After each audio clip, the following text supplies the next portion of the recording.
Hello again. Hey guys, welcome back to my YouTube channel. So much YouTube. Are we still on the speakers? Oh, we totally are. Hi, guys. Alright guys, today we're going to give you a slime tutorial. First you put on the glue. That's so true. You get your borax, but make sure you boiled it with some hot water first, and then you let it cool off, and then you put the borax mixture into the glue and you stir it up.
And welcome to day 2 of the Allied Esports PEC Conference. In day 1, we had the 2 top teams that people were expecting to make a statement.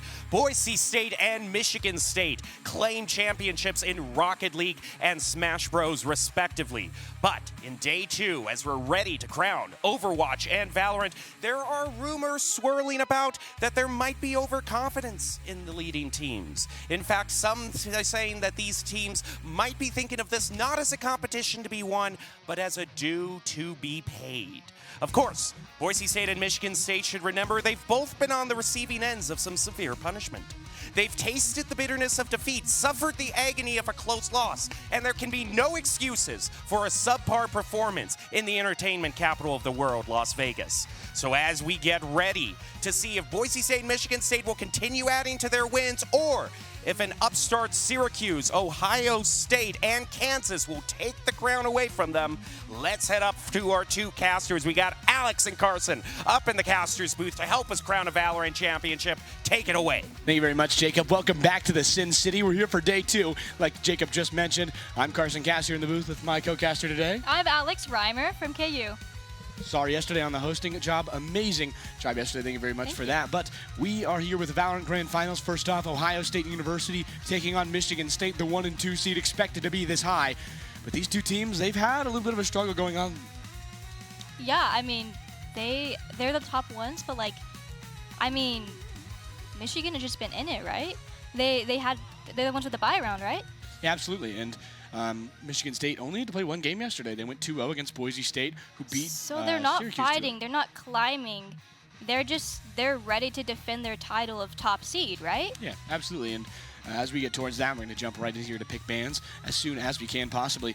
Syracuse, that team that beat them earlier, but so Split, Fracture are going to be the 2 bands, and Michigan State is going to be picking Icebox for round 1, one of the more newer, back in the competitive scene. Ohio State picks Haven for game 2, Lotus for game 3, Pearl game 4, and Ascent game 5. It is a best of 5, it appears. And we'll have a bunch of different opportunities for each of these teams, and I'm very excited to see just how each of these teams play. Obviously, you pick and ban for a certain reason. I'm not very surprised to see both Split and Fracture gone, but we are going to get some 3-point opportunities here with Haven. I mean, yeah, I'm excited to see what happens next, and I'm really ready to see those picks because I'm not familiar with these teams. I don't know what to expect, except for, like those whisperings of who's defending their title, who is expected to win. But as you guys know, I don't care about that. I will always root for, the underdog. So if I hear that they're gonna lose, they're obviously gonna, they can come back. Absolutely. I mean the self-proclaimed kings of the tournament, Michigan State, the number 1 seed going into this, the massive, I guess they believe they're going to be on top. I think most people do. Number 1 player in NA for some time, Slam. Roommates with one of the best players in Michigan State, Breadloaf. Also named is Ice Bear if you're more familiar with that, but Breadloaf is the current username, so we're going to use that. Today they were roommates, probably one of the best Valorant duo roommates, I guess you could say, in the world. But these 2 were very good, but I would talked have about loved to have been in the room where it happened, being at the top with another person that's also at the top. What's that like? How does that feel, Because, I'm an Iron, so it's just... Yeah. No, I wouldn't know either. I played a lot of Valorant. I've never really got good at it. I pay attention very close to the competitive scene. But Syracuse, Valorant this year, you've seen a lot of teams go through there, and we'll talk a little bit about the results because they are very important. Ohio State is one of the only teams this year that did not take a game off Michigan State. Michigan State went to 3 against 4 schools, being KU, USC, BSU, and Oklahoma, who was not present today. But those schools brought them to 3, and Michigan State 2-0 to Boise, even though they had a game against them earlier. Yeah, so we haven't seen those games. We don't remember exactly what happened, but with them, having maps taken from them, they're obviously trying to defend their title of, being the best, and they've obviously done that. Yeah, you have to imagine at a certain point that it is just a very good team that you're going to be playing just throughout. Everything. Michigan State has proved that they belong on that top step. They are going to stay on that top step. 7-0 with a differential of 10. Multiple games where Michigan State is 7-0. So, you have to expect that that's something that you're going to see a team on top. But Ohio State, if there is a team that can upset, I believe they might be it. Their only 2 losses, an 0-2 and a 1-2 loss to Ohio State and Syracuse, respectively. maybe a bit of national championship joy. It was the day after Ohio State won the football national championship. Can't imagine there was too much focus in that building. That Ohio State team definitely is dangerous. They 2-0'd Nebraska to start off games yesterday, and actually 3-0'd them because of a rematch. So, I mean, they played 5 games and gone 5-0 with a 2-0 USC win afterwards. I also heard there was a coincidence that Ohio State and Michigan are competing against each other in something else. What was it? Oh, yeah. So Ohio State and Michigan are both today competing in the Dodgeball National Championship. Michigan State is the 3 seed in that event. Ohio State the 8 seed. Michigan State taking on, I believe, Akron, or maybe. I think Akron might be the 1 seed, but Ohio State taking on number 9 Virginia. Gotta love April Madness for dodgeball, but a lot of fun, different things these schools are participating in, other knee sports. Michigan State 4th in the landscaping national championships earlier this month, late last month. So a lot of fun things going on here. Michigan State, of course, is the favorite. I want to hear your predictions. My predictions for the team, I mean, I have no idea what these teams look like, and I'm ready to see what happens, but I think I once they do their picks, once I see picks, I think I'll know. But it's also like, I think we'll get into the scheme of things. Like when we see them in that first map, we'll see how they perform. Then we'll kind of know where we stand, where they are right now, no matter how they've played in the past, how they played yesterday. It's a new day, it's a new morning. So we can never truly know. Yeah, and as we're in the Sin City, all bets are off here in the final game. It's going to be just everything on the line here. It doesn't matter where you were, how you got here. It's going to be just everything you can do, trying to fly through this game so far. No, yeah, the game does not care that you had a layover. It does not care about your jet lag. It's you play, you lose, or you win. I'll tell you what, these teams are fairly similar in terms of jet lag as we go through the fly-through, which we cannot see up here, but going to see how much we can go through in this other end with Michigan State. That pyramid kind of looks like the Luxor, doesn't it? Oh, it does. And we have our picks. Oh yeah, picks on the other side. Waldy, Gritty. For there is Knight is going to win to go. Maybe on that deadlock. We'll see how that's going to go. But yeah, take us a little bit through this analysis here. All right. So, I mean, Harbor on Icebox. I mean, that's like an unconventional pick, I would say. And looks like we're hovering ISO, and we already have a Chamber. And I mean, Chamber, I feel like, is not like a conventional pick as a Sentinel, but an Icebox doesn't really matter. You know Absolutely. what I mean? Yeah, I mean, absolutely. It kind of depends on where you're at with just how your team wants to play. I mean, if you have a reliable controller who knows how to use their smokes, knows how to time them just perfectly, those smokes can really hold down a site pretty well if you have someone who also can hold those angles. Yeah, absolutely. And Ohio State going for it's a very similar comp. Obviously, you're going to see a lot of Viper on Icebox. It's a fairly common thing to see, especially with just how her ult works, how her abilities just are. They kind of tame to this map very well, and it's a very good control on the other end. Knight, Hamburger, Dez, all on that top end. Dez, an average 80 APC of average combat score of about 318, I believe. Very high, has done a really good job in this overall matchup tournament so far, but attacking will be the Michigan State Spartans. Sparties guys will be playing on offense here with their pick of Icebox. Defending will be Ohio State. And we'll have to see here, really interesting Harbor pick and a Viper pick. That's what I'm saying is Harbor is not really, I mean, like, it's in the ranked game. Like, okay, you pick Harbor, whatever. If you get your kills and you do your job, like, okay, you can play Harbor. But in organized, does it work? Or does it matter? That's also an interesting point, is Harbor, you have more control. You flat out, I mean, you have less initiation. You have less, I guess, combat boosts in the terms of, like, flashes, everything and like that. And it's also really great for sticking bombs.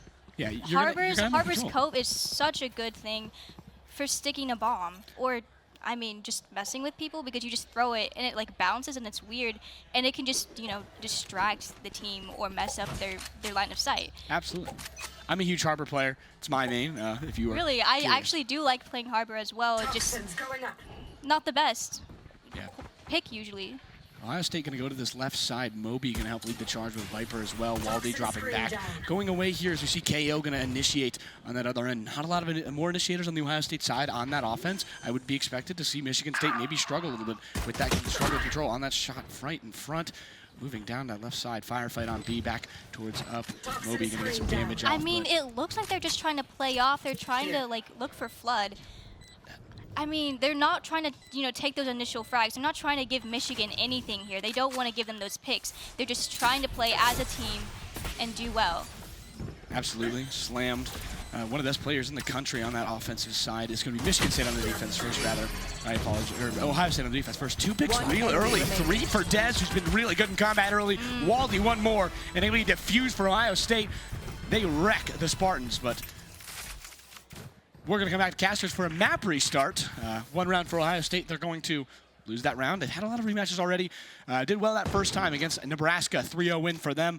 Absolutely dominated the Cornhuskers. Big Red. I mean, we just got a sneak peek of what we're probably going to see there. I mean, they were playing off site. They weren't like fighting those initial angles. They just gave the site truly, and then they waited, they grouped, and they really tried to flood.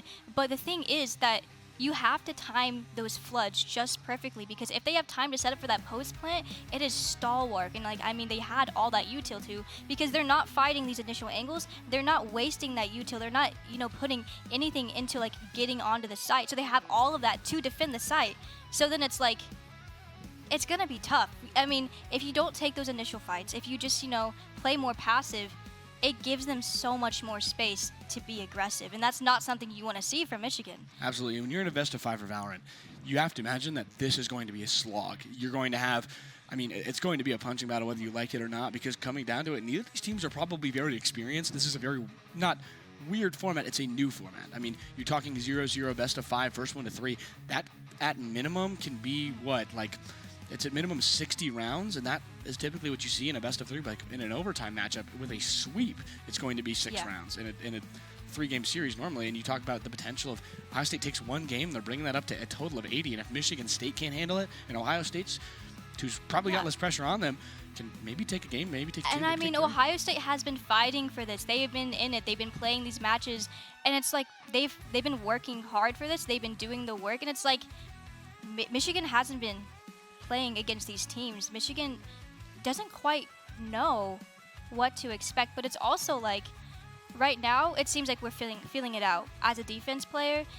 We're just kind of letting them do their thing, trying to see how they push sites, and then we decide how we place our defenses after they've taken it. But also, you can't just always give the site. Absolutely. I mean, if you're more comfortable on offense, which I don't know how Ohio State plays that, if you are more comfortable on offense flat out, you're going to let them take more, because once that spike is planted, obviously you're basically switching sides. Now you're on the offense if you're on the defense, because the bomb is planted and you now to go, or spike rather is planted and you need to defuse it. It's a really interesting matchup because it allows you to be more open. Valorant is one of those games I really love the push and pull, because when you're playing defense, you don't always play defense, because once they get that bomb down, now you're the offense. Now you're attacking the site. So whenever you have this moment where you're not defending, even though you're on defense, and you just purely play the offense to try and get the site back, you lose some agency there. Yeah, and I just said offense and defense doesn't matter. That's not true at all, first off. I apologize for that. But it does matter, but in a way it doesn't, because now you're looking at it in a way where, say, I have to go into it, I have to go right there, and I have to play this game in a sense that I'm playing with Harbor and maybe at Viper too, and now you have more control. Now you have more control on the offense, but once you go to defense, you're going to have that advantage, because no matter if you are not letting them have sight or if you're trying to take back sight, you're getting favorable angles, and you're making favorable angles. As we're going to take another quick look back at pick bands. It's the same. But looks like the same, yeah. No, it is the same. But yeah, obviously, Icebox is on the same end. Just a little Michigan refresher. State. Yes, no.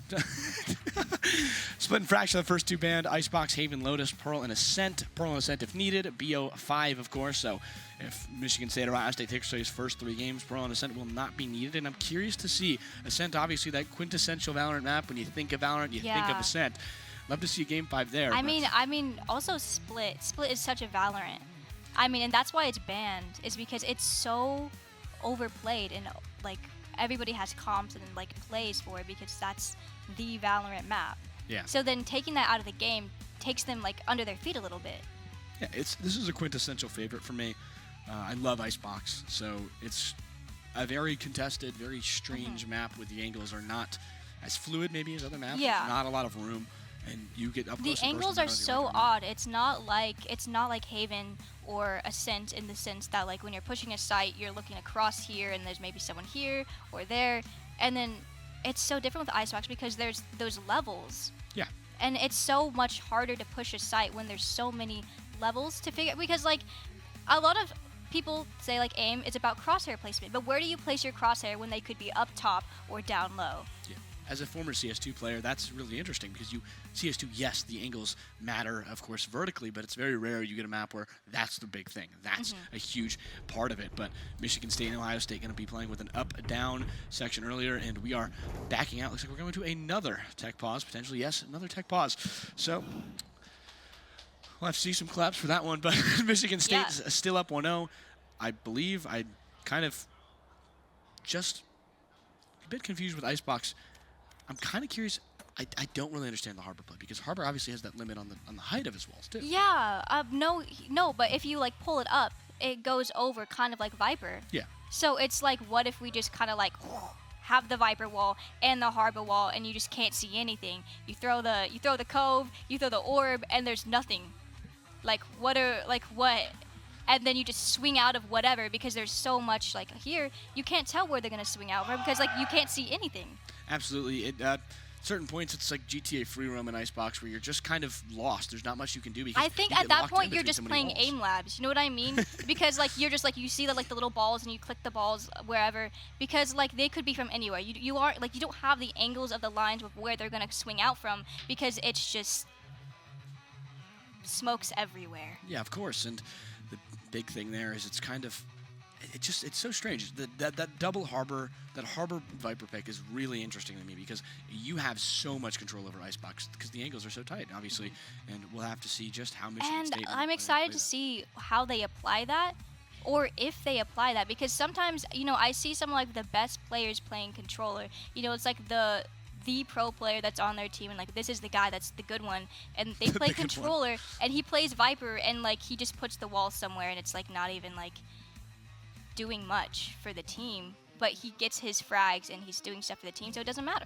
Absolutely. Controller Valor, not one you hear too often, but as we're going to jump finally through this bye phase, we will just see how Michigan State and how Ohio State can put this together. Buckeyes, Spartans, finally underway. Going to be 0-0 fully bye phase. Going to be a replay of round one.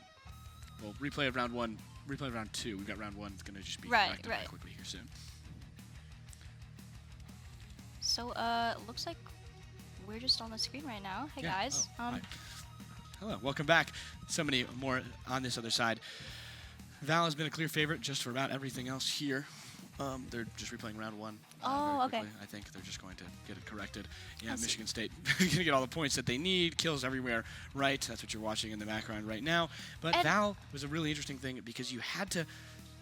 I don't think anybody really expected OSU, despite being the 2 seed. It was very rare that they were going to, I think, feel like they were going to get there. They weren't one of the teams that took the game off. They had a tough loss to Syracuse that didn't really seem like a great team. Syracuse, a 5 seed, lost 0-2 to Boise State in the first round.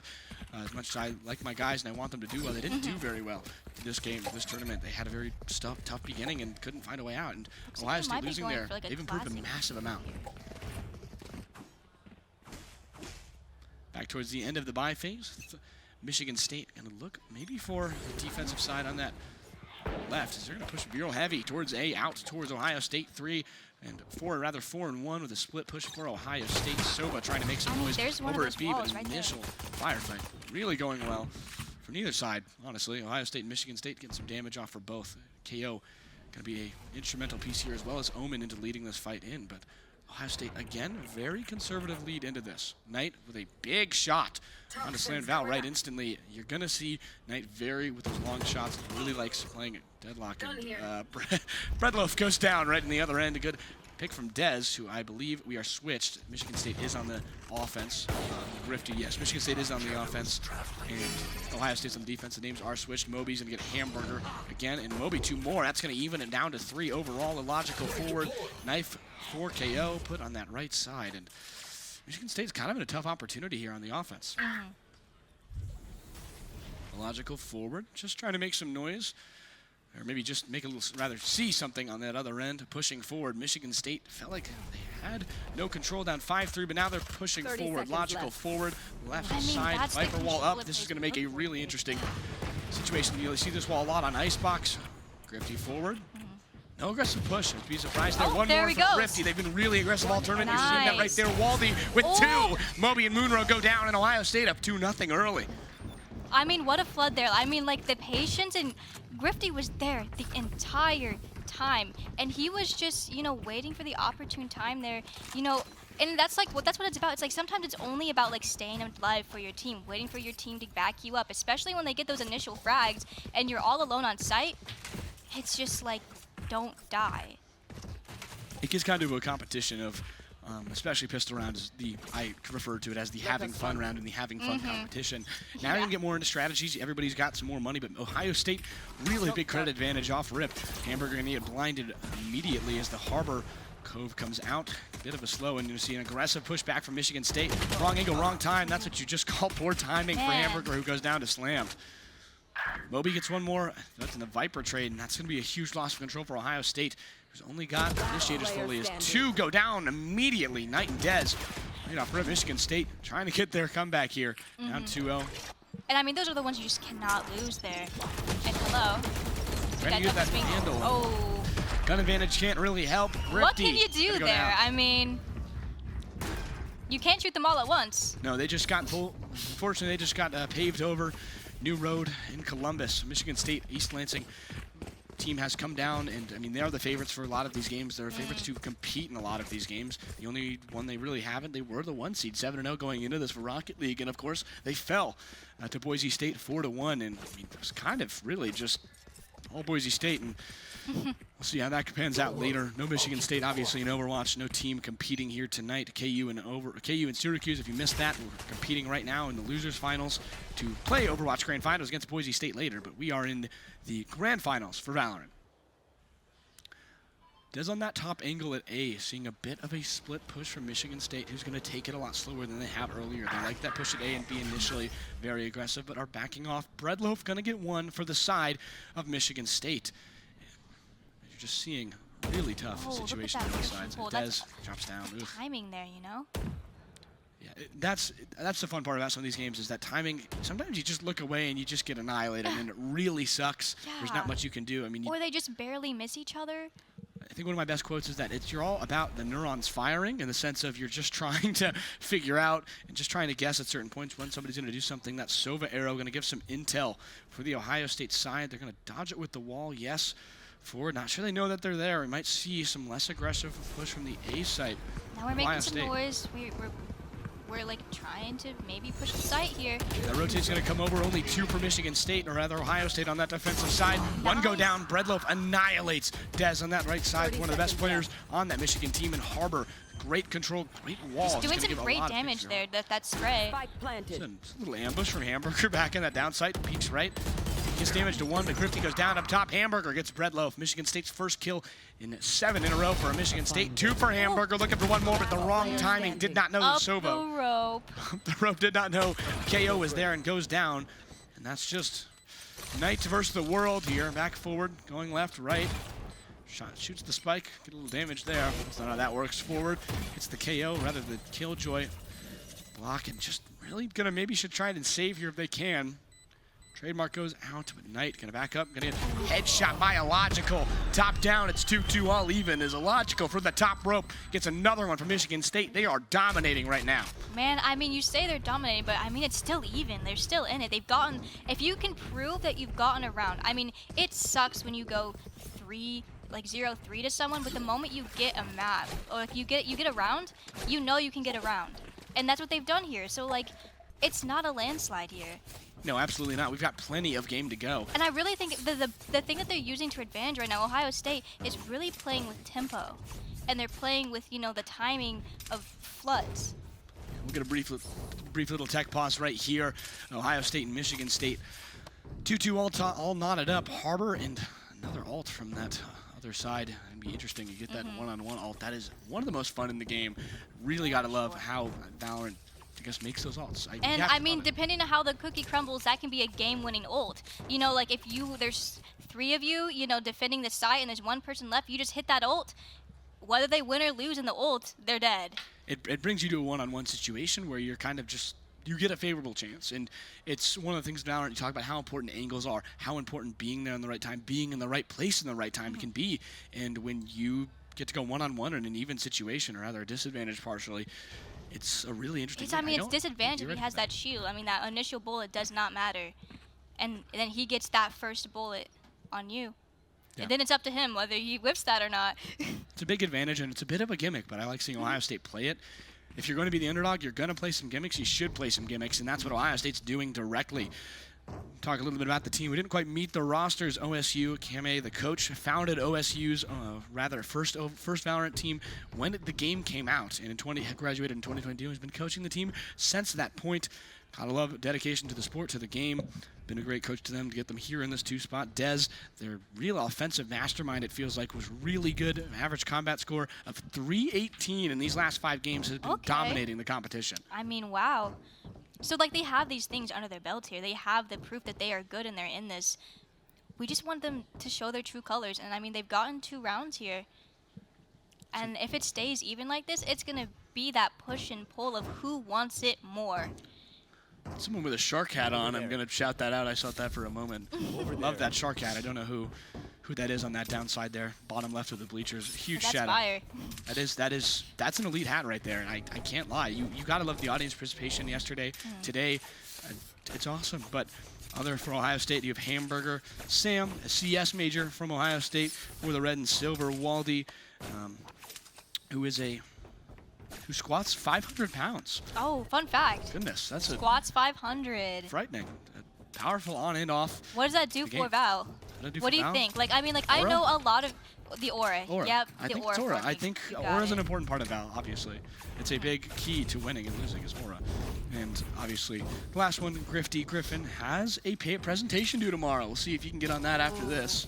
I wouldn't want to be thinking about that right now. No. Why would you bring that up? No, that's actually the fun fact he gave me. So. So it's on his mind. Maybe that'll play into what we see on the field. Maybe if you did your homework, you're at an advantage. Oh, okay. Not sure. We're college students, so we'll see how much homework does get done after this weekend. We're student athletes, so it's going to be all of it. I believe in us very, very much. If I can't see it, it can't see me, right? I did my homework, actually, guys, so you should everybody do your homework is kind of the general thing, I feel. Well, I'll be the devil's advocate. I did not. Oof.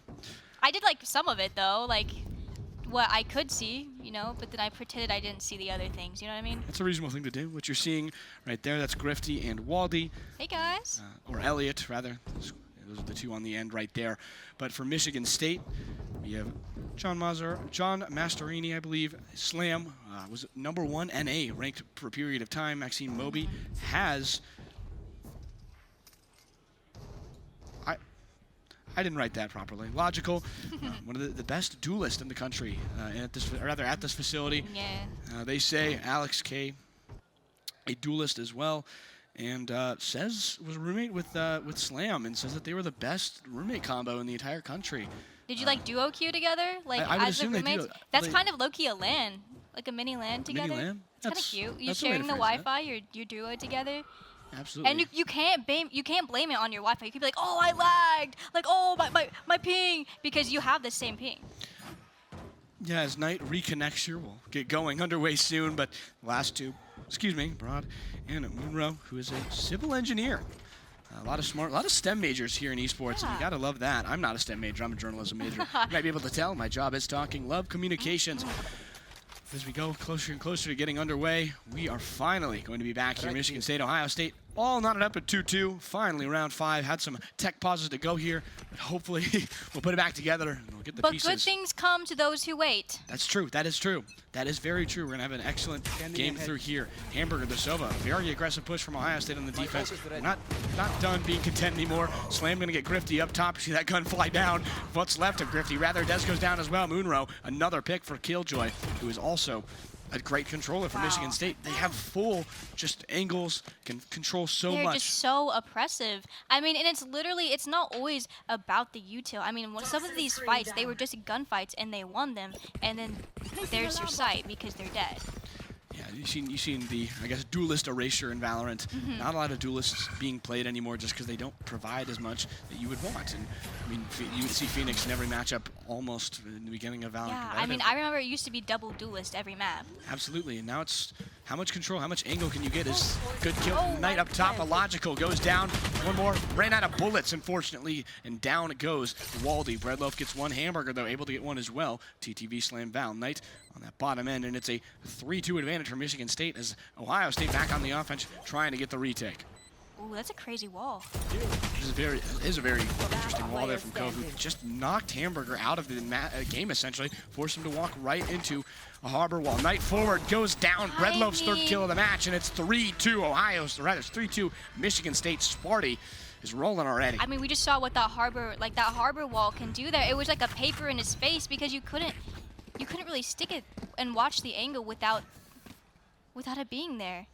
You talk about those first two games being pistol round, and then whoever wins pistol round having an advantage once rifles have fully come out, full buys. Michigan State's 3-0, and I think that's something to watch for the rest of the match. We'll have to see if Ohio State can find more success on this even end, but they're going to have to go to a safe round here, I believe. You talk a lot about two kinds of momentum, money momentum and mental momentum. Yeah. As a more of a Valorant player yourself, how this game can be devastating when you are losing.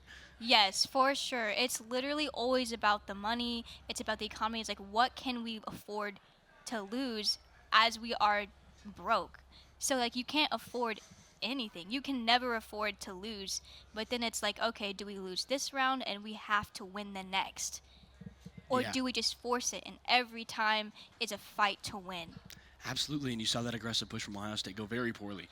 You didn't have a full team. I'm wondering if maybe you're going to just try and let them get point and play together as a team, try and have a numbers not disadvantage. Those picks going very well for Michigan State. We'll see how they can retaliate. They go on a thrifty round here.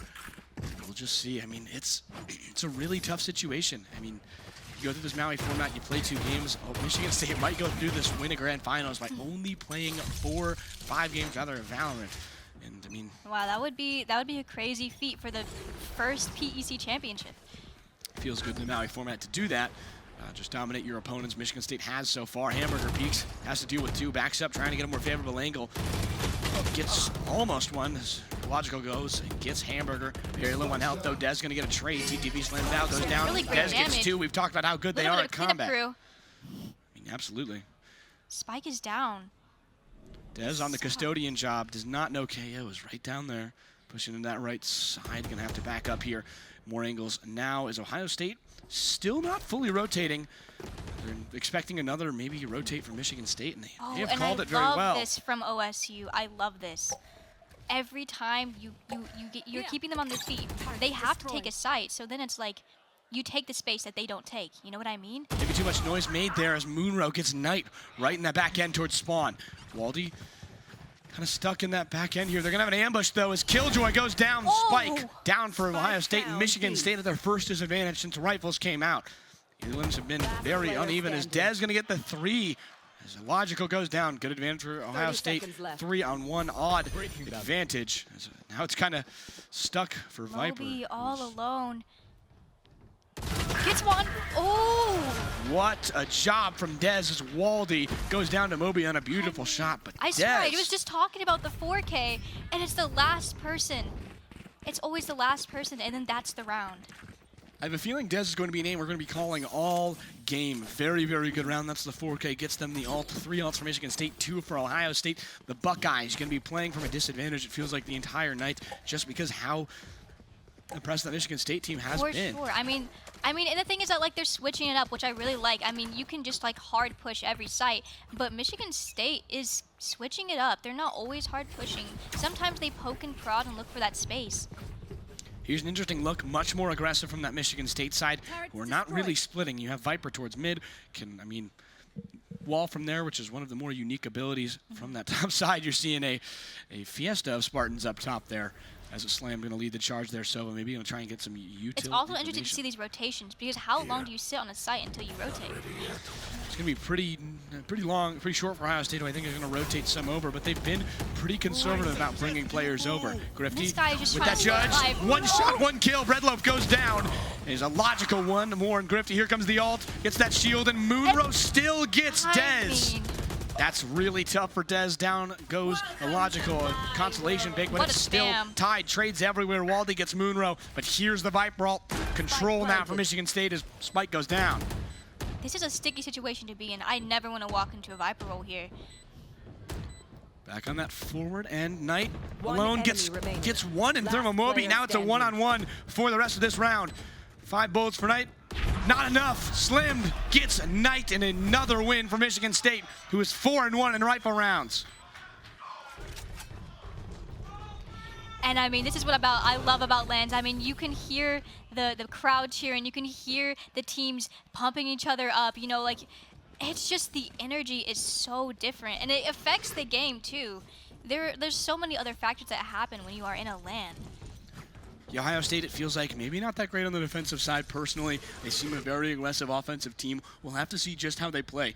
It's going to be a very interesting situation for them, but I mean, they've been very good so far. They've won. They're here for a reason. But, I mean, they got 2-0 by Michigan State last time. What did they learn, and what can they do?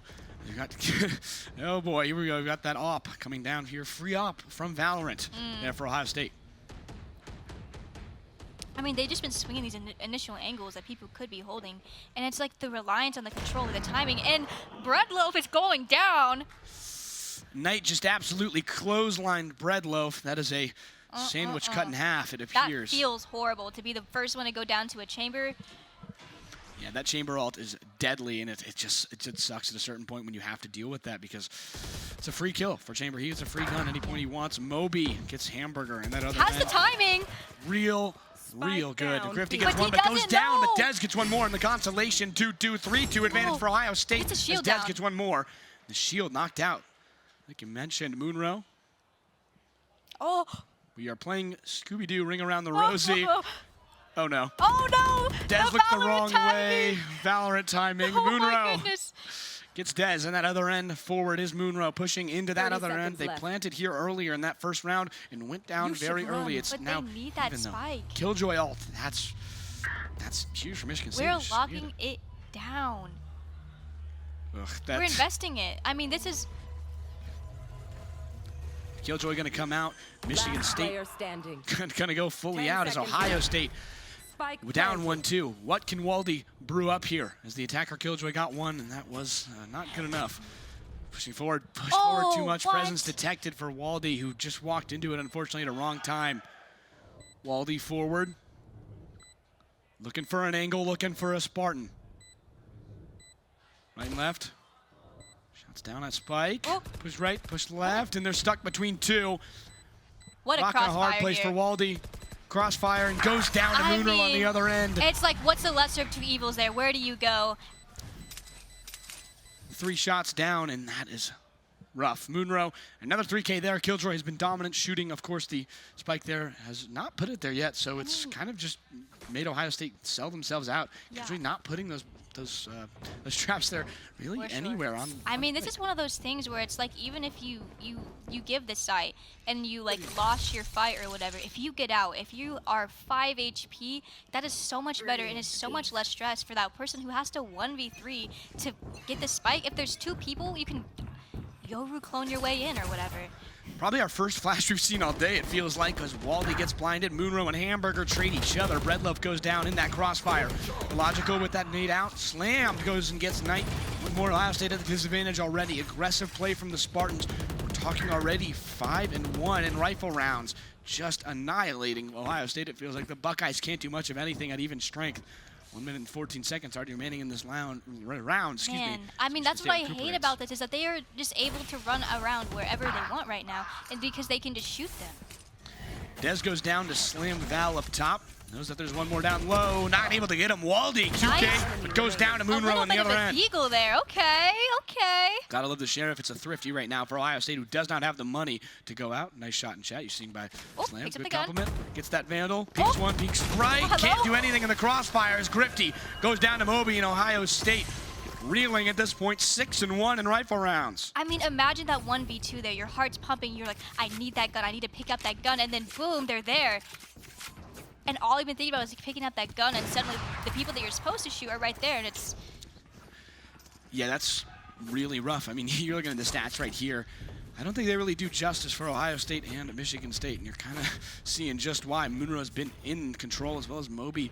You're talking about, I guess, Valorant's really interesting because duelists, as you go on, have just been less and less important in the competitive scene, it feels like, because you can do, if you're good enough, you don't need those abilities, and they can initiate, sure, they can make fights easier, but what makes fights the easiest is having those angles and being able to control space, which is something you say a lot more in Overwatch than Valorant. No, yeah.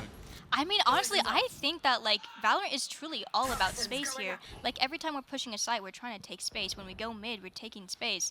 And then it's like, on the defense, it's like, wherever they're not, we need to be there. Knight clotheslines Moby is now Michigan State all stuck in that right side.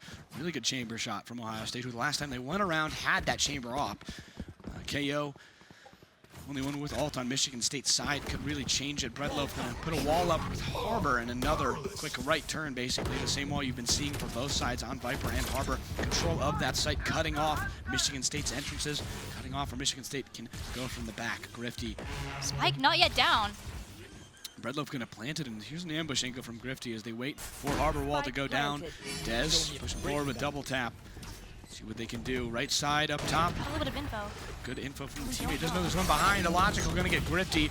Dez pushing forward. Oh, the gets timing. Harbor, one more. Nice. Munro gets one, and same with Waldy. They're tied in terms of trading, but one's still down for Michigan State. 3-2 remaining. It's time for the Dez swing. gonna clash Oh! here. Valorant timing goes down as Knight clotheslines Munro, diffusing for a moment there. And What? Waldy gonna finish it off. Ohio State, after 3 in a row, finally get one back. It's 6-4 Sparty. What a show of that offensive op work there. I mean, that's hard. Like, when you're retaking a side with an op, like, I mean... I played a lot of Chamber for the reason of I just like ops. And I mean, you talk about Knight, there's a reason that they aren't playing Chamber. They have that op right now. Have been just devastating with that recharge shield. And I mean, come on, you gotta love that. Just really good play from distance. And if Michigan State can't do something about Knight, you're gonna see not much to be done. Michigan State has lost every round where Ohio State has access to an op, which is 2 rounds, so small sample size. But we're not broke yet. Ohio State is still in this. money's still up. Bag chasing at this point with that Truly. Thrifty.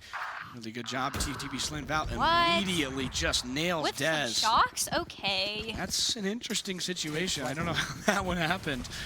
Slam Val gonna go with that drone It's forward, not the first looking for time info. either. Judging that corner, Grifty in what this can Grifty always brew this up? dangerous position here.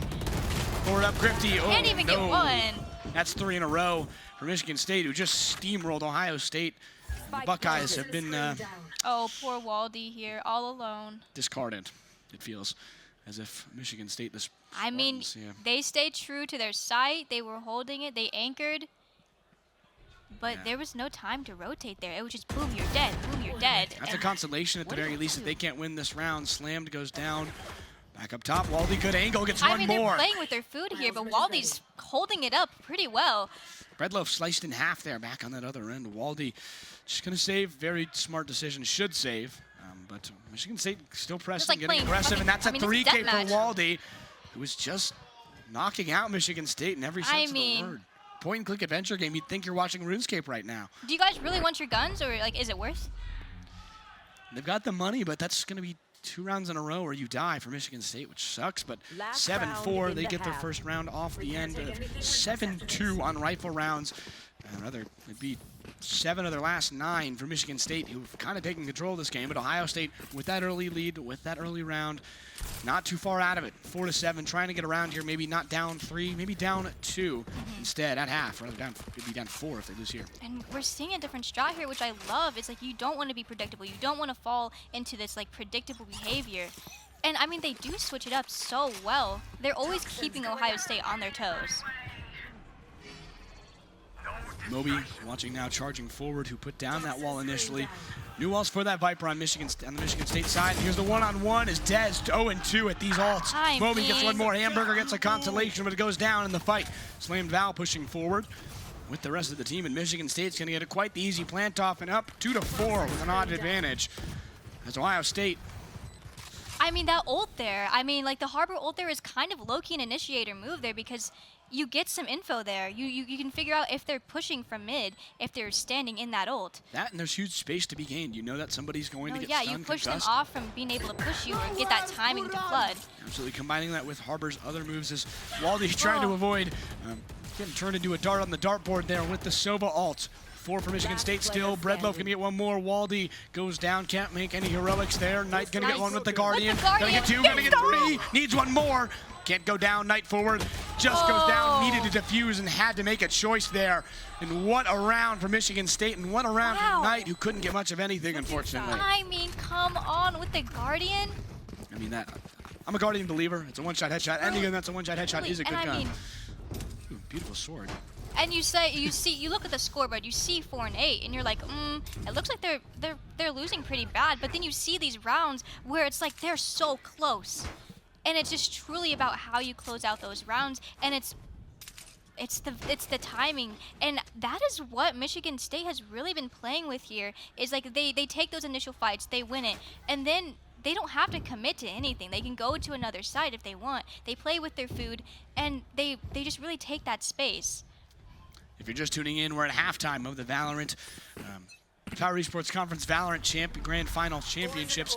Here, Michigan State in green, up 8-4 to Ohio State, who had an early lead but just has struggled on the way. Ohio State now on the offense. We're talking about pistol round. Who can have the most fun? Dez will tap on, trying to go forward with that shield.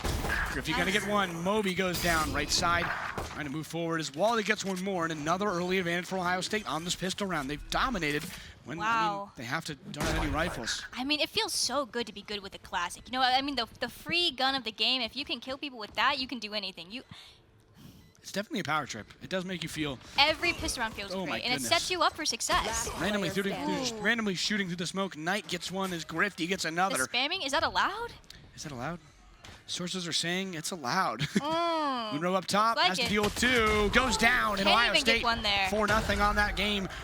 And they're up 8-5 now is Michigan State. They close in on Michigan State. The Buckeyes doing a good job. Brutus, hopefully they're going to make Brutus proud. Obviously, the Buckeyes mascot. And these two teams, Big Ten teams, each of them. I mean, you talk about which of them has a more successful program. I mean, you want to see it here. You want to see Ohio State. You want to see it come to fruition, you know? Yeah, you want to see them make a championship. And I mean, there's also pressure in that as well. You know, like you're supposed to be the best. So then it's like, if I'm not being the best, then what are we doing? You feel like Michigan State's a bit more like Alabama here, or the Patriots in the early 2010s, which is how good they've played. And you feel a lot about that with the two teams you want to beat. That's a reference I'm honestly not sure how understand it will be in esports, but I know some people. Somebody will get it, and that's what matters. That's important. That is the important part to your hamburger. Trying to make a combo meal. This is low-key giving me some like motion sickness. I can't lie. How do they do that? Absolutely drone up top. Trying to get some info, and they're not going to catch anyone of Michigan State's side over there. Probably going to get more aggressive of a look here as the Viper comes down. Time to get that spike down before they... Hello.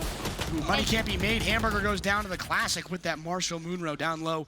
With the rest of the Michigan State side, what can they do? Good util usage there, but it doesn't catch anybody. Is Ohio State going to rotate? A little bit of an over-rotation there for Michigan, I would say. I mean, I think they heard that the entire team left, and it's a good call from them to move over. No, I mean before that. Absolutely. Before they even committed to the side, Spike wasn't down. We were just kind of pushing the side here. But Moby is here. That's gun advantage. Moby sits him down. That's gun advantage with the Sheriff. Knocking the shoulders off of Moby. Illogical goes down as well. Munro gets a consolation, but it's 3-2 Michigan State at a disadvantage once again. Spike going to go down as Knight holding that angle with that sniper there.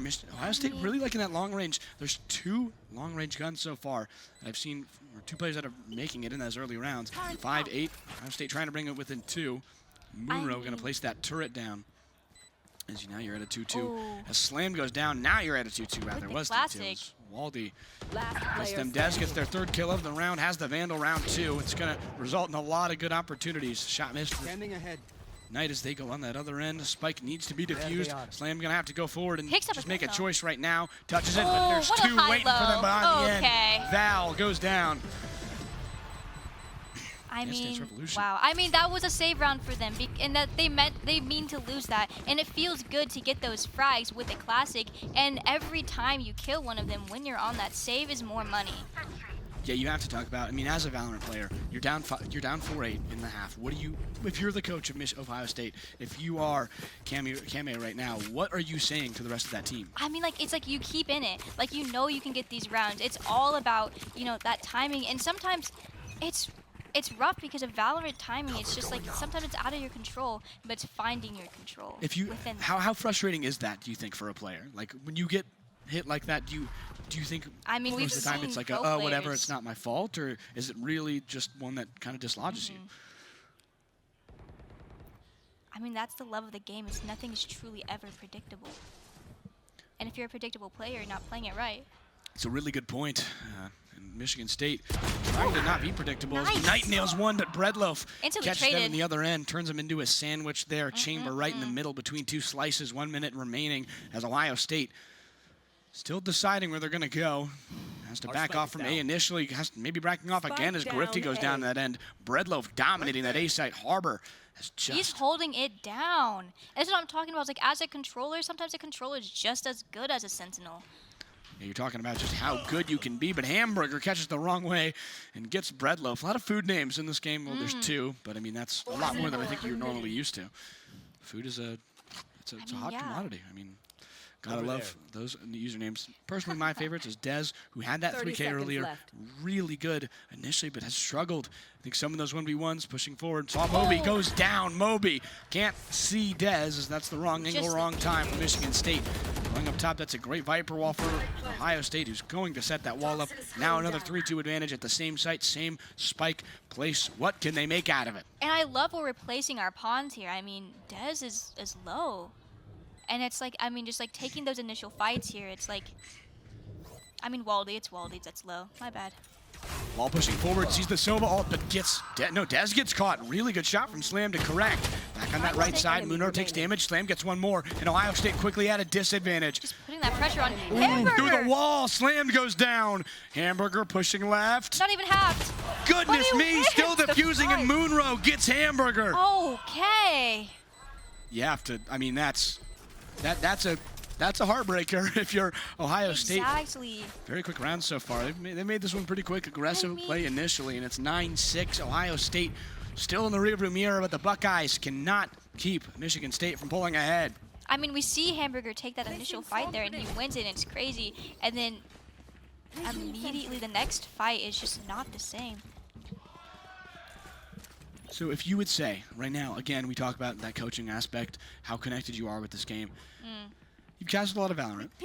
You're down 9-6 on Icebox. What kind of map is this? Is it a map where you can really make a comeback, or how difficult is it going to be for Ohio State?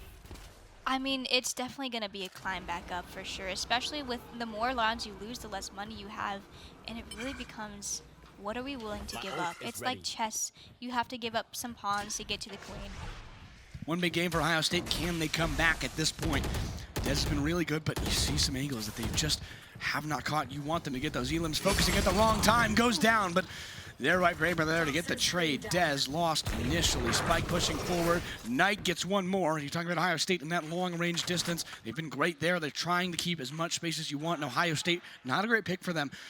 In terms of Icebox, honestly, with how good they've been at range, I'm curious to see how they go on other maps, and still fighting very hard against the Spartans here. We'll see what they can do, maybe on a ascent. Daylor down the road. Waldy going to plant. Forward back. Waldy going to jump. I mean, I love how careful we're being here, because whenever we like plant Spike, we're so vulnerable. So we're trying to play and wait to see if they try and flood here before we even tap the bomb.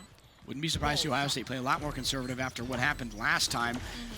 Michigan State reversing that aggression. Breadloaf gets one. It's now even. Flash goes out, gets Breadloaf a logical one more. They are dominating on these retakes. Pushing forward, that Harbor gives them all the space in the world. Waldy gets a trade through the wall. Maybe not the right angle, looking left. Have to defuse at some point. Waldy taking as much time as they can. Need to peek now.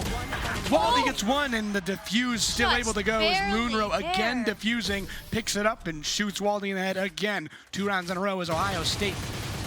They're really and I mean, struggling. that spray transfer is so hard because it's not predictable, like just the initial like few bullets where you can control it. And you're trying to slide the other way. That's a hard fight to take when they're on the bomb. You talk about how important control is for Ohio State here in that Harbor wall. Just absolutely put them out of it. I mean, you talk about trying to get that retake for Michigan State. They are so good with how much space they have. Ohio State going to take those timeouts. Very important Valor to take those timeouts. We don't see enough teams doing that. It's good to take a break, take a breather, take a deep breath, kind of just like think it out a little bit. Because like, I mean, I hear this all the time from these Valorant players, like, oh, I just turned my brain off. Like, I just was playing the game and I turned my brain off. And it's just like, this is what these timeouts are for, is because you need to like suck yourself back into the game, what we're doing. We're playing because it's not a ranked game. This is organized. You have teammates that you can rely on, and they're relying on you too. So you can't turn your brain off. You can't stop talking. You can't like stop calming because they need you as much as you need them. Yeah, hearing some screaming from the, I believe the Overwatch. Overwatch side. I'm not sure which team is enjoying. KU I'm gonna ask. keeps it active over there, always. I don't know if Joey can hear me. Joey, the other side. How's the Overwatch 2 game looking, Joey?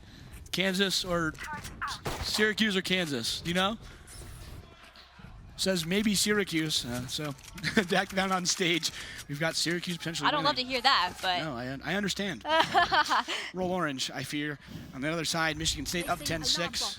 Obviously, Overwatch Grand Finals will be just after this. Lower finals being played right now between the Jayhawks and the Orange. Two teams that are eliminated from every other bracket, haven't reached the finals in any other bracket, but looking to get their slot against Boise State, who have just been a buzzsaw throughout the entire game. Back up top, Slam, gonna get Knight in that upper container, and Grifty just again. You talk about how much space they're helping to take, but Grifty, I mean, just there, can't help anything. Rather, that was Waldy that could not help in any way, shape, or form. Slammed Val going back up towards the A site as Waldy in a tight spot of logical. This is what you like to talk. This is what the fun part about seeing through walls. Yeah, I mean, this is like the timing here. It's like, who's going to leave first? Who's going to take it? Dez going through teammate smoke here. Wrong place, wrong time. Stuck between a rock and a hard place. And the hard place wins. Moby gets two as gets Grifty and Dez in the same spray. Waldy, one more, pushing right. And that is one you have to win at an advantage for a logic. Gets Waldy through the wall. Hamburger, one consolation. But Moby, 3 kills, 11-6. Michigan State Sparty is rolling right now. I mean, we were saving there just a little bit. I mean, we were trying to keep our creds up for the next round. So I'm expecting them to like go a little bit harder here. I mean, do we have ults on the board? I mean, look, I mean, time is running out. We've got some ults on the board that we can invest. And I mean, like, if you think about money, you think about abilities. Everything costs money. So when you think about these abilities, you think about these ults, it's everything to invest to win that round. Look, time is running down here. You're talking 11-6. You have 4 ults. You need to use them at some point, but you need to win more rounds. You've got a very long road back. Have to win 6 on a road to get even to overtime. Rather, have to win 6 to get to overtime. Michigan State needs 2 to win it. First to 13, of course. If you're unfamiliar with the Valorant format, I know we have some new fans maybe from other games watching their schools competing in the Power Esports Conference Championships here in 2025 in Las Vegas. Sin City, who's going to come out on top in the grand finals for Valorant? Best of 5, of course, Dez. Up top with Ohio State, they're going to get A-Site pretty locked down early. This is the first time I think they've had A-Site and been able to maybe play a retake. We'll see if they're going to continue doing this. But Sova ult coming down, not going to catch anybody on the first 2 shots. Third one gets no damage either. There's no util even acquired there, it feels like. And you know they're on site. You just know who's on site now. Crazy position there. Interesting retake spot from Ohio State, but it seemingly works out for Viper. Waldy going to get Moby in that Viper trade, if you will, as the defender Killjoy comes out. Ohio State going to have to vacate the space. Here comes 2 ults to try and lure them in as of the outrage. Long range ults for here. Dez 0-3 on those ults now. Slammed and Val goes down. Moon forward. Knight gets Breadloaf. Slam gets Waldy, but the defenders win on the spike defusal as Ohio State can do nothing but watch. The Cove. And it didn't even matter. The Cove actually doesn't matter. He's sticking, and there's gunfights going, and they're losing the gunfights as well as the Cove. You're not winning that. Harbor is overstimulating the other team because you're just like you're in a gunfight and there's now a wall running at me. And there's also a lot of animation to it as well. Like, does that mess with their eyeline as well? I'd have to imagine it does. I mean, you're getting distracted in any way, shape, or form if you are Ohio State. But game point year for the Spartans in game 1 on Icebox. This was their choice, of course, so we'll have to see where Ohio State goes next game. But it's looking like it's a wrap for game 1. Unless Ohio State can somehow change this around, have been absolutely dominated on rifle rounds. We've saved for this round here. They believe Ohio State round is going to be your last. Logical gets 1. Oh, my goodness. Knight. Oh. Oof. Valorant timing there. Going to have to back off. I think it's smart enough to do so there. Teammate waiting in the wings on that right side. Still split. I think they're deciding where they want to try and go. But that Viper ability going to force Knight back in that other end. It looks like it's going to be an A push from the Buckeyes. Michigan State have 2 split, 3 on that B site as Viper moves up into nothing. A site back in that other end.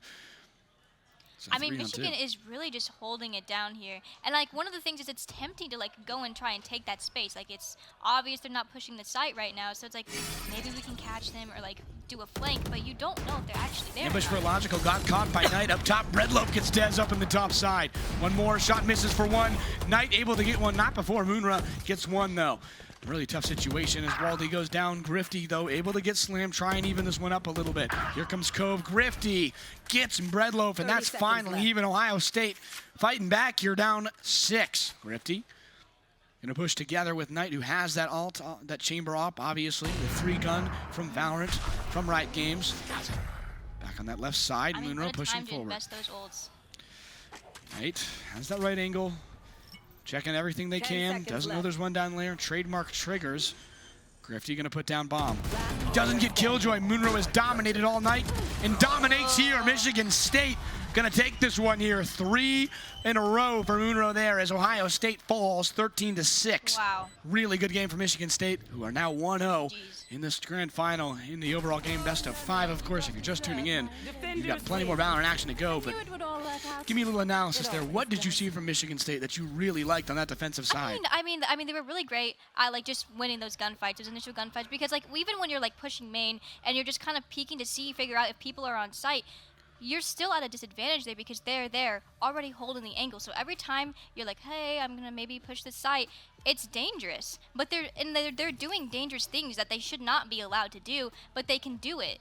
And they win those gunfights, and it just gives them the upper hand. Once you get that pick, once you've got one that's off the site there, it's a snowball effect. I mean, absolutely. You talk about 2 types of momentum. There's obviously money momentum. That can snowball really bad.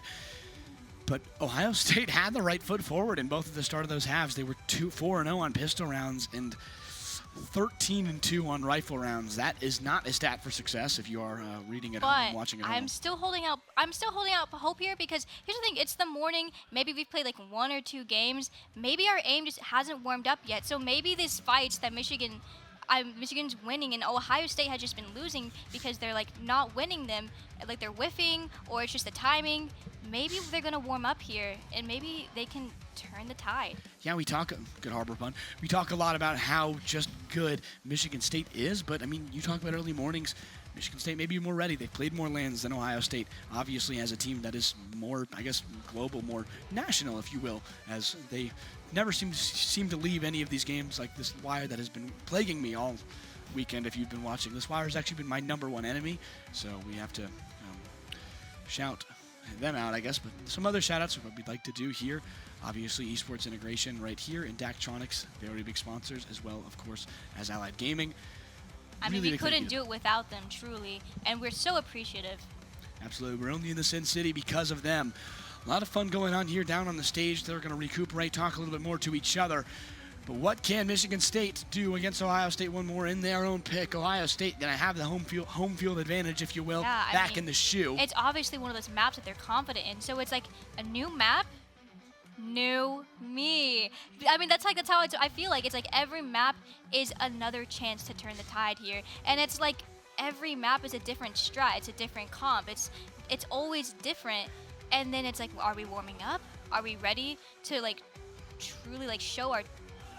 And it's like reverse sweeps happen all the time, and I'm an advocate for it. I mean, and this is their pick here, so I'm like, I want to see if this is one of your stronger maps. I'm ready to see you really show off what you've been working on. Like, I mean, people are doing these scrims, they're doing these practices. I mean, I assume that they're really practicing here, and they've won these other games. Ohio has won these other games using these strats, so they're confident in it here. I'm ready to see it. You talk about BO3, obviously bit different than BO5. You're running a marathon here. So not reverse sweep territory yet. Ohio State still has a game to even it before they get into the brink of elimination there. But 6-13 loss is not one that inspires confidence if you're a Buckeye fan. They head home to the shoe, if you will, their home field advantage here. But we're going to jump right into the highlights here, talk a little bit about what happened there for Ohio State, what Michigan State did right, what Ohio State did wrong. And one thing that Ohio State did right, or Michigan State did right, is those retakes on the offense. Okay, let's reset here. We'll talk a little about what Michigan State and Ohio State need to do. Reset is one for Ohio State, but you talk about how good that they were, Michigan State, on those retakes on the defensive end. No, yeah, and I mean, it's truly like, do you take those fights? When do you swing? I mean, because it's like swing off tap. Sometimes the tap is fake, and especially when it's a 1v2 situation, what do you do there?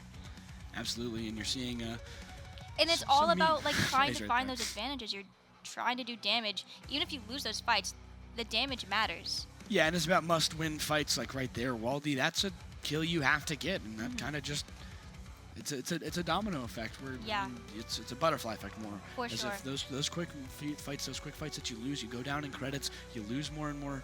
You go down. You've seen some angles from both teams, which you're watching right there. Closest player. That's a logical. Proclaims Seth best duelist in this game, or rather in this in this tournament today. But did not play a duelist. Was playing KO. So. I mean, it's also really fun to just kind of see their reactions. Like, we see the replay of like them after they win the round, and it's like, it's so invigorating us. to like, I mean, be side by side with your teammate, and it's like when you lose, it's like, hey bro, it's chill or whatever. But then when they win, like, you can stand up, you can cheer, you can just like grab them and be like, you're so good at the game, and that's what's so fun about these lands. Yeah, the tournament style is one that I think not a lot of these teams are used to. And obviously you talk a little about Joey Gariziak. You saw that he was the one going like this and looking right up at the board after those replays when you got the overall sight. Talked a lot about how important this is for the overall scene of collegiate esports. They're trying to bring attention to this in events here like in Las Vegas. I mean, you're going to see schools look at it, and you're going to see hopefully more schools put money into those programs and integrate more money into just esports and having more teams, giving scholarships, and having a bigger competition. Power Esports Conference, the objective here is obviously up to the directors what they want to do, but their vision is growth, and it is trying to bring esports to a collegiate level And the in a vision sustainable way in those affects big, like huge the next Power 1 schools. generations and Perfect. how, and it's just like, and it's like the next, the next people who come in, and it's new, it's coming up, and I mean, pro play has been here for a while now, so it's like, it's about time. Like, I mean, we have these schools that literally just farm out, like actors or people who specialize in something, and like that's their entire job as a college, is to have people who are amazing and great at this thing. And so it's like now it's time for esports. Like, we need those kinds of colleges for that as well. Absolutely. Why not a Georgia pipeline? Why not a Georgia school pipeline to FaZe? Why not a New York pipeline to Genji? Partner, one of those cool partnerships, Syracuse. Especially with young talent. I mean, that's what you see in esports all the time, is that it's like the younger you are, I've seen is like they find like more talent there. So it makes sense to have in college, Yeah, and some update on the Overwatch bracket. If you're curious, Syracuse up 1-0 on the Jayhawks. Yes, no bias here. We'll take a little bit quick into the pick band situation for Game 2 here. We're going to be on Haven for, rather, that was, Icebox was Ohio State's pick. Oh, Oof. okay. Yeah, my bad. So I'm not sure, because I would believe the higher seed would get the first pick. That may be reversed. Either way, we're going to have a 3-objective situation here. I believe that those logos were switched from the last time we saw that pick band screen. Either way, this is one of the more interesting maps. Run us through to maybe someone who's not used to Valorant about what Haven is and how it's different maybe from a typical CS2 or a typical even Valorant match. I mean, this is one of my favorite maps to play, to be honest. I mean, it's so different because there's that like third site there. So it's not just you hit one or the other. There's another factor you have to deal with, and it's also that site that you take, like mid is just usually mid. But then if mid is a site, then you can just take mid, and then that's the game. Like, you can win just by taking that. Yeah, and that's the fun part about Haven is it makes it so hard for the defenders. I'm not necessarily going to say it's a defender-sided or an offensive-sided map, but it really feels like that against a team that maybe can't. One of my favorite things about this map is it's also like a very sentinel-y map. Like, it features a lot of sentinels. And so I'm excited to kind of see how they set this up, how they work this out, and how the attacking team is going to respond to those sentinel setups, or if they even have to. Yeah, Michigan State going to start on the offensive side here. The best part is you're seeing a very similar comp here between two teams, and that's gonna actually the exact same comp. Goodness me, we've got one of those games where it's kind of you're mirror comping. So we'll see how that's gonna go for each side. But I mean, this is gonna be a game of like who's better.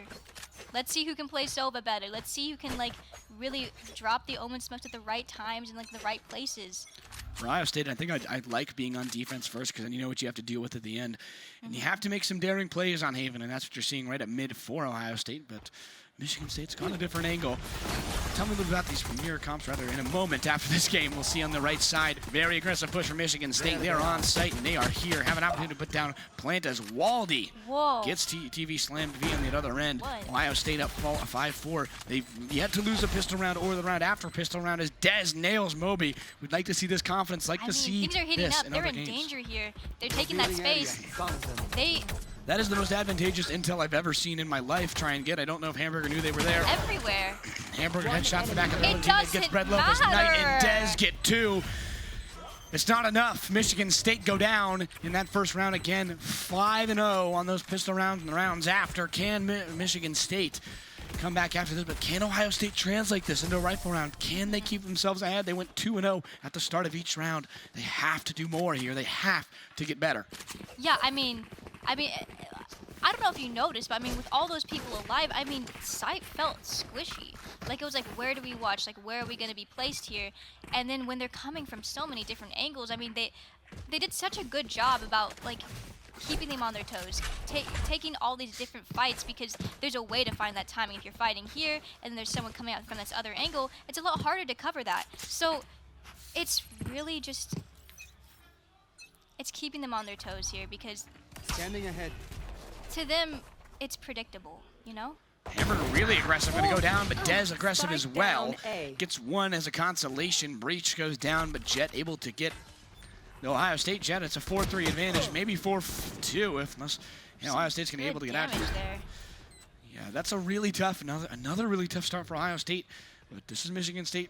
Maybe going to be able to get that second round. They have the disadvantage, but they're going to be able to buy some guns a little bit. But Ohio State still with that advantage, needs to collect themselves, needs to get ready. You see obviously one up top, one below. Preparing here. What a good line Waldy there. jumps down and Waldy! nails slammed. Grifty one more. Breadloaf going to get a consolation. No, going to get 2. enemy But Ohio remaining. State one-on-one, both at low health. What can Grifty come up with? And it's a headshot.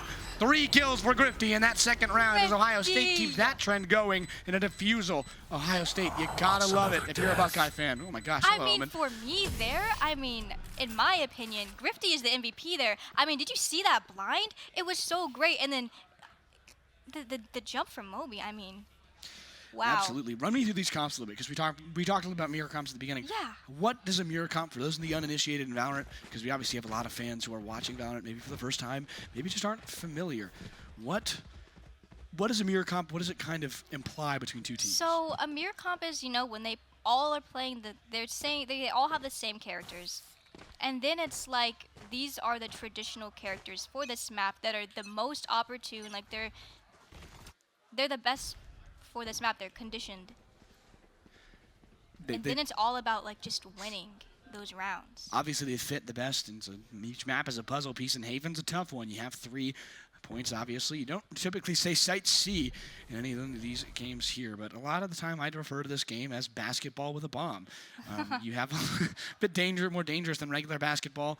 Breadloaf freaking out a little bit through that wall there. Not sure they knew exactly where they were aiming and what they were aiming at. Hamburger. There is Ohio State. You guys seeing these silly little strategies that the Buckeyes are trying to complete, trying What to a bait them jump out. There. Trying to get They know, forward. they know. Breadloaf knows. I think they saw Des dash over or heard it earlier on in the round. Breadloaf going to back off. I think they're just going to get that pick on Jet and maybe decide what else they're going to do now. Breadloaf pushing away. Curious what kind of Breadloaf that I mean, this Breadloaf thinks they are. is prime. Like, I mean, if you lose one or you've made your presence known, like, it's always fine to go to another site. You don't have to commit to anything ever. absolutely. And here's what you're seeing in mid. Talk about a vertical 30 elevation. seconds Jets up top. Grifty could get slammed from the top rope. They won't. And Oh Jet my. goes down despite a triple advantage. Moonrow able to get Hamburger, but Ohio State get 2 in a row, looking for their first rifle round win of this They game. have this stuff on lockdown here. Do you see that? 12 seconds. I mean, absolutely. 12 10 seconds seconds remaining. left. 10. I lied. Michigan State going to have to plant, and they will on that C site. It's going to be an interesting situation here. You have 2 angles that Michigan State can run into the site at. Waldy Gonna push Making some forward here noise, with that making some Bulldog. Gonna be the steps. first to go. Oh. Gets one, Moby gets two. But in the Grifty. certain words of an artist from South California, it it's out. not enough. Grifty with the 4K. Grifty. I'm a fan. I don't know how you can't be. 'Cause, I mean, again, you're seeing a typical trend, and I mean, there's some joy going on that Ohio State sideline, which you did Yeah. not see earlier in the match. I think they feel a little bit more, and especially a 3-0 advantage will help you feel a lot better about what's been going on earlier. For sure. I mean, get that energy up. Get yourself moving. I mean, this is very much as a mental game as it is, you know, about mechanics and skill, you know? Absolutely, and you talk about Michigan State, Ohio State.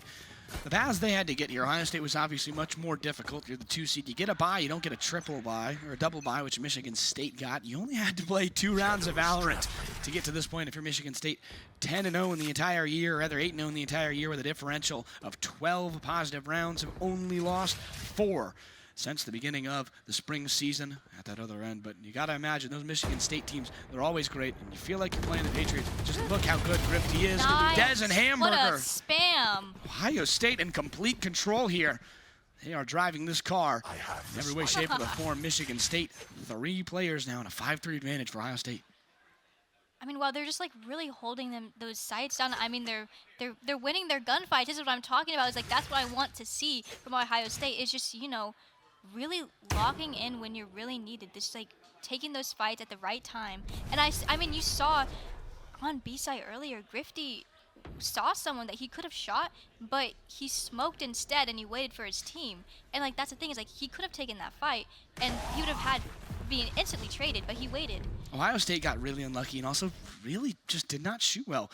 I mean, you talk about it is a shooter game. Like, it comes down to just aim at certain points, and Ohio State's aimed in that first game 30 seconds left. less than ideal, as Ohio State kind of just playing offense now. They started on defense, and now everybody switched sides, it appears, as they've gone to explore the other side of the map.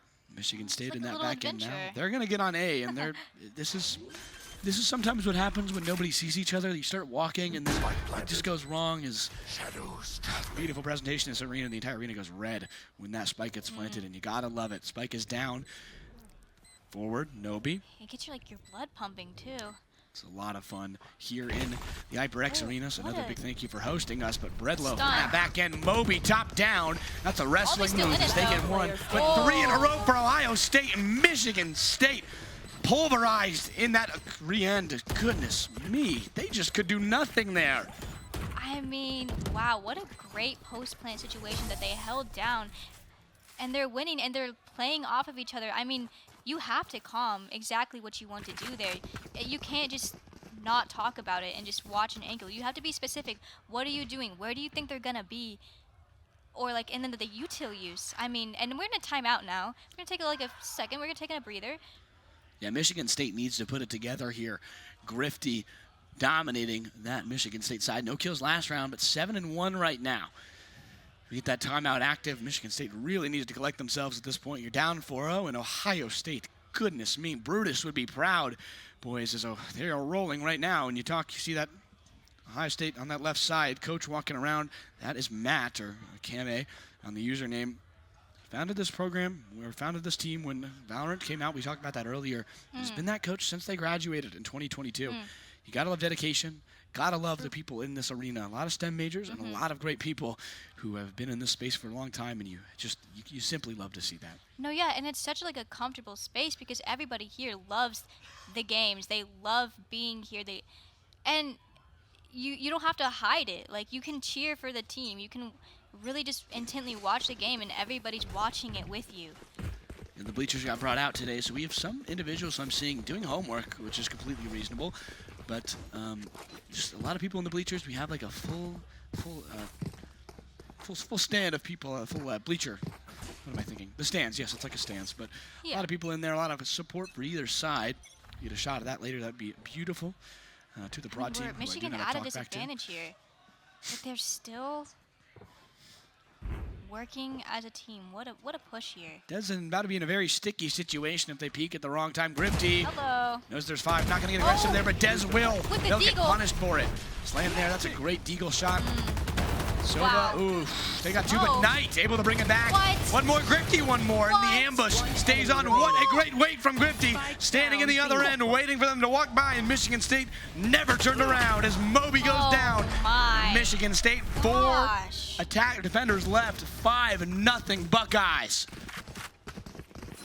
I mean, the spams through the smoke. Ouch.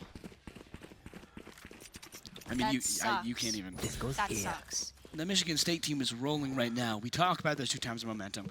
So many times, I think I'm going to say that, about 5 gazillion times. So prepare yourself, maybe get a bingo card. I don't know why you would count things on bingo. Just count it. You can tell me the final count later, but obviously Ohio State, I mean, you were looking for those rifle rounds, and now you're 3-0 on them right now. And I mean, they save for next, so this is the round that they want to win here. Michigan needs to win this round.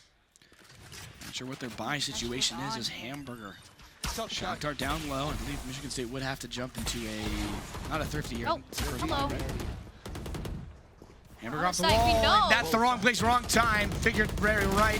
Waldy's going to get 2. Red Lobe with a consolation, but they don't go down. Moby does. Waldy gets that cipher trade there, and more information for Ohio State as they try and gain it. No Red Lobe's going to get spiked, but goes down again. He Waldy's wins third. those. I mean, you have to imagine Michigan State, you're crippled right now in momentum. You have just nothing in that other end as Moonrow gets 1. I mean, he gets his 1 there. Momentum That's is a little just consolation, falling I apart for guess. Michigan State. You're down 6-0 Wow. right now. That's not, I don't think, what anyone expected. And I mean, what do you say to your team right now if you're Michigan State? I'm not sure they have. I mean, they do have I believe they do have a coach, or rather a sub. What do you talk about if you're the captain of Michigan State right now? I mean, there's always next map. That's a fair point at this point. They need to lock in at this point for Ohio State, who is just, I mean, it's a steamroll at this point. And look at those buys. The best team on Michigan State, rather on Ohio State. Yes, no, I was right. Michigan State is 5-6 right now. No positive KD Their pockets are ratios. hurting. I mean, that's not something you see too often from a team like Michigan State, who goes and competes at these best events. And they're not used to this, you know? They were confident. They were bragging.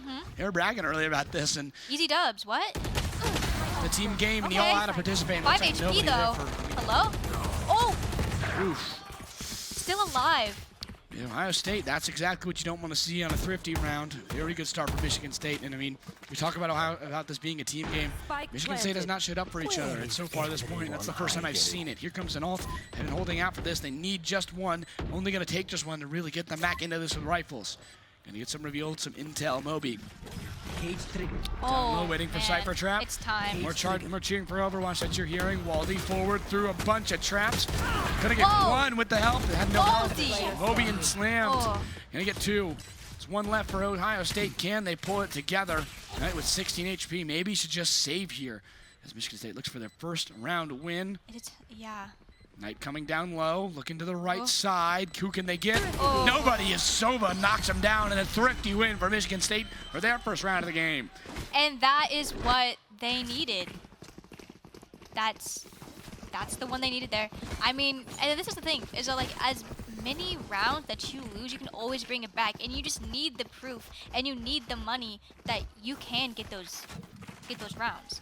It's not a Sorry, for the good news for Ohio State is that you have 4 ults, or 3 ults rather, and you're still even with Michigan State on that end, rather 4-3. Michigan State holds the advantage. But now you're at a full buy. You have the ult advantage for Michigan State. Got to use some gear. Got to build some momentum. Cannot let Ohio State back into this. Rather, cannot let Ohio State back into the just complete control of this game. Scary. Down low, Dez. That aggressive strategy no longer working. Michigan State expecting it now. You got to change what you're doing.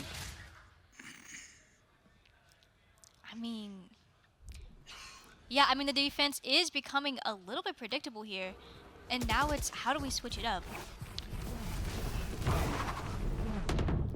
Middle sight, Grifty, and a logical trade as both omens go down. Jet on that other end. Ooh, no slam. Oh. Goes down. Hamburger. Nice. Greatly timed ult. Spike does go down. Either way, Hamburger on that top right side coming down. Here comes the breach ult for Michigan State. Got nobody. Absolutely nobody hit by that. Or rather, it was. No, Waldy was there. Waldy got clipped by that. But now 3-2. Still an advantage for Michigan State as Ohio State lost their cipher with that ult. Still one that could be used for Michigan State. You're going to hold it if you're Jet. You're waiting for a Thrifty now to use that ult. Last player standing. grab. It's one, and that's a 1-on-3. What can Knight cook up here? Manil trying to get one, has the Jet in sights, and goes down. Can't complete. 2 in a row for the Michigan State. I mean, wow. Michigan really played around with those angles there and like the different entry points because they did that wrap, and at that point, it is so hard to maintain control. I mean, they retook the site there. They were trying to defuse, but they didn't have it. At a certain point, if you're Ohio State, you got to take a timeout here because 2 in a row lost. You know you're still in control. You're still before round lead. And I mean, they did invest some ults there to try and keep it in there. I mean, that Sova ult was really great. I mean, it pushed Slammed out, who we heard was one of the best players. So we got him out from there with the Sova ult. So he wasn't in the playing field. And it was like we invested so much for that round to keep it, but Ohio State lost it even with those investments. And that's the thing about the Spartan squad. They're a machine. And they're rolling over Ohio State right now in the last 2 rounds. Can they come back? Can they get a 6-0 deficit and turn the tide here? But Ohio State, really big advantage. Just going to take that timeout, calm down, and look at this beautiful stage. That's the Michigan State esports team doing a bunch of homework. Student athletes, let's go. But on the other end, a lot of different people here cheering on their teams. And you got to love to see it on that other end. I don't think they can hear us in the arena. Yes, they can't. Can they? They're probably ignoring us. Maybe. No idea. It's okay. You don't like us. It's fine. It's okay. It's okay. A lot of screaming. So that's positive screaming for SU on the Overwatch team. That's Ryan Blankenhorn screaming. One of my very good friends. Very talented coach. Gotta love it. Oh, Uh-oh. Some ult here. a little Get bit some of body damages. blocking occurring here. They trade this time. Slammed able to get Ouch. Hamburger this time with the Sova ult after last round, but Ohio State consolation pick. Jet gonna get shot there. Grifty one more. They've gotten back in the driver's seat, but go down anyway. 3-2 lead for Ohio State, or rather for Michigan State. Oh, what a standing. running lead. headshot. I mean, when the barrel is maybe a half-inch from the other person's head, you can run, and that's that's a tough positioning opportunity for Dez, It's who like a maybe should little not understand. drive-by there. I mean, I'm not sure how close East Lansing is to Detroit, but it is the Motor City. And talk about getting run over. oh, Goodness me, and what a job by with the Waldy. timing. Gonna get that Cypher ult. Needs this round, they know it. Illogical, trying to prevent them, trying to put Ohio State on the Thrifty here. Backing up. What a headshot, Illogical. Knocks down Waldy in 3 in a row for State. Wow. I mean, here's the push and pull here. Every round it's in the air. Who's going to win it? I mean, you got to talk about how much of a back and forth it is. Watching volleyball or tennis at a point. I'm losing my voice. I'm so excited. I'm sure you can hear that on the stream. So much passion in this game, and I mean, coming off sickness, you have to imagine that this is even more disgusting with how fun these games have been. 12 and 11 for Grifty and Waldy, who've been leading the team, but you're seeing a lack of production from Des Knight and Hamburger, and this is allowing Michigan State back into this game. A logical Moby low, slammed Val. What can they do to bring Michigan State back into this game? Halftime could be even if Michigan State wins that next 3. They've already won What 3 a in a fault row. line. It's a lot about hot streaks, it feels right here. This is a must-win for Ohio State. Here comes the breach ult. They're getting aggressive on that Thrifty. Rather, not Thrifty. Phantom forward, Slam Val gonna get Dez. Bad stuff for Ohio State. Spike goes down, though. That goes down. Here's 2 for Hamburger. Oh 3 my. for 2 for Hamburger again. 3 for Ohio State. hurt 1-on-1. And Michigan State takes it back. Breadloaf for the 2-kill sandwich to bring it back for for Michigan State there. Goodness me. They're just not closing out the rounds here, but I mean, I think Hamburger heard you. I think you made him a little mad about saying he wasn't doing things for the team, so he heated up a bit.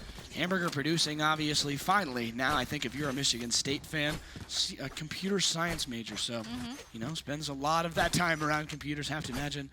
Pretty tapped in. CS is something I am not smart enough to do, nor could I ever even imagine A doing. little bit of a broken buy coming in here. Yeah, I mean, you're forcing there, and I'm not sure you really need to. If you're Ohio State, obviously you want to prevent Michigan State from getting a win here. But, that's a tough situation. Illogical with that Jet. Gonna What get a one with the spam. Vandal, and just sometimes spam is gonna work. But Dez, double headshot with the Sheriff. Goes down to their Jet, though. Illogical. Trying to stay safe. Oh my God. Gonna get Dez, Illogical 3. has the opportunity for the ace here. Can they do it? Nope, Moby going to take it from their team, but it's not going to matter. They just want to win, and win they will. 2 in a row for Moby to get 5 in a row for 6-5. And if you're an Overwatch fan, it's 2-0 on KU right now. 2-1, 2-1. That was dirty with the judge trying to, but it didn't matter. So Alex, that's how do you think about a 2-1 lead for Syracuse right now? Speechless. What? That didn't happen. That didn't happen. It's not Denial. Okay. Denial is the answer. That's what the government wants you to think. Well, that's a river in Egypt, Alex. So, Swain Vale off the wall, going to try and get some intel, but less aggression from Ohio State now, finally. You have to imagine that it wasn't working earlier. You don't want it to work now, but Moby and Illogical moving up that seaside from Michigan State. Worked last time. Why not again? Omen gets seen there. That's the tough part about Haven defense. Is you're just kind of exposed, and you have to use those angles, and you have to be at a disadvantage. You need good players. As Breadloaf, he's in some danger. Stuck in a corner, rocking a hard place for Omen. Walking in with the classic, and it's just too far to the left. Too many pixels. Away is Grifty. Goes down. Moby just gonna headshot them there. Routine back on that right side. Dez gets one, nearly 2. Good call by Dez to drop back there, but Moonrow gets one more. 4-2 advantage for the Spartans. As Moonrow getting ready there, puts that charge into it, into that hallway, but still not able to get any more. It's a 1-on-4, and Knight can't complete it, or rather Dez can't complete it. And Michigan State at halftime turned 6-0 into equal. At half, it's 6-6. What a job. Look at that streak on the bottom from both squads. Just a wee bit of a comeback here. So just a little one. Only 6 rounds in a row for the Sparty, who led by Moby, who was one of those players who did not say much to me before the game. I mean, on attack as a sentinel. I mean, come on. That's just, I feel like that's Valorant at a certain point. I mean, at this point, where you just have these players who are good enough to do that. Some struggling production. Because you're not the duelist. You're not the duelist. You don't have the util that you're supposed to have to win those gunfights. So he's just a dog. He's literally just winning. Moby is him, it appears, on that other end. 12-8-1 has that ghost. We're on pistol round again, and we talk about how Ohio State's done 6-0 on these rounds so far. Back on that other side, Illogical going to have to back off. Some more util usage out of Ohio State from on that pistol round. Classic and a dream.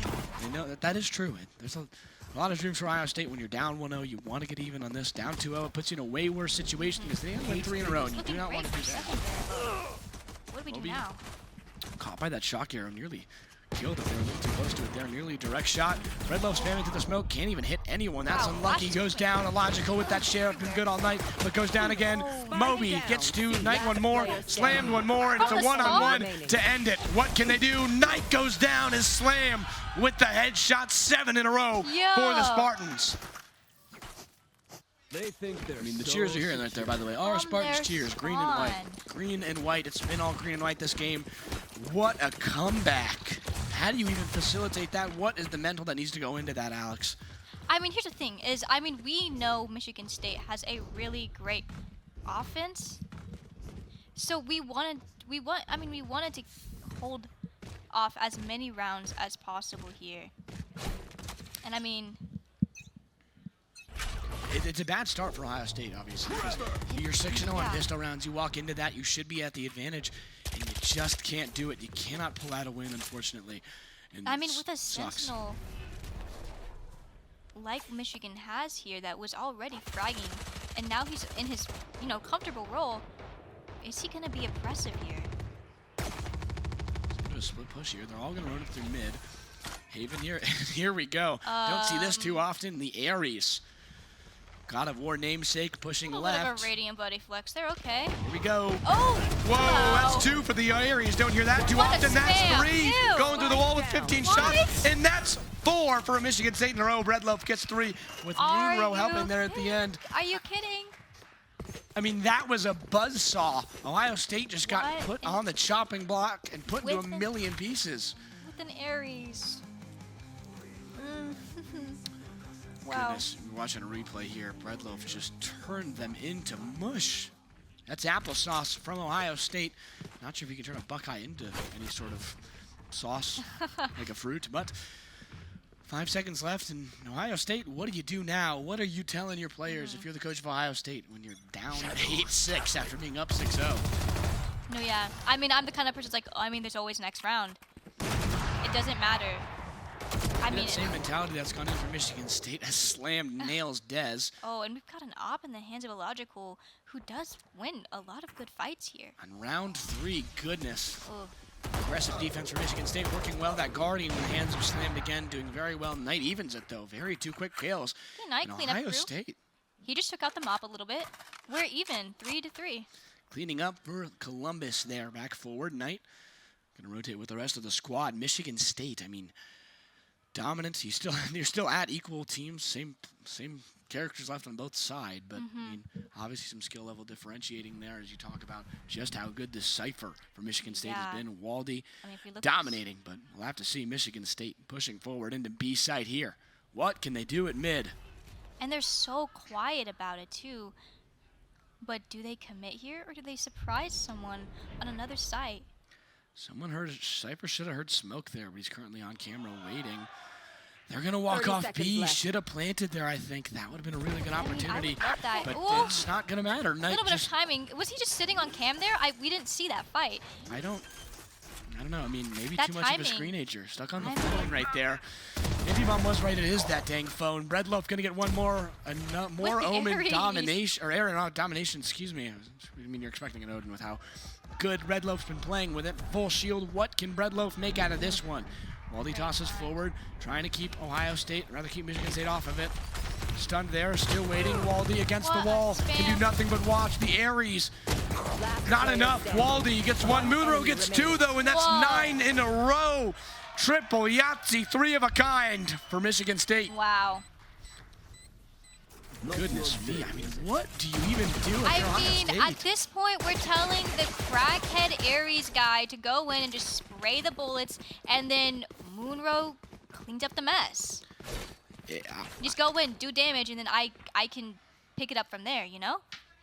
I can't even. I mean, this is not a thing that happens too often in Valorant. Obviously, this game can be very hot streaky. And that's because of buys, obviously. Sometimes you catch someone on the Thrifty. When you're on a Thrifty, you put them immediately around the back foot, and then you beat them again. And then you go down, and I've got 3 in a row, then they get 2 in a row, and we get 3 in a row, and they get 4 in a row. It can be a tennis match, but, I mean, typically a tennis match, you don't hit the ball into the other end, and then it doesn't come back for 50 minutes. Yeah. We're about 2 hours into today so far, so you talk about the endurance part of this. If Michigan State wins here in a typical BO3 and a Geometry Dash, let's go. We've got Geometry Dash. Forget everything I was saying. Oh, maybe go for a double tap here. Oh. Here we go. Okay. Oh my gosh, look at this up. go. Look at this one. This is Michigan State player, I believe. This is dangerous. Look at them go. Smiley face right there. What can they do? One more. Getting close to the end there. You see that progress bar at the top. They're about halfway through. If that person can move their head to the right slightly, come on. I'm trying to see this. For the person watching Geometry Dash on that right, just a little bit.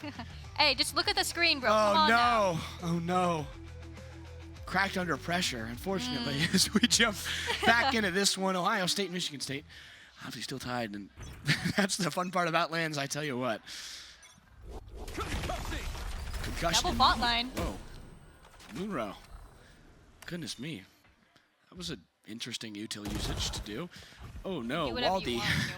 Waldy just got pulverized on that peak from Jet. Ooh. Real aggressive from Michigan State, and what the spin they're contributing to them doing really well is mixing up their looks. Breadloaf, excuse me, pushing back. Forward is Moonrow. Doing everything they can for that Michigan State side has been really good, obviously, already. That Breach util doing well. There's my favorite skin in the game that Grifty's using. Oh my. Fish Tank Spectre Knight gets slammed. Stinger, man. That's Neptune. Thank you. Magical voice in my ears. I know nothing about Valorant skins. I know a lot about Valorant. I just forget the name of the skins because I don't have any of them. Cover going out. The Spectre is literally just like the cunty version of the Stinger. I would say it's like she's slim, and then the Stinger's more like bulky, you know? Yeah, I mean, it's you have to love just how much love goes into the graphic design of Oh, the and skins. But Dez gonna come into a clash right here. Oh. Sensed the ambush, but looked the wrong way. Wrong time. Moby, 3 of a kind. That's a good poker hand. Looking for 4. Full house defenders win. That's 10 in a row for Michigan State, running them over. They don't quit. That's what I was waiting for. I mean, that's exactly what I want to see when I see Haven. When I see a Cypher, I'm waiting for that perfect Cypher sight hold. Absolutely, and I mean, just look at that. Moby. What a lawn Moby are just cutting the grass right there. Again, I mean, more Moby, where's landscaping Tim? puns. As many landscaping puns as we can get into this. Do you think anyone here knows someone on the landscaping team? Do you think that's like a... I wonder how many people are on a landscaping team. Why is that a thing? I mean, love for the game. I Come don't on. really understand. Why is esports a thing? Because you love esports. You love video games. They love landscaping. Breadloaf. Breadloaf. Continuing that cleanup crew mentality for Michigan State, who've won 10 in a row now. If you're just tuning in, 6-0 start for Ohio State, and everything has changed. What a run, a 10-0 run in rounds for Michigan State. Nothing makes quite enough sense here. Slammed another And he kill on wins Baldy. those. They just can't win gunfights. Ohio State getting rolled over. Did not know Logical was there as Knight goes down. Hamburger going to get a pick for the first He's time. so low. No health, and Wow. you're shooting that much, you're expecting something to go through, and slammed Val slams Hamburger away. I mean, Michigan State is being mean here. They're playing so aggressive. They're pushing the main side. They're supposed to wait for us to come to them, but they don't. Michigan State's now playing offense at a certain point where Dez is just hiding Oh my. in the sight. Ew. I mean, goodness me, Michigan State, what can you do? The little like 3K I mean, for the. look at that round total. I mean, you don't see this too often. I mean, now on another thrifty for Ohio State, who are just And we're in danger. crumbling. Ohio State needs to get back in it. Grifty has not seen a kill since the halfway point of this game, I believe. And you're talking rough out about here. just teams falling apart. Moby leading the charge. I mean, just 19-11-2 as a Cypher. You talk about great players. I mean, they And had once- such a great defense, but then they lost their footing. They became predictable, and it lost them rounds that they really shouldn't have lost. Yeah, I mean, Ohio State really at a certain point should at least have gotten a few games here. But have made poor decisions, haven't won gunfights that are must wins. When you're up 3-1 and an advantage, I mean, Michigan State is just able to do what they wish at this point with how good they've been playing. In terms of overall momentum and how well you're feeling, I'd say it's been 100-0. But I mean, come on. Got huge kudos to that Michigan State squad. Well coached. That East Lansing team is just steamrolling, and I mean, honestly, it's, you know, maybe their second Power Esports Conference Championship game of the weekend, and they won, obviously. Rocket League they did not win. Smash Bros. They dominated again, but Rocket League they fell in. They could have had a sweep and everything that the game they didn't play, but Boise State gonna prevent that. They'll play in Overwatch 2, and if they win here, Michigan State, they could try and match. And like they don't even know. It's like we know, so we're like, oh, don't do it, no. But they don't know. Oh, I mean, and what an ult.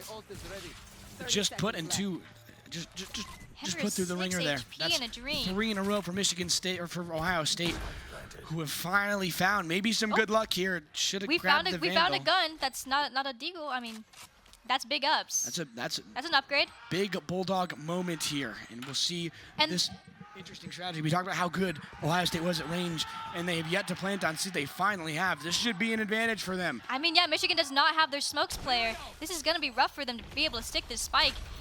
Nobody gonna get hit by that breach machine from Michigan State.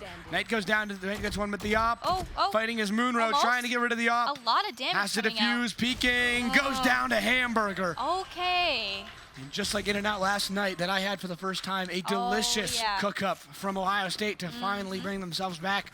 And you might have just lost 11 rounds in a row, but you're only down 4. Their first round since round 6. And I mean, that's exactly what Ohio State needs there. They just need that that ego boost. They're like, I can get another round. I'm still in it, and we can do this. Even if it looks dicey, we're not even at match point quite yet. And there's always another round. Absolutely, as Knight charging that Ohio State team with the op. You see, once they have the op, I think they're about 5-1 right now. What a spam 11 there. straight rounds for Michigan so much State. damage. I mean, come on, I mean, you have to. Kudos to that Ohio State Wow. for somehow breaking that up. That's not real. Uh-oh, Oh, logical, hello. and Goodbye. goes down. You like the ambush idea there, but when you miss every single one of your knives, it's not little a rough. logical decision, if you will. Illogical, if you might say. Horrible puns. I thought you were about to just get up and leave right there, actually. Might as well. At a certain point, it felt like Ohio State had that same mentality in this game, but they found a way to maybe try and back. And a great teleport by Grifty gets one. Leading the charge once again, Dez one more. 2 left for Michigan State. Can the Spartans maybe try and get a comeback here, but it's not looking great. Hamburger going to throw down that spike and rocking a hard place. Munro gets turned into a panini right there. Dez gets them right on the other end. #1 last act rating here. Let's see what he can cook up. Slam at some point was the #1 player in all of NA in terms of rank. What can they cook up here? A 1v5. Can they find anything versus the Buckeyes? Maybe even just a pick. Nothing doing for Michigan State. 5, and it's flawless for Ohio State, who are charging back, it feels like. Only down 2 rounds now. You lose 11 rounds in a row. How do you collect yourself? I mean, one of the things that I really like about these teams is, I mean, we've heard about how great these certain players are, but the thing is that, like, as a team, there isn't a star. You know what I mean? Like, there's just no, it's because, I mean, sometimes we see comps in pro play where it's like a really good player and friends. You know what I mean? It's like a really good player and then some people who are okay that are just really just trying to, like, set up the good guy to go and do good things. But we're not seeing that here. We're seeing different players really show out and show their skills here. And it's by the book. I mean, we're seeing great fault lines. We're seeing great omen flashes. And, I mean, the smokes are just beautiful. They're doing great. I mean, and it's like those are things that you don't really think about, but that is what a mirror comp is seeing how well they can use their util and how different, like, I mean, the play styles are different. Yeah, and more Geometry Dash, but a third game that we're going to talk about. Syracuse wins 3-1 against KU. Your Jayhawks fall apart right at the end, and they will face Boise State later on in the grand finals. Ryan Blankenhorn, that coach, he's a great guy. I mean, Overwatch will definitely be one to watch there. I mean, I think at a certain point, everybody's kind of expecting Boise State to turn into a buzzsaw and annihilate everybody they play, but we have to see it's grand finals. So you have to acknowledge that there's nothing to lose. This Syracuse team, very well put together. I don't believe in steamrolls. I will never believe in those. It's a good point. I mean, I think construction companies would have something to say about that. Yeah. But they're not sponsoring us, so they don't get a say. They don't get a say in whether steamrolls really truly do exist. Grifty, back At forth. least for esports. We get a sponsor for blowouts called the Steamroll Cam. Yeah. That'd be really sad.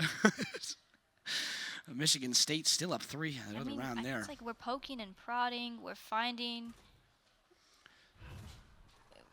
but we haven't made contact anywhere. We haven't figured out really where they have their pawns placed right now. So Fog of War chess, if you will. Fog of War chess. What do we do? Back on that other end, you see. Where are we gonna drop those battleship bombs on the ships? You know. Battleship shout. That's actually really good. As Munro sinks that battleship, Waldy goes down on a great headshot, but Grifty able to even back with another 2. Boy, on the other side is oh my gosh, Breadloaf. Whoa. With the 3K. I mean, what? Trifecta, beautiful Breadloaf play. And that's 3 slices right there. Delicious. Served up for Michigan State. Sourdough, with how beautiful that was. Nice. Sourdough is the best kind of bread. I'm not. That's simply true. We have to interview that guy. We have to ask what his favorite kind of bread is. True. Like, what kind of bread are you talking about? And then, like, the hamburger, is it, like, no cheese or what? That's what a hamburger is. But, like, what you got on your hamburger? Like, lettuce, tomato? Yeah, I mean, I don't eat hamburgers. I'm a cheese You believer. just had, I had a cheeseburger from Oh, out. same difference. No, it's really not, because the cheese is important. But why isn't it just a cheeseburger with no cheese? Why don't it just be a burger? Or is that too short? Burger with no ham? Either way, we'll see what either team can cook up. Oh, Logical with the ambush nice gets try. 1, but oof. Whatever. You gotta love it here. That's a good pick. You need at least 1 if that's gonna work out in any way. And another Ooh, ambush okay, on the Waldy. other side. Slammed walks into that one. Waldy shuts the door. Closed. Ohio State with 4 as they push in on the offensive side. Michigan State at another disadvantage, but it's match point here. Michigan State needs 1 round to put away game 2. I mean, that's the aggressive Cypher plays I'm talking about. Like, this guy's a sentinel, and how is he doing that? I mean, goodness. Ref, do something at this point. Somebody stop this guy. Ref, he's not allowed. omnipresent. Ref, he's everywhere. Ref, he's got cameras. You're watching Big Brother shoot you in the head with a vandal at a certain point. It's really rough. On that other end, Moby not able to do anything. Hamburger runs him over right there, 7-4-2. Not sure low, but it does not matter. Because they are just doing it from anywhere at this point. Moonrow able to just knock over Breach. And I mean, come on, 4-1 Ohio State. Big advantage in Michigan State. What can they cook up here? Breadloaf. It's 2 kills. Breadloaf. We've seen how good they can be. Put him in the oven. Beautiful. East is rising. Can he finish out this round? Stunned by Breach. No, they won't. It's going to force them in, and an uncomfortable situation. Some great util usage puts Breadloaf away. 3 rounds away from Ohio State from bringing this to overtime, but only 1. The Spartans need that 11-0 run fueling what has been a dominant performance after what seemed like it was going to be an utter crushing from Ohio State. What can the Buckeyes do? Who can they collect? Now 9-12. I mean, we're still in it. The dart competition obviously still going on. Saw the geometry dash earlier. A lot of things going on here. A lot of fun activities. I mean, there's Waldy's not just still one leading thing to though. watch. Goodness, what a dominant performance, right? I mean, yeah. I mean,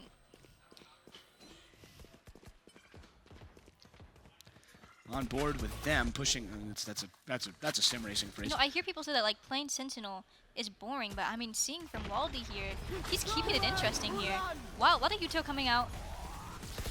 Huge ults. Oh, gosh. from the back. Dez just clotheslined them as Breadloaf, the only one able to constellation pick. Michigan State getting absolutely annihilated. 4-2 at this point, and you get that long range opportunity again. And Ohio this State is the most. that. I as much as I want the underdogs to win. I hate this plant just because it's so boring. Like, you all just stack in main, and you sit there and swing one by one and get them or whatever. It's so annoying. It's so hard to deal with if you don't have a smokes player, and they really don't. As boring as it is, illogical should have not put that there. That's the worst spot to put it. You should smoke it long and then go down. But, I mean, it's not going to result in anything. Michigan State just going to opt to save, try and keep themselves out of a thrifty situation. I mean, that's what I would do there. I mean, Ohio State's won 4 of the last 5. At this point, we're talking about Spike going to go off, and what can you collect? And it's 10-12. Ohio State still fighting after losing 11 in a row. They're now 4 of their last 5. The Buckeyes trying to find their way back, but they give up 1 round here, and it's over. They need 2 in a row to put us to overtime, and I mean, we've seen 26 rounds happen before. I mean, I've seen them win 10 rounds. What's 2 more? Come on. I mean, 26 plus you're hoping for if you are a Ohio State fan at a certain point. So much more Valorant to go, obviously, so make sure you're tuned in. If you're just tuning in, rather, the Allied Gaming Power Esports Conference Championships 2025 here at the Luxor, the HyperX Gaming and Esports Arena. Or I think it's just Esports Arena. I just confused our new space, the Shine Gaming and Esports Arena, which Daktronics helped set up the video, or other. Yes, I believe it's a Daktronics video board, and then Esports Integration helped set up our room. Very awesome situation. Big shout out to those sponsors, of course. Breadloaf had it in the crosshairs. So had no idea to Stinger, not like it would mattered. What? Shot wouldn't go there anyway. Moby Knight, there's a trade. And back on B side, 1 for Breadloaf, and has just taken over this game. But Grifty catches them in a bad spot. Slam gets 1 more. Trading everywhere. Hello, Hamburger annihilates Moonrow with a shorty. Illogical 1 more. Waldy 1 more, and it's a 1-on-1. What can they do? Putting it together 10-12. Michigan State wins. It's over. Wrong place, wrong time. 2-0 lead for the Spartans.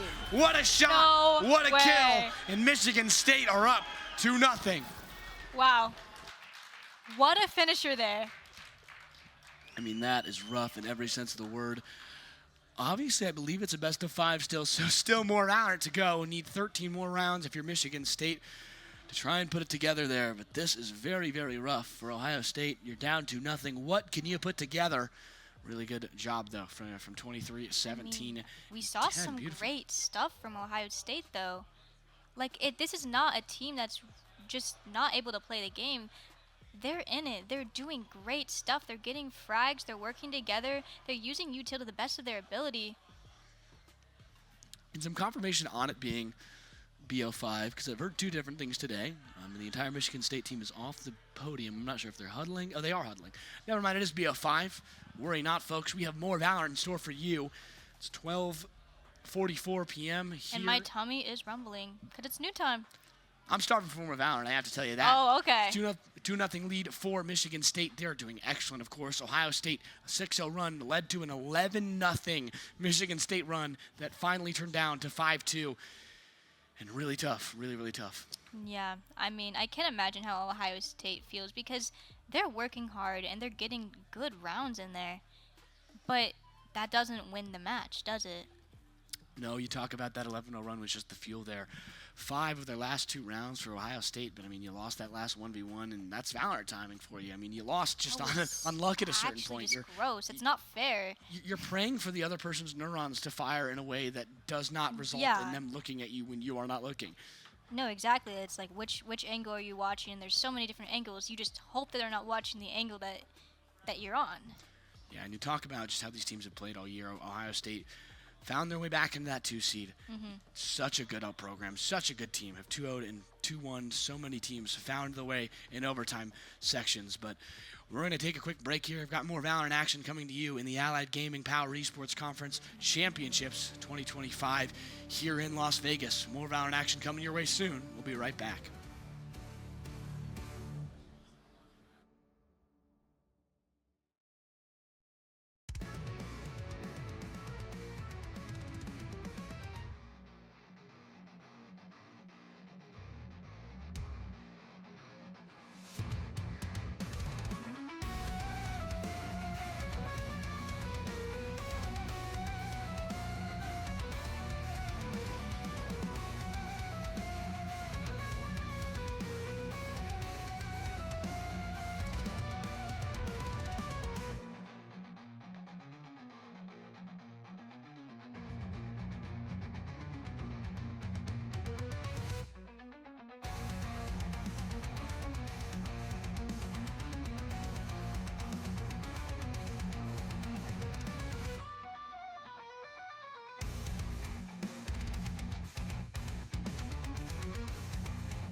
Hello and welcome back. If you're starving for more Power Esports Conference action, I'm Carson Cass, back with my co-caster, Alex Reimer.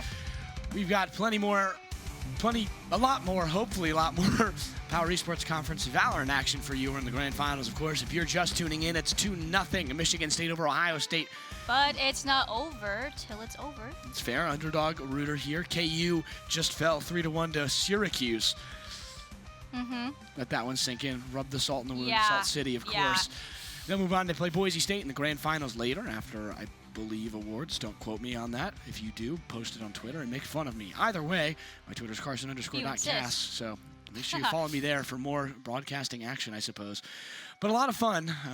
Hello to the crowd down low, but so much fun that we've had so far. Michigan State coming back from a down 6-0 to bring 6-6 at halftime. Yeah, I mean, and 11-0 and 11 in a row to bring themselves just over Ohio State, who was dominant apart from those 11-0 rounds.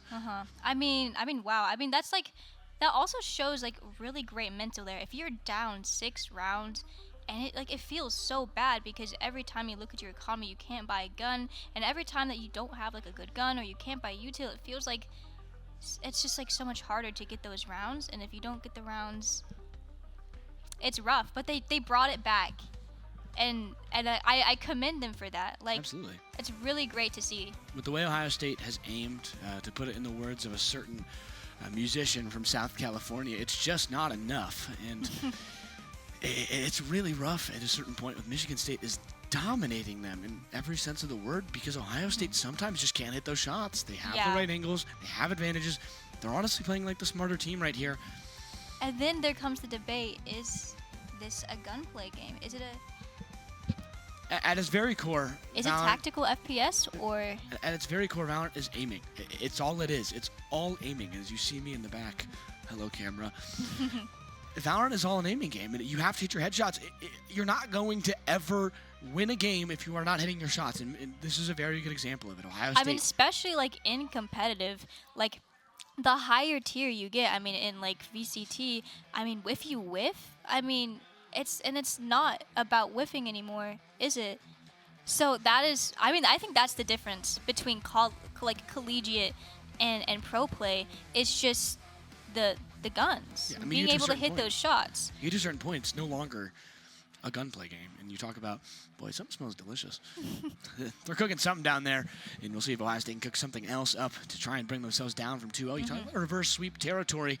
Now, I mean, Ohio State flat out is playing better. Like, if you look at it, you look at the way they're playing better angles, they're playing a better offense, playing a better defense. But you cannot take it for granted like you can in a pro scene, where you have to hit those shots. In Ohio State, maybe they're a bit low, maybe they're not feeling as good, but you're seeing the teams in green. That's all Ohio State. You're noticing how low they are on the scoreboard. They're not hitting their shots. They're not winning games. They're not winning gunfights. Looks like we're going to go look at maps and pick bands here. So let's take a look. Next up is Lotus. Oh, boy. Michigan State chose this one, so we know... nope. I mean, nope, Ohio State. My bad. Ohio State chose this one. So Ohio State chose this one. So this one's the one they're confident on, right? So this is the reverse sweep. I'm a believer.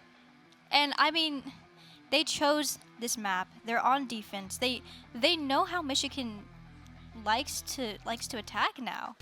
I mean, we've seen it time and time again. They just bravely take those first angles. And now you think about what just happened on the previous 3-point map. Haven, one of those quintessential Valorant maps. It's like your Wrigley's, your Fenways of it feels like this game. And if this cable goes around my back one more time, I might cry. I might cry on broadcast, if you will. Prod might cry too, as they remind me every single time it happens. Either way, what can Ohio State do at this point? Because triple point again. Yeah. We're up 6-0. You had the foundations to win. You won multiple rounds that you lost, in the sense of you had a 3-on-1 and you missed all of your shots. You didn't have the reaction time to beat Michigan State at a certain point. What do you tell your team right now if you're Matt, the coach of Ohio State? Lotus as a map, I think it can be pretty predictable the way that they push, especially Michigan State, who likes to really take those first initial fights. I'm excited to see what they do on that A site push and that first, like when they go, because it's so easy as the defense to just spam util there to keep them from getting out into that main area.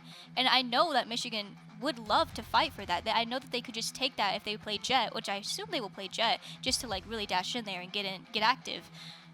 Haven's all about movement. If you can move faster around Haven, it's kind of like if you want to take it in the sense, it's kind of like if you took Icebox and you took Haven and you put them together, and it was the scariest thing ever as a Valorant player when it first came out. Yeah. And that is a little interesting. And I mean, the doors are interesting too. This is like a completely different map because there's these weird doors, and I don't think we see that in any other map. And it's something that you have to keep in mind, and it deals with strategy as well and how you take those fights, because they could be in trees. So if you push that door, you're putting yourself in like a vulnerable position because you can hear the door, so they know you're there. Yeah, and that cheer you just heard, Michigan State's been doing it all day. Go green, and then is the first chant, and go white is the response. Run us through what we just saw on those board screens of who is playing who. This is a really interesting matchup. I mean, we're looking at, you know, a Neon, which is interesting. I mean, he's just in there to like run it. I mean, we see a Vice, which I love. I love a Vice pick, especially on this map. I mean, she has a lot of agency across the map because she's not like KJ, where she has to, you know, stick close to her util, and she can really use it to her advantage. And she's more like of an initiator. So, I mean, yeah, it's just, it's tough because you're kind of looking at it where you have a Breach again. Knight is playing Breach again. Really good at controlled a bunch of fights that way. But now you're kind of with different characters who are going to move a lot faster. Yeah. And especially on Haven, movement is key at certain points of the game. But I mean, we'll we have to see also have a how they Tejo play. that can prevent them from taking that space early as well, and really put them in tricky positions. And I'm excited because I love the initiator role. I love watching good initiators because it really comes down to that util use. It doesn't, it's like sometimes it does, like the gun doesn't matter if you have that stun, if you have those salvos, because they just, either they take the fight or they get salvoed. Yeah, a lot of high-flying offense and a lot of explosives what we're going to see from that Michigan State side with the addition of Raze. The Logical already on point, and that's what we're talking about. How quick can you go here? That Tejo hitting the Logical there. And, ooh. What a timing. Yeah, I did not know they were coming there. Breadloaf and the Logical going to get 2 each between them. Michigan State off to a hot start in this pistol round. They've yet to win the first pistol round. We'll see so far. Ohio State currently 4-0 in that sense. Pushing forward, Breadloaf. I mean, also I think 8-0 in all Yeah. No. They won that first game on Haven. Excuse me. But Lotus obviously stationed in beautiful I mean, this is exactly Buffalo, what I New York. expect from Michigan State here. Just moving fast, taking those fights, winning them, and getting onto site. Another end and stuck in a rocked in hard place. Oh, He's able to wow. get 1 kill, but yeah, that went very quickly. Is Illogical going to get 3 right there to bring the attackers over? Michigan State, you can hear the cheers, the rallies as Sparty goes up 1-0. Brutus would be disappointed. I mean, I'm a big fan of those classic kills, and I mean, you saw it there, like with those, like the Tejo util there. I mean, you can really force fights with that util, and it puts them in a dangerous position because maybe they're not ready, maybe they're waiting for their team, but then it's like you either move or you die. Big thumbs up from Joey there. Gotta love that. Heck yeah. Logical, that Michigan State that you were watching right there. I mean, that's a really tough situation because Illogical is so good. I mean, finally on that duelist role, said, quote, they are the best duelist in this event. To me at the beginning of this. Let's see if they can do that. Is that what you heard? But it's looking like Wow. it. First time on the duelist, initial 3K. We have and a frenzy. Oh, ouch. That's checking your angles, and a great job as Waldy pulverized right there. Man goes down. Moonrow gonna get 1 in the form of Dez. Neon lost for Ohio State, and again, it seems like a very tough map here as another one and goes you can't down. miss those. Val with the Guardian has been dominant all game. One I player can see remaining. why they like it. Very Yeah, I good mean, player. it's Oh my gosh. doing its job. So I know you said that steamrollers aren't real, but whatever that machine I just saw right there, that kill animation was, it's We are currently 2 walking rounds over in. We are 2 rounds in. Like, there's Yeah. nothing has even happened yet. I mean, once they get guns, once they actually all have Vandals, and they're on even playing fields, it's not... You can't determine from the first 3 rounds. That's a fair point. But I think if you talk about how rifle rounds have gone, I mean, Michigan State is just dominant, especially with that Vandal. You know it's kind of like their fastball, and it's somehow 110 miles an hour. It's going right past you. There's not I mean, much you look can at that do. util. I mean, that's Yeah. what you need here. Absolutely. Ohio State still is the better buy right now because Michigan State hasn't needed to. Obviously had those guns from that last round. Yeah. Let's see what they can do. Dez. And then Ohio State side.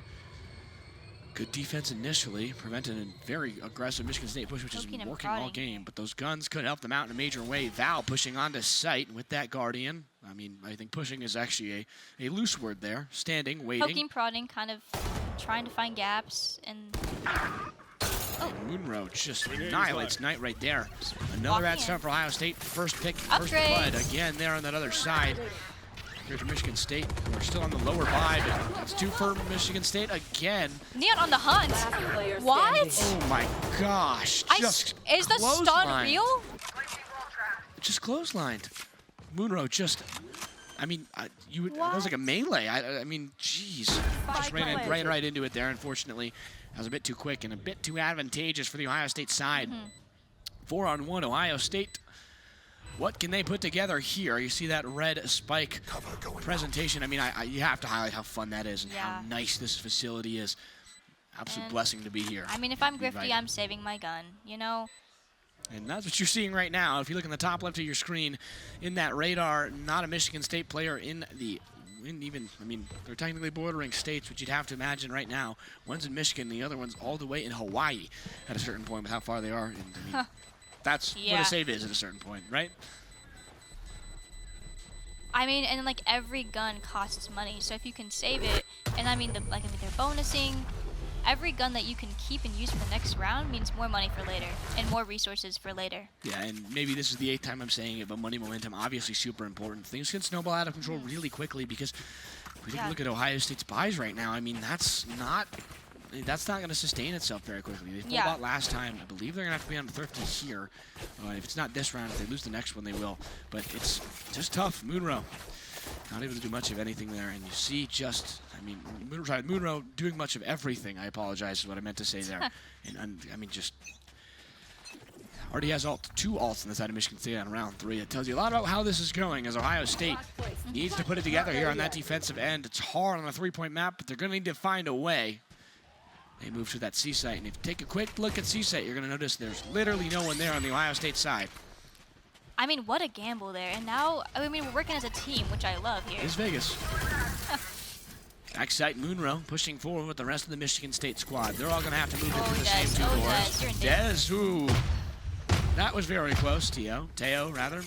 Ult coming down, and the plant finally for Michigan State, which is not going to complete itself. Good util usage there from Ohio State to prevent that for just a few moments, but nothing doing. Spike planted goes down, slam going to get 1.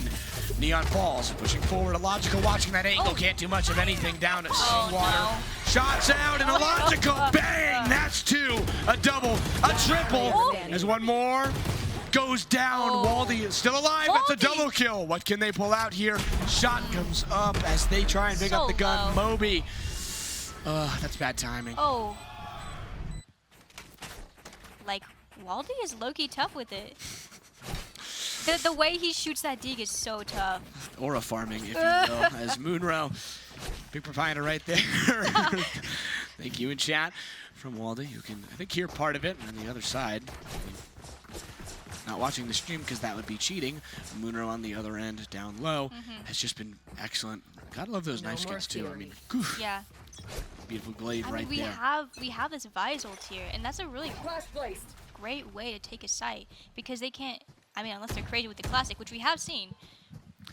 Yeah, obviously that ult right there going to be able to just take everything away. You can just drop the other team's guns at a certain point. It's kind of like Killjoy in a way. But Now you talk about how my defense crazy in the punch. City. Neon slams out, dies. It's a sacrifice at least has slammed. Whoa. Oh no. That Cleaning is- it up. That felt like What a that, guy. That did not feel good. That was like an atomic bomb going off right there. You know, they tried some shenanigans, and I saw the vision. Forward slam, gonna get that util usage out. Teo obviously can take so much space I mean, a little bit with of his damage. util there, and has the ult right there for Michigan State. They should not use it here. Waldy gonna get 1 more. Talk about how good they've been. Waldy forward, doing everything they can for Ohio State. 2 to 3 disadvantage. Go ahead. Oh, okay, so they're using it. Retrieving flash. They don't need it though. They're like, they're thugging it out. 3 for Waldy, Ultimate's ready. or 2 for Waldy rather. Is I mean, Michigan State gonna? now it's just exits, no? Yeah, everybody's got to leave at this point. Not gonna be much of anything to grab for Michigan State or Ohio State. Gonna leave it there. Is just gonna save, see what we can do on the other end, and that's gonna be Bomb going off. Spike, rather. CS in my blood. 5-0 Michigan State. And if that's any sign on a three-point map, that's a bad sign for Michigan State if you were to go off last time. Don't answer me. Well, I mean, like... Anything can happen. I mean... I mean... We'll wait till we switch sides. That's what happened last time, I can't lie. I mean, you got to 6 rounds in a row, and then suddenly the other team is full confidence. And I mean, the thing is that Pieces. we aren't... Are we at 6 yet? Nope, we're at 5. So, we're at 5. So, here's the thing is, if we can get just 5 more rounds...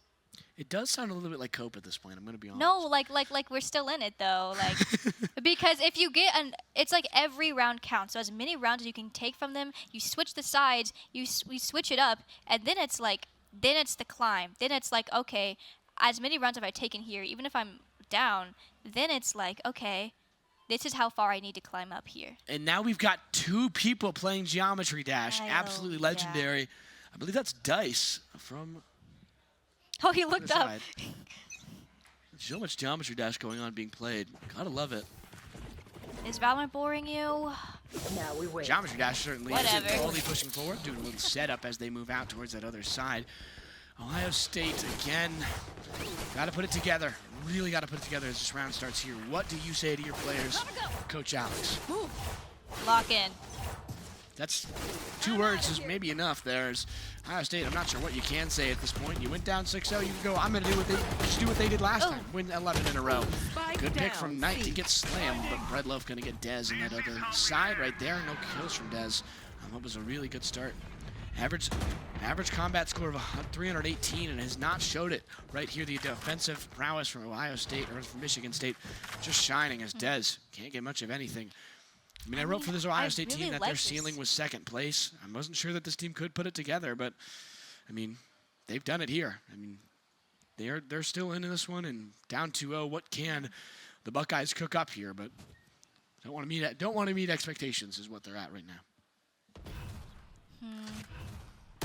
Cover going out. Great headshot from Hamburger as Hamburger Moby with goes 1. down. It's a good pick. Very good pick from Michigan State. Ooh, I lied again. The States are getting me. From Ohio as they go down towards that east side. Whew. Redloaf here just trying to find some good... Oh, no way. Really good job. Saw that Oh. double rotate, and it's going to be a teleport from Redloaf on the Okay. C. But can that rotate come back in time? A really good call from Teo. Ohio State pushing forward. Wrong place, wrong time for Logical, who Man. goes down. Knight, great job there watching that. Moonrow can't get Knight as they back On off. the That's hunt. excellent. Oh. Ohio State right there. Fault line, though. Oh, and a flash. Good stun. Still Tricky. gets a kill. Oh. Gets 2. Gets 3 into the buzzsaw. Ohio State. I mean, that's a complete momentum flipper. Oh. Can't get 4 for Moonrow, but Knight. I mean, the only one left there after the Ohio State faces a buzzsaw. Goodness me. Oh, it's just so oppressive. So many good plays for Michigan State. My voice can only take so much. You might be able to hear that it's on the brink of elimination, just like Ohio Yeah. State here. They need to put together a win or 2. This is rough. I mean, It's hard to. and It's the a hard watch. condolence is that, look, Michigan State, they were down 6-0. What happened last time? This might be Cope, but what happened last time? We'll have to see. We're seeing so much great stuff from them that I can't not believe in them. The Spartans are the 1 seed for a reason. We're getting a great example of just why that is. Ohio State trying something new on defense here. Big split, but, I mean... If only I could be in the room, like if only I could hear the comms. For which team? For Michigan. Yeah. I have to imagine it's kind of like Navy SEALs talking at a certain point, cold calculated. But, I mean, when you're up this big, it might be a lot more smiles and laughs. But I haven't seen this team be very joyous. They're very much business I mean, that as Ares usual. was kind of gross. That was disgusting. Yeah. That was is troll. not how that's supposed to work. I don't even think Epic Games, holy moly, we're not playing Fortnite. Riot Games, I don't think they intended that either. To be that good. No, yeah, the gun's not supposed to shoot like that. Pushing on the site, we're on. Talk about Oh, breaking and with the entering. salvos. Slam's gonna get 2 with those salvos. Beautiful, beautiful job right there to get Insane. on site. have to just illustrious push. Slammed out with the shorty. Good situation. Hello? Timing? Oh, wrong Hello. place, wrong time. Knight and Waldy get 2 Oh. each. Back to 3-3. Hello, goodbye. Door slammed for Michigan State there. Is Ohio State going to get 2? But Patience. can they get this reclaim? Oh Here my. comes the ult from Breach. Boing. Let's go in. That's a flash that gets their own team right there. Oh, Salos from Ohio State. I mean, have to push here. Nobody on site right now for Michigan Yeah. State who are holding that archway. They know they're at that wall. What's going to happen? the- Omen gets 1. Omen gets 2. You cannot Moby miss gets the those. last. That's 7-0 for Michigan State. Excuse me. You can't miss those. You simply can't. You have your team with you. At least hit like. Where are they going? Where the bullets go? I need more bullets. There's. It's just, it's Gosh. so hard. It's hard to watch, you know? And like, I mean, every round was winnable. You know, I'm watching this and I'm a believer. And I see the good things and I know that they could win this round. And it all comes down to winning those gunfights. It comes down to that util use because it was super tricky. I mean, it was hard to retake that with that Omen blind. Michigan State is flat out beating them on talent of aim here. And maybe that's the morning, and it does happen. It does truly happen when you're playing this early. It can really screw you up because maybe talk about esports. Some of these guys aren't up at 1 some days on the weekends, and I mean, credit to them. I'm normally not, but Slam Val has been awake as ever as Grifty goes down. Again, was the MVP for Ohio State last time, but Michigan State has got the answer right here. And it's the sound of the door slamming shut. Former #1 NA player. Here comes an interesting opportunity as Breadloaf. Wow, Breadloaf runs over Waldy right there. Logical up top. Back down low. And this is Spike going down for Michigan State. Spike planted. Well, we just So I trying think to- you might have heard that noise about Patience. 400 times so far. Yeah, I mean, I'm gonna hear it in my sleep. I'm gonna hear it in my dreams.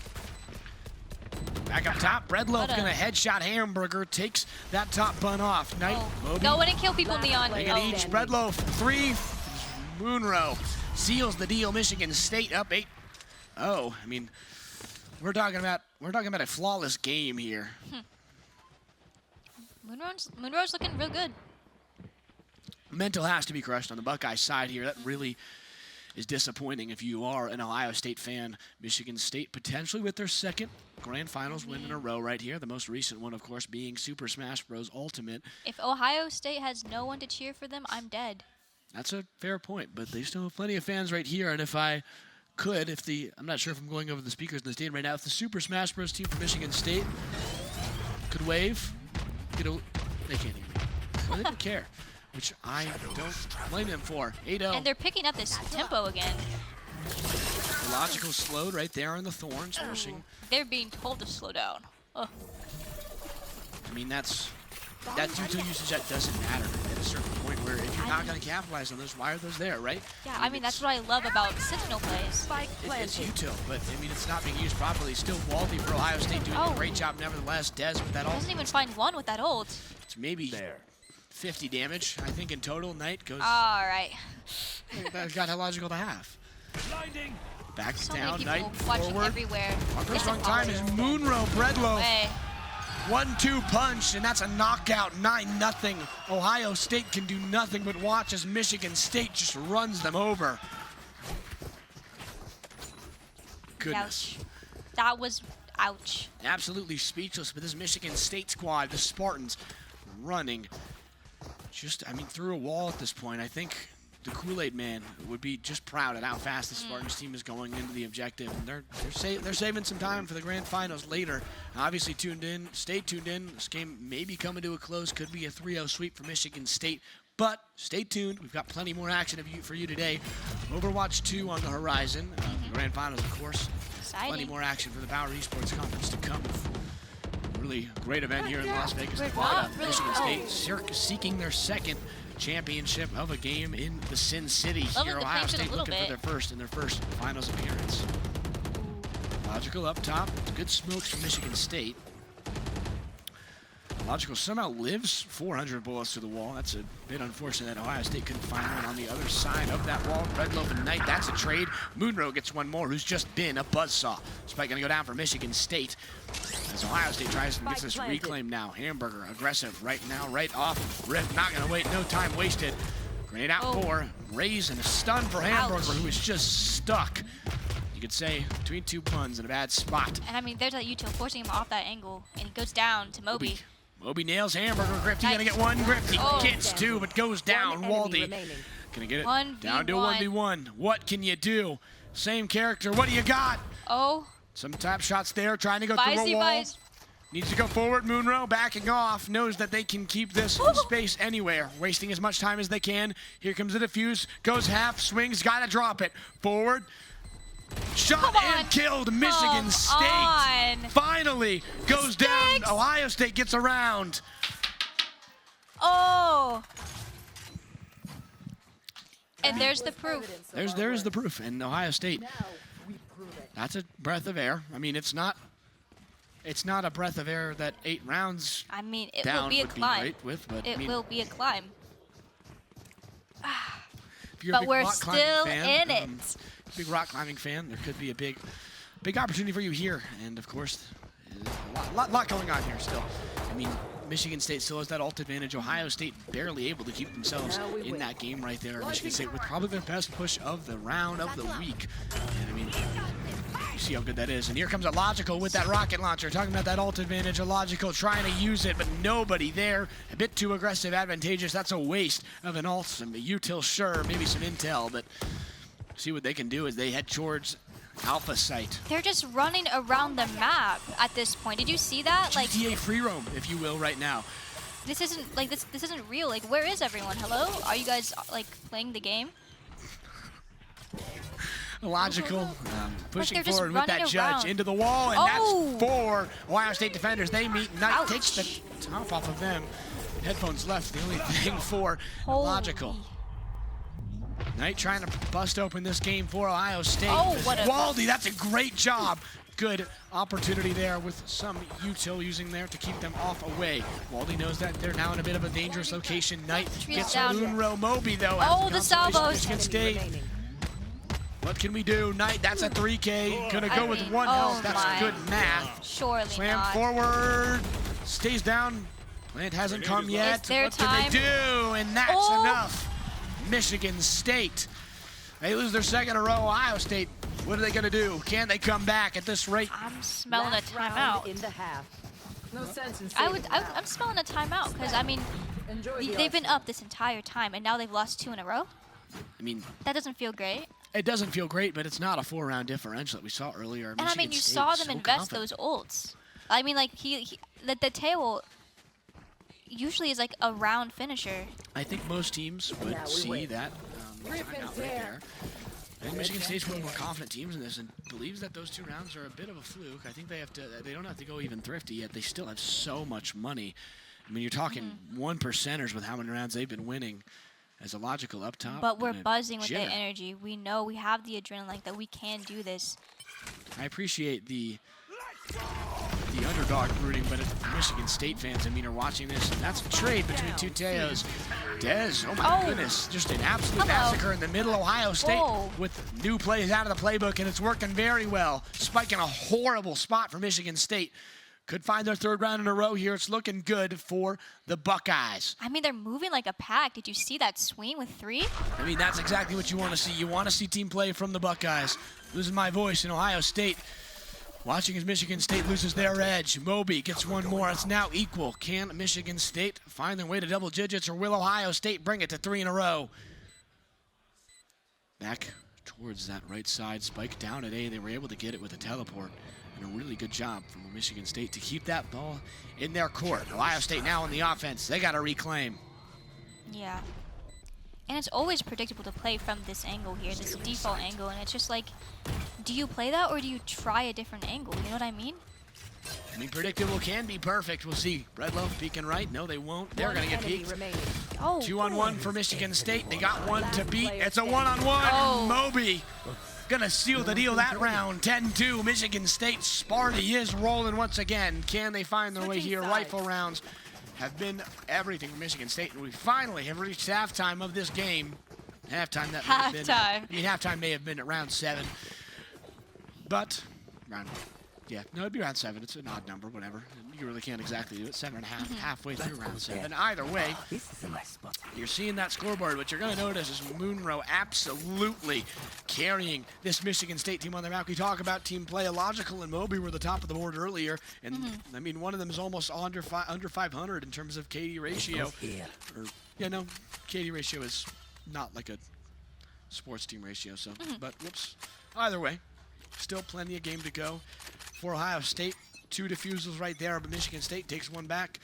And pistol rounds have been great for Ohio State. What can they do? And that's a good answer. Dez and Illogical trade at B site and A site. Monroe moving over to help their teammates. Michigan State loses one, loses 2, and it's 2-on-2 with both remaining. What can a little bit of timing here. What? Hamburger nearly gets top down, but still top rope for Monroe, who makes a interesting choice, to say the least, on that jump. Maybe there was something there.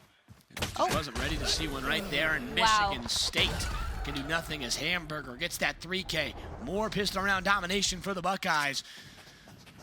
Ohio State, what can they find? I mean, they're finding like these little gaps in Michigan's stall work. I mean, they're really great with their util. They're just by the book, great and amazing, and their aim is consistent. But then it's like Ohio State just needs to find those holes, like the times where they don't. You gotta start dusting off the trick plays, right? You gotta do things that they're not expecting. No, yeah, and it's like, there it is. And that's one. Moby gets clotheslined by Knight. That's knowing habits and seeing teams play before, and that's what happens when you scout a team. I think you have to see these teams obviously played 4 rounds of Valorant between them. They know some of their habits. That's one of them right there. Plant early for Ohio State. I mean, this is an offensive-sided map, flat out. 3 points makes it easier for the offense in almost every way, shape, and form. Grifty, that's one more. Ohio State with a huge advantage here. Spike down at a 5v3. Dez leading that offensive charge earlier for Ohio State, but hasn't been much of a presence. Let's see what they can do. As Knight again, Hamburger, that long-range shots for Ohio State doing everything. And with some close range from Dez, that Guardian, great. When you talk about an offensive-sided map in Ohio State, looking to change the tide of this one, 2-0 in pistol rounds on this second half. What can they do? But Michigan State, this is particularly where they've been taking it. Ohio State has to put it together right here. Yeah. I mean, I'm kind of girl mathing it right now because they've won 4 rounds. So then they can win another 4 rounds because they've already won 4 before. So that's 8. And if they get 8 rounds, they only need what? 4? Absolutely. I mean, and we've done it before. We can do it twice again, no? You have to see that. You have to hope for that if you're a Buckeye fan. But the presence of a 3-0, even with 2 rounds in a row, seems daunting. But with plays like that, maybe not. Illogical gets one with that big ult right there. Only gets Dez, though. Still a 4-on-3. Can't reach equal. Dies in the process. Slammed. Gets Knight. Now we're equal. Sparty's team looking forward. Oh. That sucks. Ouch. Nobody getting much of anything out of there. Some intel gained, and Ohio State going to back off. I was watching Ohio for a second. Hamburger tries to get that ADS over the top. Get that util out. Moby going to get one of Michigan State back in the advantage pool. Locating targets. Hamburger pushing forward. What do you got? Ohio State down 2 to 3 players. They're trying to get everything they can out of this one, but like you mentioned, it's tough for underdogs. And what a shot from Grifty. Nail slammed in that other end, and that's quick reaction time. Exactly what Ohio State's been needing is winning those gunfights. Is the path to greatness just buying snipers? Is the cure to loneliness snipers? Truly, at long-range fighting, at close range? Come on, that's beautiful. Is that who we are and what we have to do to win this game? On the other end, Hamburger back atop, putting down Spike right here, and is going to give Michigan State a run for their money here in the second half. 3-0 would be a great start for the Buckeyes, but you got to win here. Health advantage going towards Ohio State. And you're watching some crucial moments right there down on the stage here in the HyperX Esports Arena. Here at the Allied Gaming Power and Esports Conference 2025 Championship Valorant Grand Finals. If you're just sticking with us, you should stick with us as well. We've got some adhesive between these two teams as they just can't get away from each other. 2-0 lead for Michigan State as they look to close out at 3-0. But Ohio State just cannot leave this rearview mirror in the second half. Last player standing. And that is a rough run for Hamburger, who does not react in time. And Moby Gonna Whoa. bring it to 11-4. Crucial round for Michigan State right there, and you're seeing exactly why. They're gonna have money now and gonna be able to cruise potentially 2 more rounds, and it's over for Sparty. See, more I mean, wow. geometry I mean, dash they bottom did. right. I mean, Ohio State did the thing. Like, they did find like ways Now to we wait. put gaps in whatever like stronghold they have, but then they had so much time to regain their footing. I'd like to see more aggression out of Ohio State, kind of going off what you said right Yeah. there. I mean, you can't let them do that. It's miserable. You're making it Like, miserable once for they yourself can when you're giving a recollect team. themselves and figure out what they can. Oh, Des! What a shot right there, and aggressive like I No! just mentioned. There's a double That's kill. crazy. Ball coming out, one Re-K. more. There's the triple. Can you go forward? Can you get sight? Completely domination on that A site. Ohio State's gonna have the chance to plant right here. But they need to get on site right now. They're waiting way too long. They need to get spiked down, and they need to force Michigan State's hand already. But do we win just by killing everyone? Is that like the strat? Potentially, but you're giving Michigan State the best opportunity they can. You're letting them back onto site right here. 2 up top on ramp. What can they do? That's going to be seen in that Teo. Drone right there, right side. Dez going to swing. Headshot. Oh. That's 4. Ace opportunity for Ace? Dez. 318 average combat points, and you're about to see why. Dez pushing forward. It's a 1-on-2. I'm sure Waldy He's wants so to give this back to patient. their teammate. But not enough. Oh! That's an ace! Ohio State, there's some life, 11-5. They're trying to fight their way back in this, and there's a start. Dez with 5. We're coming back. What an ace. I think this might be the first That time was insane. somebody not from Ohio State is rooting I'm for Ohio State. finding, I'm seeing Michigan isn't as consistent as they have been with those gunfights. I mean, it's also the util. I mean, like the stuns and the blinds is really, but wow. Yeah, what a slide What right there. What an a swing. ace. That's a home run at any point if you're in the baseball season. It's just starting right here in Michigan State. Having a field day at this point, but really good sign from Ohio State. That's a sign of life right there, and Ohio State is at its best when they're at their most aggressive. We jump right into the round right here, and you're seeing just how good they can be when they're aggressive. Hamburger going to lead that charge, but it's a good guess from Michigan State. A lot of teams. Oh, Here Waldy. comes the ult from Neon on that Ohio State side. Dez nailed in the head. Illogical with a Elijah's headshot. at my turn with the sniper. Kool-Ace last time. Illogical takes their shoulders off their back. Waldy plants that bomb and said, "What? Dude? Oh, No party for you." what? That's a showstopper That's right there. And insane. Oh, a little bit of patience here. 2K for slammed on that patient shot, like you mentioned. Getting that reload. What can they do? What Deo. trigger discipline? One enemy Gonna be util remaining. usage Wow. here. 1-on-2, 1-on-1. What is Grifty gonna be able to do? Has to find a way right here. Oh, They the get him. timing! 2 in a row for Ohio State. 6-11. Signs of life for this Buckeye team, who are now 4-1 in the second half. But is it too late? Are you too far away from that end? I mean, this is tough. They've got some momentum. They're going their way, but that I Columbus like team it. is doing a They're really good switching job. up the way they play. They're doing new things and they're just having fun while they're doing it. And that's what Valorant, that's what being at a LAN and playing against people is about, is having fun and also winning. Yeah, and sometimes it's a having fun competition in esports where if you're the most mentally prepared team and most willing to like swing for the fences and you're the most relaxed, I mean, Ohio State, you've got nothing to lose at this point. You're down 2-0. Just make a swing for the fences. Do things you're not used to doing. Play the game untraditionally right now. You're playing a very traditionally oriented team who plays the game in a conservative, And understanding way. maybe I take back what I said about like not turning your brain off, because maybe that's what a duelist needs to do. Just go in and shoot heads. Do it by the book if you're Michigan State, but for Ohio State, take that book, light it on fire, dust out those trick plays, see what you can do. Hamburger, gonna get one. Moonro Knight gets one more too, is slammed, able to respond to Hamburger. It's a 3-person effort for Michigan State, who's now stuck in that A and B site. What a beautiful rotate from Ohio there.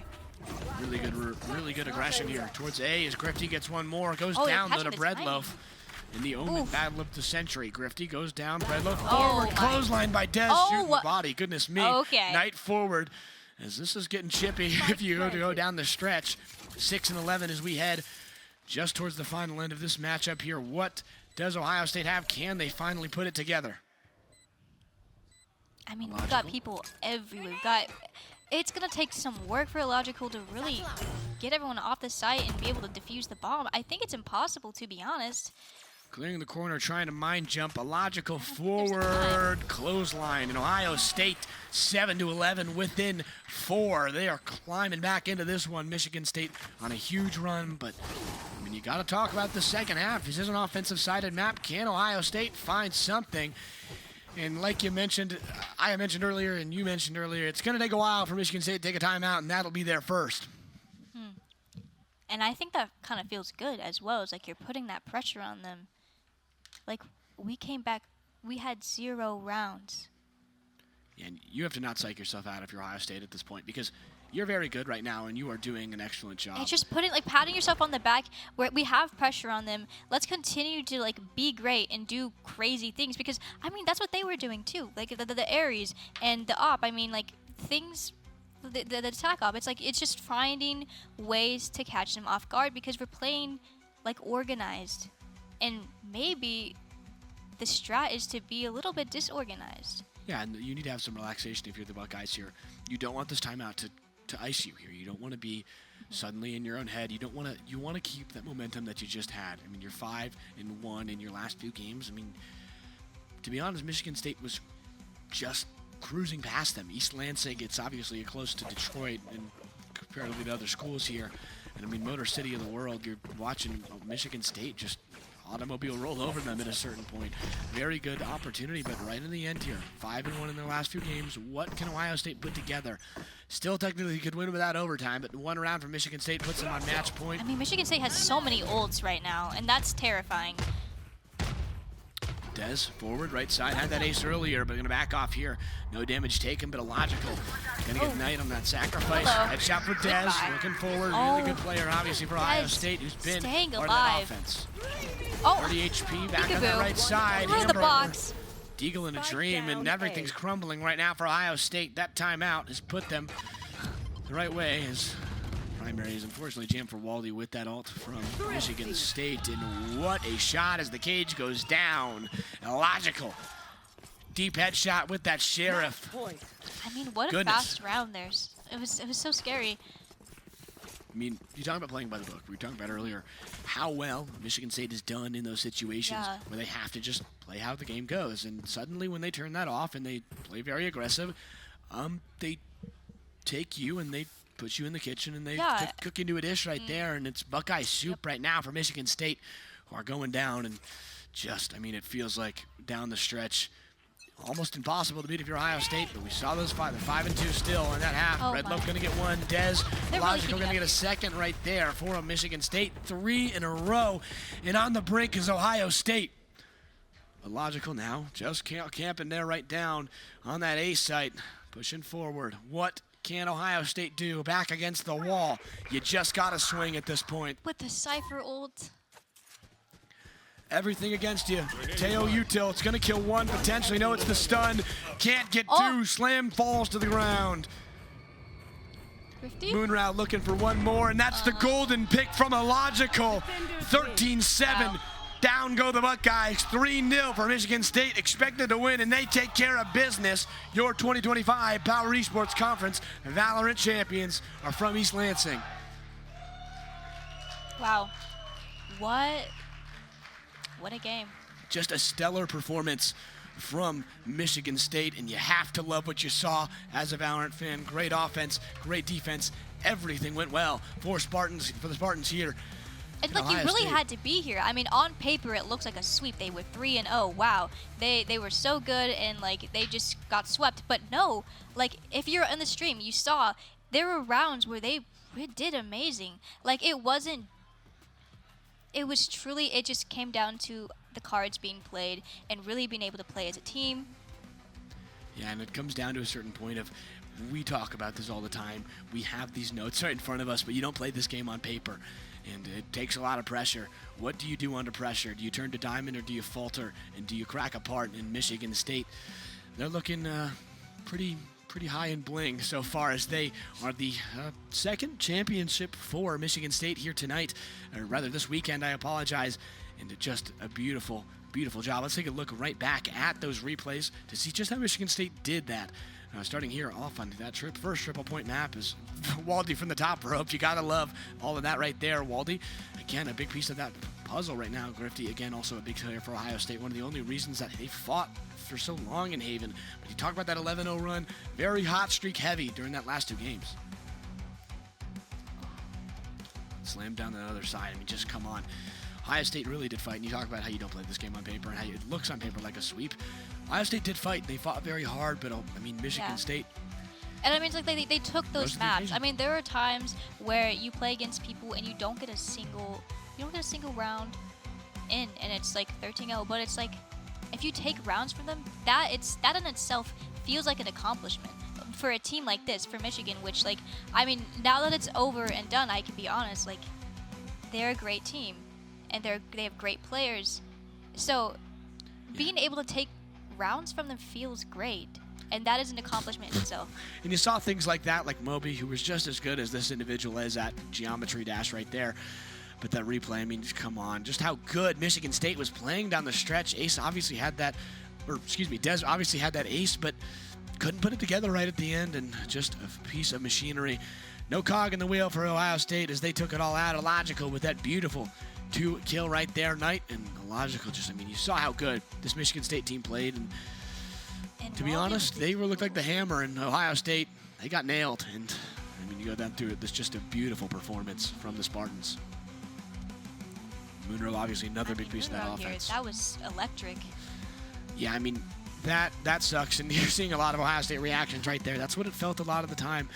Michigan State did a great job. There's that victory screen. Yeah, that's what did it right there in the very top right there. That's the hype tunnel right in the top, going green and white with this Michigan State Spartans who just completed their 2nd championship. Gotta feel good if you're from East Lansing, but we'll be on later. We'll be on other things down the stretch. We'll be right back here in just a moment. Just checking if it was ready with Jacob, who I casted Rocket League with yesterday. Going to be hosting today, and obviously you saw him earlier. He's down with the Michigan State team who just won. Jacob, well, how's it going down there? All right, I am here with the inaugural PEC Valorant champions, Michigan State, for a post-game interview. It was great to see you all up there firing on all cylinders. I have to also give a shout out, not just to you as a team, but to the great cheering section that you had here, especially whoever was playing Geometry Dash. You were the secret sauce, okay? Shout out to Geometry Dash guy.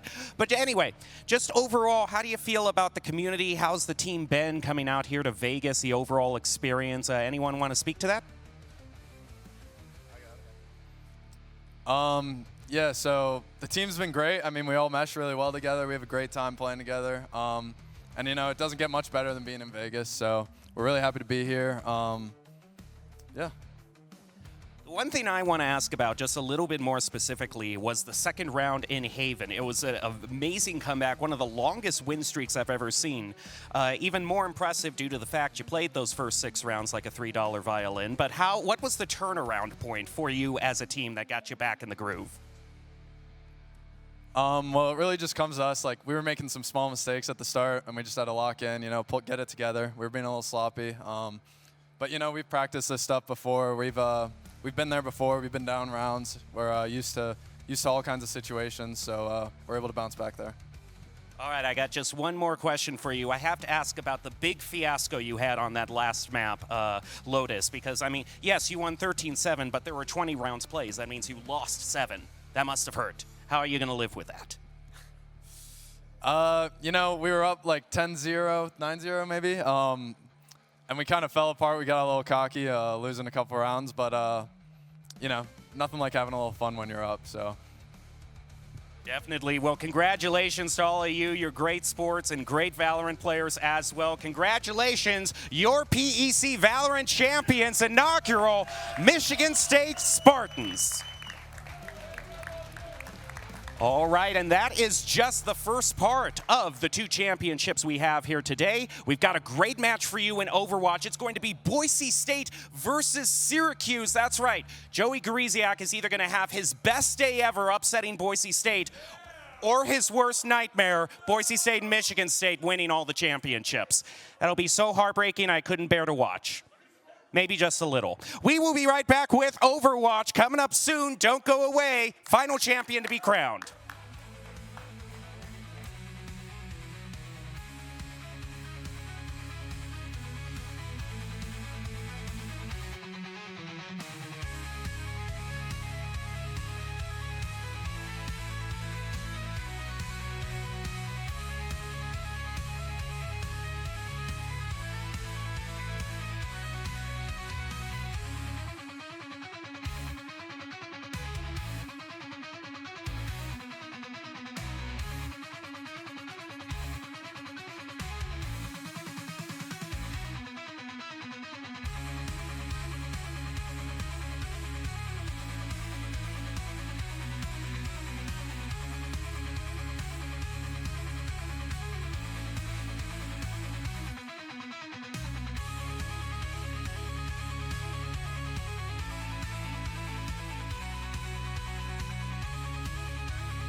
flawless.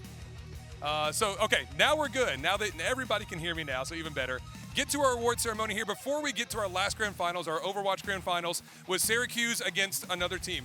And so let's get started with some of these awards and to present Boise State, they're amazing. To present the awards, we have Mike Tracy from Daktronics, one of our sponsors for this event, to help us hand out all these awards and recognize all the players, the staff, the programs that have made this happen. So big round of applause for Mike. All right. Thank you, Joey. And thank you all for coming to Las Vegas. Daktronics is proud to sponsor. In case you're unaware of what we do, we're a manufacturer of displays, so direct view LED, indoor, outdoor, and we're very proud to be associated with the growing sport of, or growing the esports market. So we'll just quickly go through some of the awards. In 2025 PEC Rocket League Coach of the Year, it goes to Peyton Wilkin, Boise State.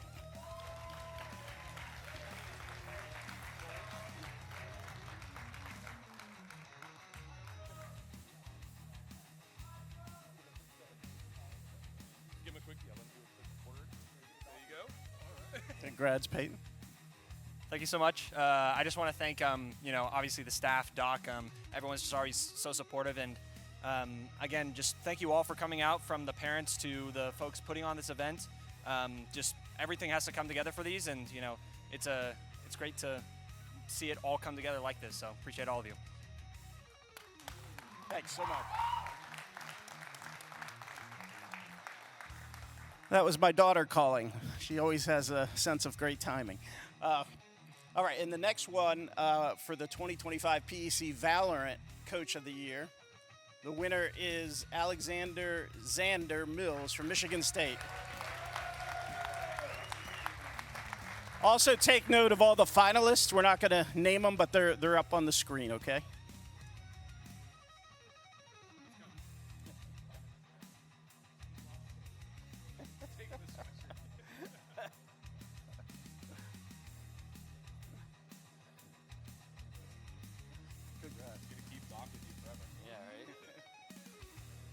I just want to take a minute to just kind of appreciate all my players.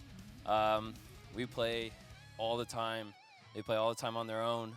JJ's playing over 500 games in a act, hitting rank 1. But the dedication comes straight from the players, and I just appreciate all of them for putting in the hard work. So, yep. Congrats.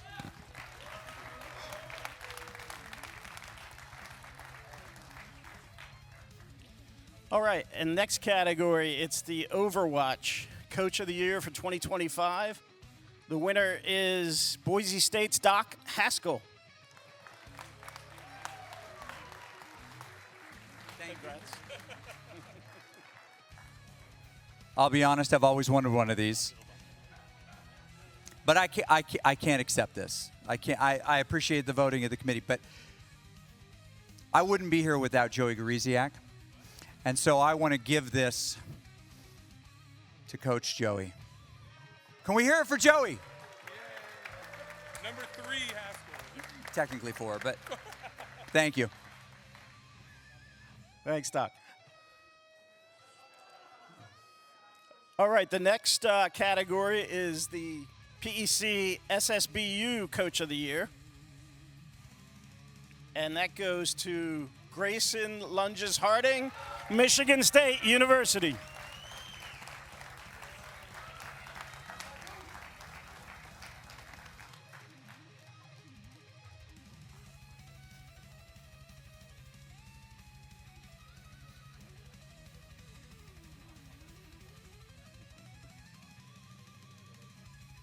Congratulations. Thank you. I've always wanted one of these. But I have the opportunity to work daily with some of the best people in the country, not just as players, but they're great people as well. Makes my job really easy. So, unfortunately, all of them are coming back next year. So, the gauntlet has been thrown for the PEC. So, thank you very much.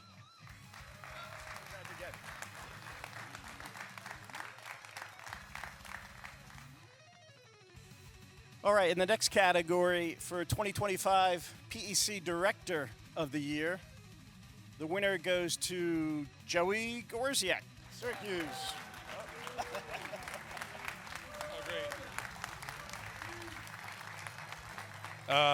I've always wanted 5 of these.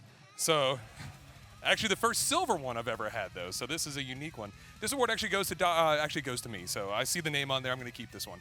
But seriously, directors, thank you for all your hard work. We're in this together. We made this happen. We're going to continue to push, continue to get bigger and better and bolder as we go, as I mentioned in the press conference on Friday.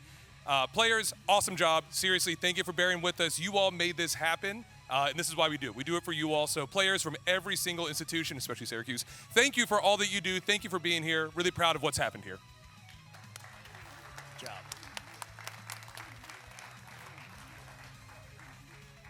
All right, and the next category is 2025 PEC Program of the Year, and the winner from Michigan State University. Congrats.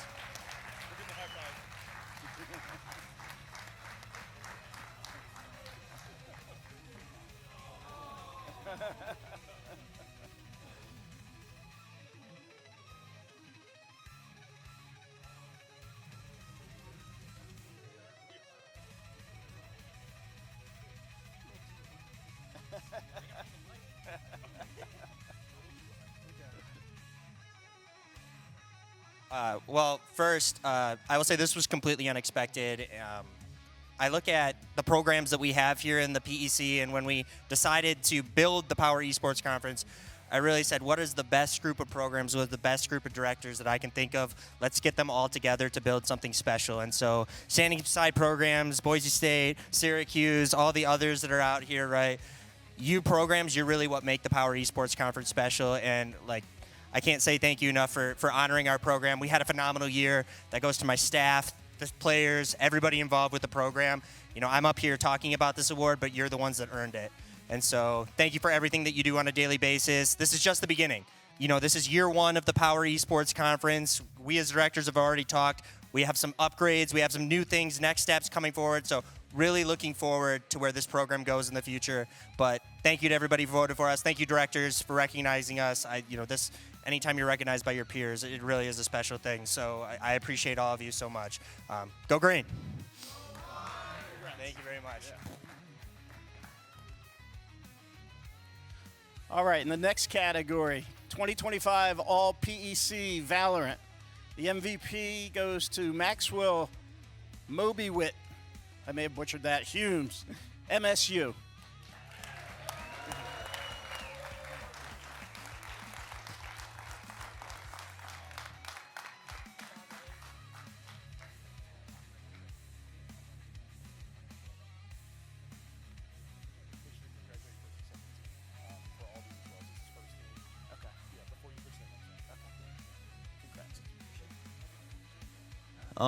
Not much to say. Shout out to my team. They carry me. Shout out to coach. He does all the hard work. Shout out to Bilski, Jonah right here with the camera. Thank you guys. You're welcome. Also, I wanted to note first teams and second teams up here. So, congrats to everybody. Next category, 2025 All PEC Overwatch. That MVP is to be determined. So stay tuned on that one. Next category, 2025 All PEC Rocket League. Cade Woozy Hall. We already. Where is he?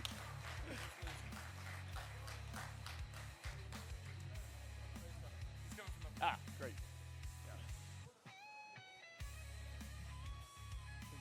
Thank you, sir. Oh, it's for me. Once again, I just want to say thank you to everybody who came out here to support not only Rocket League, but just this event as a whole. Obviously, this will be the first of many, and I hope to be able to perform like this in many coming years. Once again, thank you. Good job.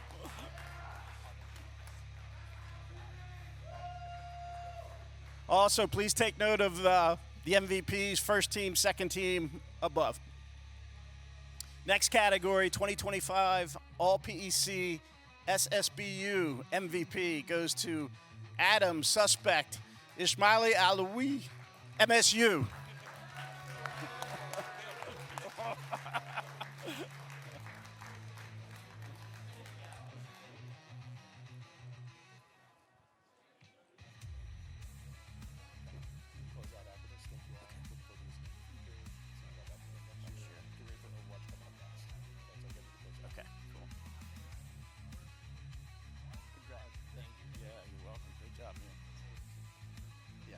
I just really want to shout out all of the MSU teams, the program staff. Jono, he's a fun guy. I like his camera. I don't know where the chain's at. I kind of want the chain right now. Can I get the? Oh, the chain's far away. But I want to shout out everybody, my teammates, the teammates that couldn't make it. It's been a great year. I'm looking forward to next year. I'll be back.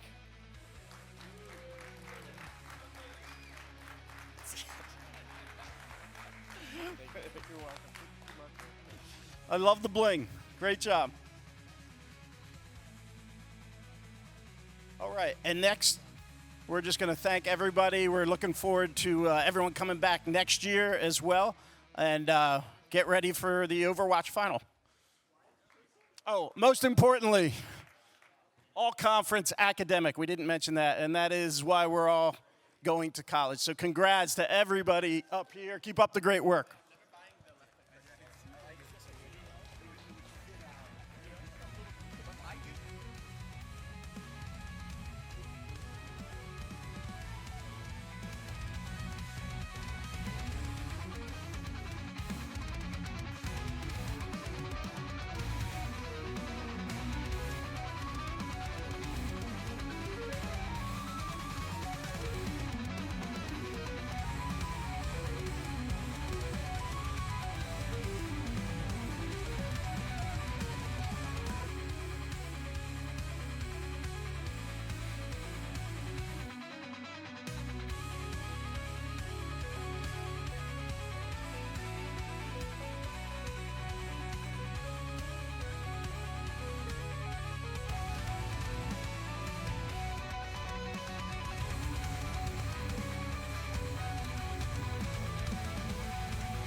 And welcome back to the HyperX Esports Arena in beautiful Las Vegas, Nevada. We are here to crown the final champion of the tournament. We have got the Boise State Broncos versus the Syracuse Orange here in Overwatch. I'm your host again, Jacob Palmer. And I'd like to say after all those awards were given out, I would like to officially say that I've always wanted none of these. And I would like to thank Riley Boyd and Ray Barnes. We're going to have our celebratory dinner for nothing tonight, so make sure you make it.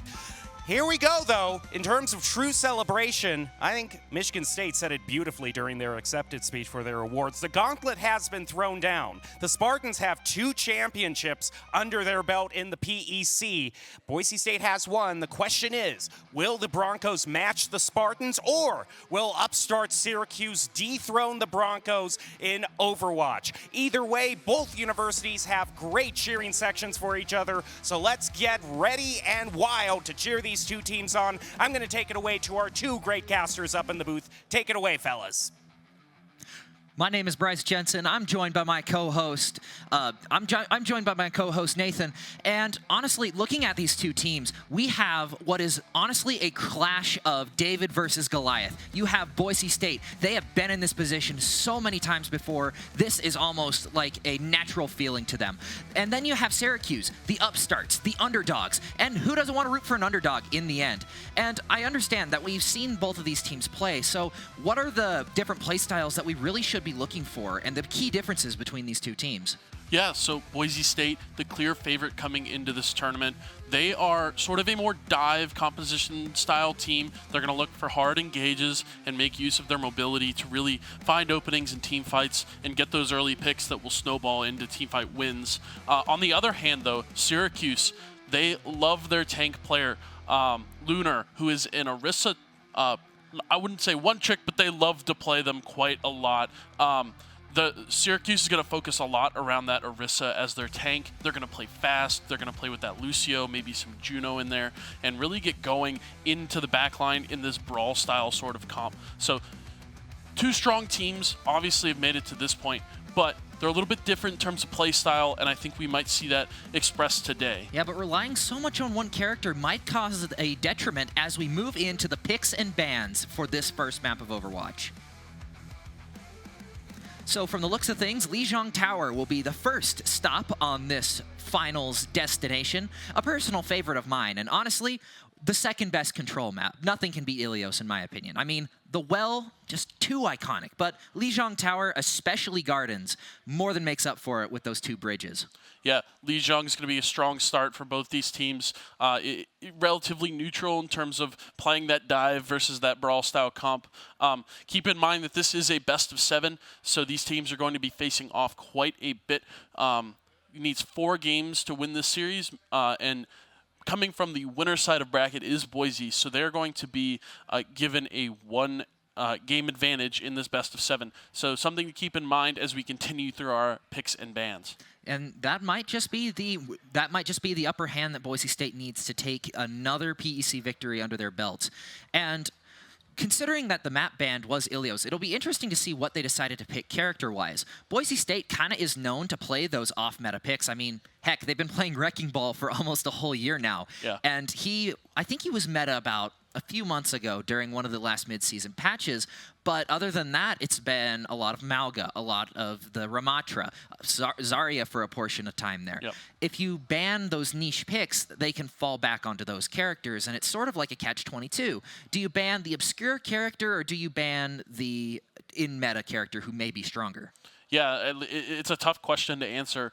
Most of the time, you're going to look to ban the characters that your opponent's the most comfortable on, but also you want to be able to ban characters that will benefit you in the long term of these series and games. Some great stuff. I'm excited to see what the picks and bans are for characters and maps here. So, yeah, I mean we got the map pick with Lijiang. So when it comes to the dive characters, we've seen a lot of bans on characters like Cassidy, those characters who can really just shut down dives super easily. But then if you take out Cassidy, you have other characters in the DPS pool that may not be as good at stopping dives. Like, I mean, Sombra's pretty good still, but with a bit of a nerf, she's maybe not as good as she once was. Yeah, and we just got word that the first bans of this match are Brig and Orisa. So they're obviously targeting Lunar from Syracuse with that Orisa ban, and then Brigitte, just a strong character overall. Great support, trying to defend backlines and stuff. So first map is going to be Brigitte and Orisa banned. Yeah, and this might hurt just a little bit more. I was talking with some of the players from Syracuse a little bit earlier on in the week, and they told me that Orisa was meta, so this should be easy. But Orisa, even though she's meta, she's banned. Yeah. So maybe it might not be as easy as they thought. Yeah, I mean, that is a great point to mention. Not having your Orisa, it now kind of waives the question of what is Syracuse going to play as their tank? What kind of depth do they have in that position?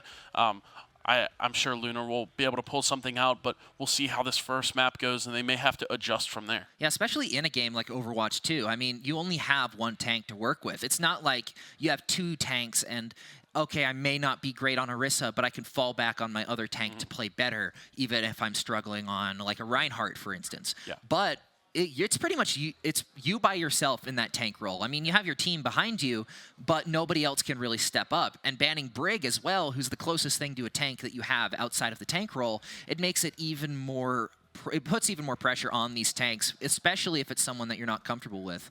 Yes, you're totally right. And the introduction of 5v5 removes that second tank, so it requires less flexibility on that role nowadays to be able to compete. So if you end up slotted into one character and that character gets banned, it could spell doom. But we will have to see Syracuse and Boise State still warming up, still getting ready for this first map of Lijiang Tower. And while we wait, let's check out the rosters of these two teams, because they have a pretty stacked cast. For the side of Boise State, we have Clear and Strider, Jenny Cummins, Carter Jones, Amanda Bailey, Will Hess, and Mark Thana. All spectacular players that I have had the pleasure of watching grow throughout the season, and I am incredibly excited to watch them do another play tonight. And then on the side of Syracuse, you have Jackson Phillips, Harris Levinson, Emilio Franco, Lucas Stolman, and Steve Lynn rounding out the lineup for Syracuse. Two teams, we've introduced them. Yeah. We've talked about the map bans. We've talked about the character bans. Now it's time to finally get into some gameplay. Yes, we have. We've seen it a little bit, but now it is time for these teams to show their mettle in the final games of Overwatch that will be played for the PEC. One team will rise, one team will fall, and we'll figure it out here fairly quickly. Anyway, no matter what way you slice it, this is going to be a very competitive matchup from both of these sides. They have everything on the line right now. This is for the whole enchilada, all the marbles, the entire cookie jar if you're at it. Yeah, being the last games of the day, too, we have quite a few spectators in the arena ready to cheer on these teams. We're going to get some great reactions, some great moments coming to you shortly on Lijiang and the maps to come. Let's get into it soon. Yeah, I mean, no matter which map you start on Lijiang, it sort of sets the precipice for the rest of the maps. I mean, the momentum that you get from just winning one is really enough to snowball. All these maps are so well made that it doesn't really matter how close it was on that first round. It gives you enough time to really keep it competitive. I've seen overtimes go super long on these maps based off just how short and compact they are, but it looks like we are going to be going to Night Market to start things off. We're seeing the Hazard off the rip from Lunar. We know the Orisa was banned, so Hazard is going to be another sort of brawly tank that can also get some dive potential. We're going to start off here on the right side. Yeah, Clear trying to make a move on the inside. Lunar with the Hazard, chasing down Hex on the Lucio, just a little bit too fast. Strider doing what he does best, taking out the first pick on Emmy. First kill goes to the Broncos.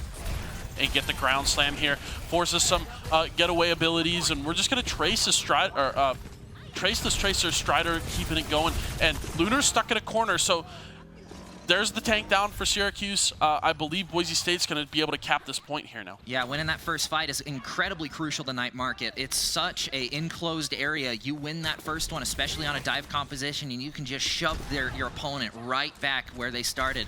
Maxwell with the Pharah spamming the one choke point they need to use to get through. Orange Men kind of trapped, taking a bit of damage. Azer taking a lot of damage in the process with Recall forced. Not a whole lot he can do still, but everybody is relatively healthy healthy on the side of Syracuse. Yeah, and Syracuse is taking this opportunity to get some point pressure here from Lunar, farm some ultimates. Now we're seeing pulse bombs on both sides here coming on shortly, and they're going to be used to get some early picks in these team fights as we kind of brawl for some control here. Point does end up getting flipped, but the boop comes through. Hex falls off the map.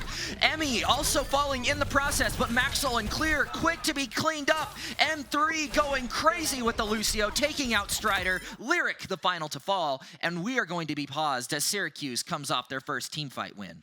Yeah, important things to note here. That boop was massive for Syracuse to win that team fight. They were able to flip the point before the fight was actually over, and that gave them some extra percentage to start off.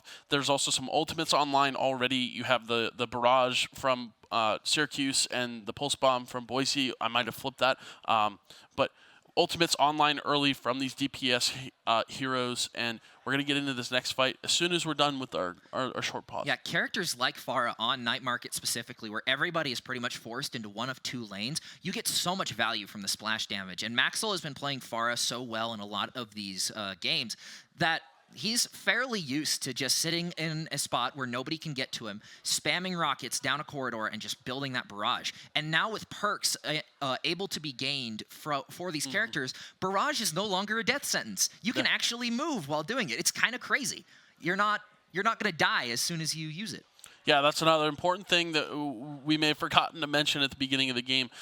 Perks are going to be a huge difference to some of these heroes, and selecting the right ones could either win you a map or lose you a map. So if used in the right circumstance. So important thing to note there as we continue to talk about that first team fight. Points relatively even percent, I believe. So except it's obviously Captain Syracuse's favor here. Yeah.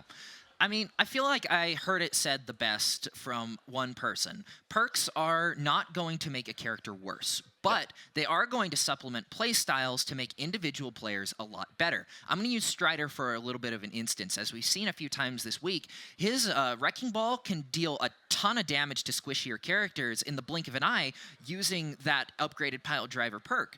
And for another character, for another player who's maybe going after tanks a little bit more or doesn't go for squishies as much, which I don't know why you do that on Wrecking Ball, but hey, I mean, it's a video game. Play it how you want. It supplements his play style really well, while others may not. And that's where I think perks are super effective. They're not going to make bad characters good, but they're going to make those good characters even better. Yeah, and while we're waiting here for the pause, we can take a quick look at the bracket just to see how these teams ended up in this position. Obviously, Boise and Syracuse are in our grand finals right now, but Boise defeated Syracuse in the winners finals 3-0. So there's potential here to see another sweep like we did earlier in the bracket, but Syracuse really battling their way through this Overwatch gauntlet, taking Ohio State to 4 games and then winning through the loser side of bracket to make it back to Grants. Yeah, and in their losers game, they only dropped one map as well to Kansas, and that is fairly impressive considering Kansas's track record, 3-0ing Nebraska and only losing out 1 to Ohio State. I got to watch that game. They played it really, really hard, and both sides came out of it relatively even. I think both of these teams are around the same skill level, and the Orange Men ended up showing their prowess, and they came out on top in the end. Yeah, and there was some really heated encouragement coming from that losers final match. Both teams, Kansas and Syracuse, really wanted to be in this position, and at the end of the day, Syracuse ends up in the grand finals. We're doing just a great job of having these competitions run smoothly, but also like keeping them extremely competitive. We had both teams sitting side by side, got real loud down there. So it was a ton of fun to watch those teams. Yeah, it got even louder at some points than the actual Valorant grand finals that were happening. And I'm sure that if you guys were watching those Valorant finals that you heard that a few times too, because it was very loud, very exciting, and most of all, you could tell everybody was having a little bit of fun in the end, too. And really, that's one of the reasons we're all here. We're here to have a good time with people that we spend a lot of time with, people that we care for a lot, and then we win. That's just a cherry on top of the big piece of cake. Yeah, the other important piece is you're here competing in person against your opponents, being able to sit across the row from them, and have some friendly banter every now and then, and just compete in the same space makes the whole difference.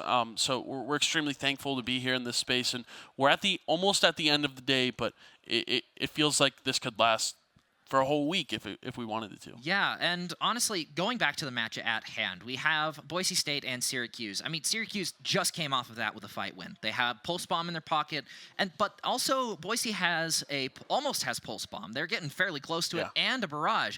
Their ability to build those ultimates is fairly quick, and in the end, I feel like that's going to be what edges out the competition there. Yep. Sure, you can take fights, you can win fights, but if you can't build those ultimates quick, you're not going to sustain yourself in this game. So I feel like Boise State has a slight edge there when it comes to feeling their way through these games. And I think if Syracuse wants to find their way through it, they're going to have to bait out those ultimates. They're going to have to win a few more fights. They're going to have to deal with Strider, who has already proven to be a thorn in their side.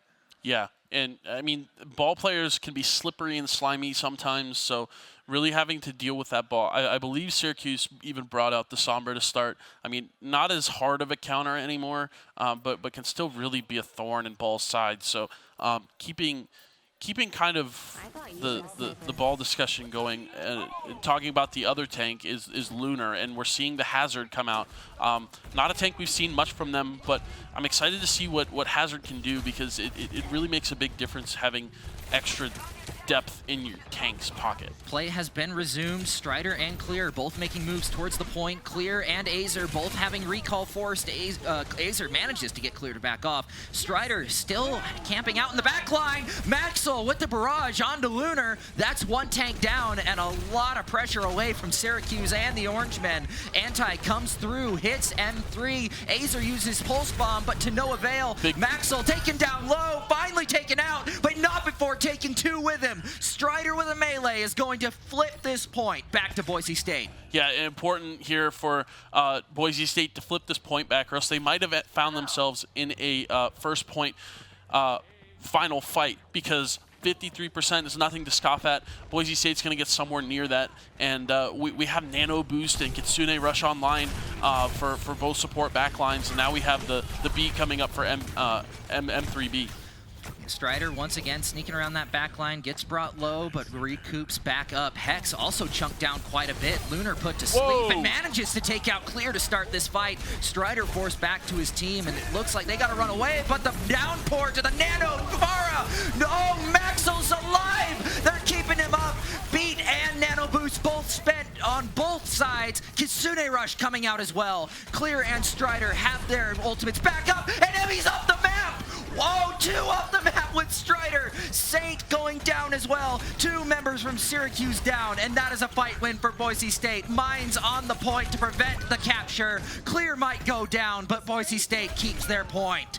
Yeah, 85% and ticking. Syracuse actually, during that fight, flipped the point, got some percent for themselves, but Syracuse is going to be in a rush to find themselves back to the night market point. They have to really push the tempo here, which may cause some issues, maybe getting picked. Yeah, it looks like Emmy's going to have to touch, but they lose Azer as their transport to the point. They're finally here taking this team fight. Clear's going to get one on Emmy, so both DPS down for Syracuse, and Boise State's clearing up this fight, and that's going to be it. Lunar trapped in a corner. Overtime ticking down. First point's going to go to Boise. Whew, man, what a first round started out. Talk about a back and forth on that point.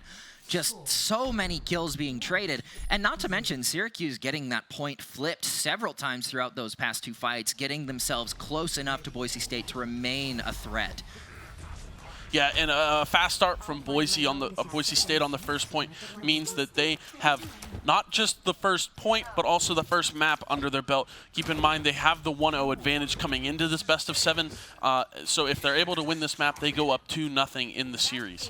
And honestly, that is a huge head start. Having to win one less game than your opponent is already a really big mental boost. And I'm sure that Syracuse can feel that as well, but at the same time, Boise State is just fishing for this first win to start things out. Emmy with the hack onto the health pack, starting stuff off. It looks like Strider does get hit with the hack, and this point is already falling on this point. Azer trying to get something through, but Lunar's being chunked down low. Saint and M3 unable to give him any support. Emmy taken down by Strider with the Nemesis form, forcing the Orange right back off point, and Boise State's gonna get the first capture. Yeah, important swap here for Boise State. They're now on to the Ramatra and Symmetra here. They're actually keeping it. Most teams use Symmetra to just teleport to point, but looks like Boise State's going to stay on Symmetra. She's really strong in these chokes, throws the turrets up above, and it's going to make it really hard for Syracuse to push here as they're going to pop the Nemesis form and get some punches in.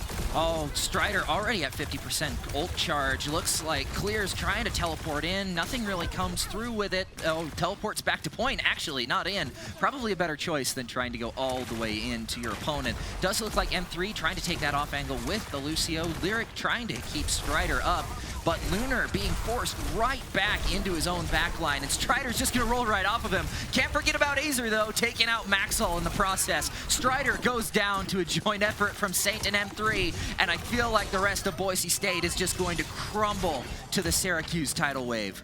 Yeah, a couple Boise State stragglers left on this point, but Syracuse has actually flipped it in their favor. Maxwell back from spawn is going to pick up Saint. Good stuff, though, from Syracuse. They kind of weathered that storm through the choke there and finally made it to point and was able to swing a team fight. So we're going to be close. Like, it's been close, and we're getting right into this next team fight with the teleporter.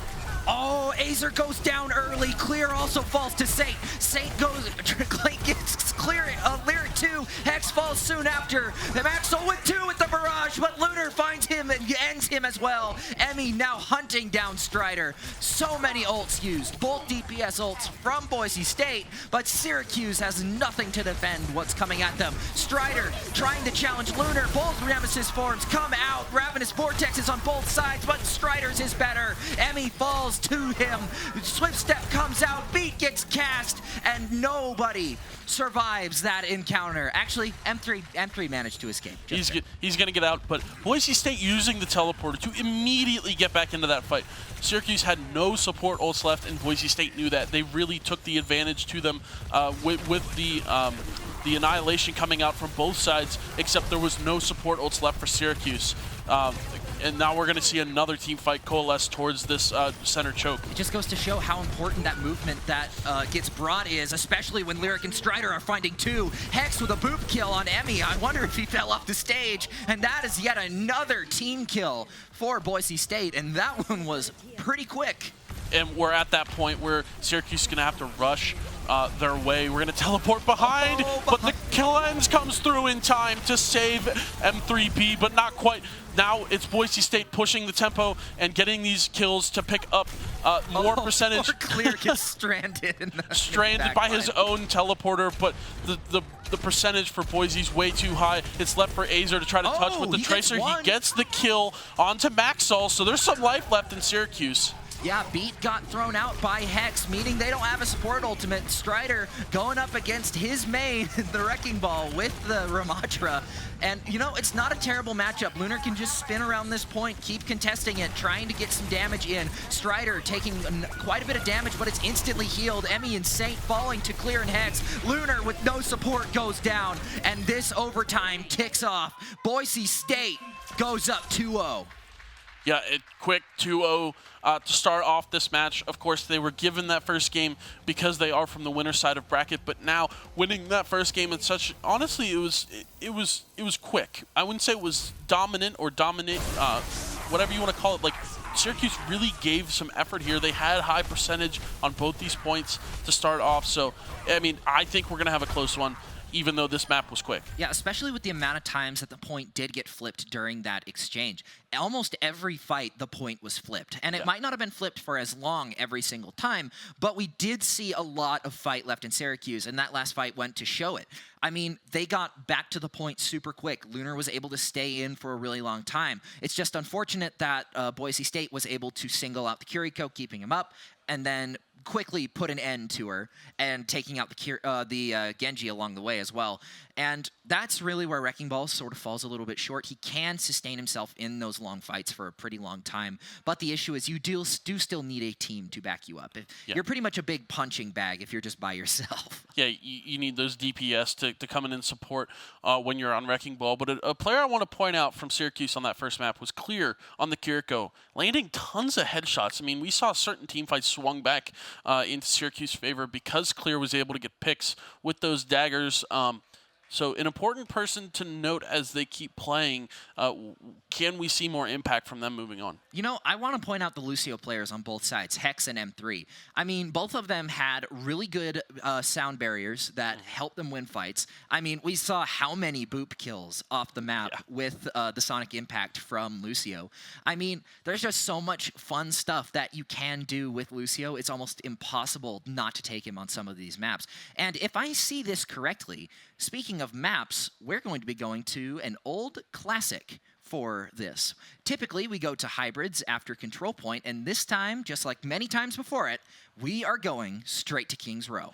King's Row is a classic map all the way from Overwatch 1 to Overwatch 2, and we're going to get a quick preview here of the depths of London in the future. So maybe the Orisa's still banned, maybe it's not. This map we will have to see, but usually a brawly map. Both teams are going to try to find these brawl comps and take over controls of the streets here. Yeah, unless you're Boise State and then you force Wrecking Ball. Yeah. Because that's just kind of what you're known for at this point. I mean, you can. You can force that Wrecking Ball, and if it works, it works. I'm totally for it. I do love playing Wrecking Ball. He's such a fun character, great mobility, and obviously, like you said, kind of a punching bag, but has enough impact. Yeah, as much as I would love to see the Wrecking Ball once again, I have the unfortunate news to tell you. He was banned. Oh. He was banned. They took him away. He was too powerful. But Kiriko was the second banned for supports on a more serious note. So we're going to see some Orisa, most likely. We're probably going to see some Orisa off the side of Syracuse, but I wouldn't doubt we see a little bit of Hazard being played from the Broncos. Yeah. Okay, so Hazard from Boise State, maybe some Orisa from Syracuse. This is our speculation as we load into this map, map 2 of this series, but map 3 in terms of scoring. Yeah, or, you know, maybe Strider's trying out a new character. Maybe he wants to play a little bit of Doomfist, you know. There's a lot of skill that can be expressed in Overwatch, and there's a lot of characters to do it with. I mean, Wrecking Ball is one of those characters that takes hundreds of hours before you even start to really know how to play him. Yeah. So maybe Strider's expanding his map or his tank pool. Maybe he's going to play a little bit of Doomfist, keep that movement tank energy going. Yeah. We're currently working on making sure we get the right maps and the right things banned from these players. That's super important here.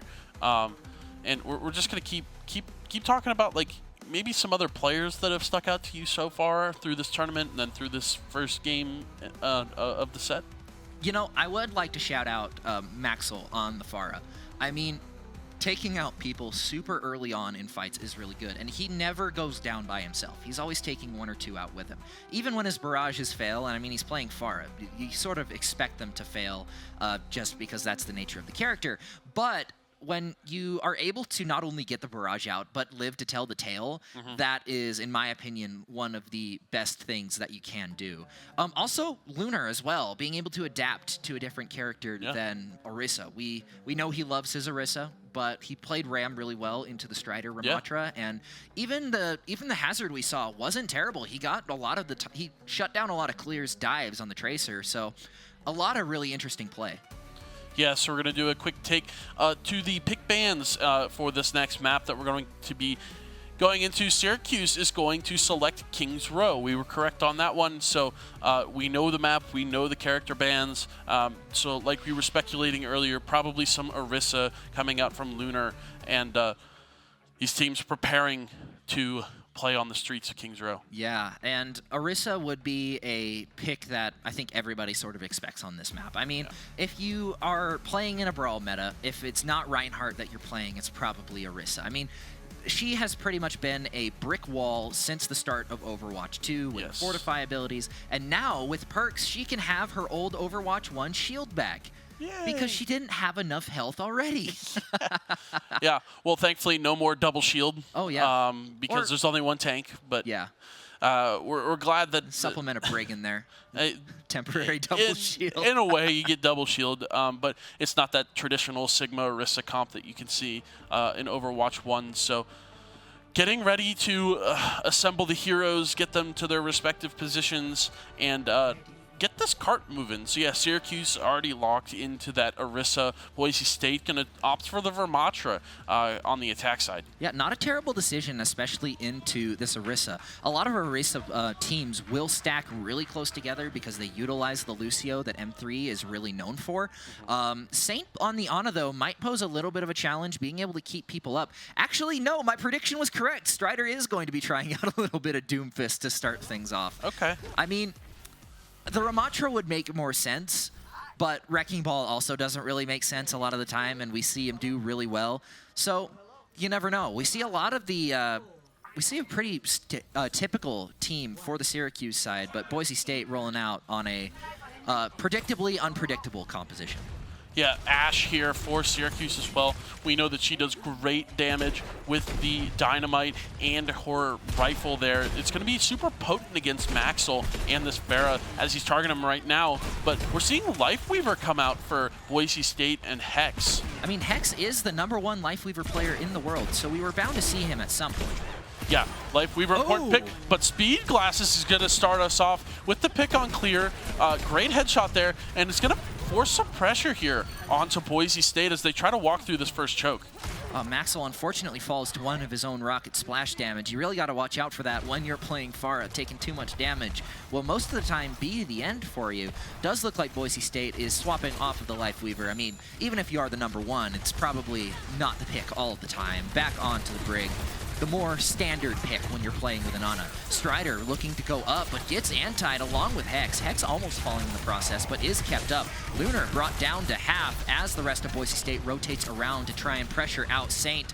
Lyric does take a spear to the face, but it doesn't matter. Whoa. Speed Glasses with a headshot on Maxwell, quickly reciprocated, and Clear is going to find Azer as well. Lunar by themselves on this point, only M3 to keep them up, and they are going to manage to come back. Oh, wait, no, never mind. He gets caught sleeping on the job and is unfortunately put down. Boise State is ticking the point forward. Yeah, and Saint's going to pick up a quick KO there onto Clear before they give up this first point. It's going to be a really easy cap for Boise State.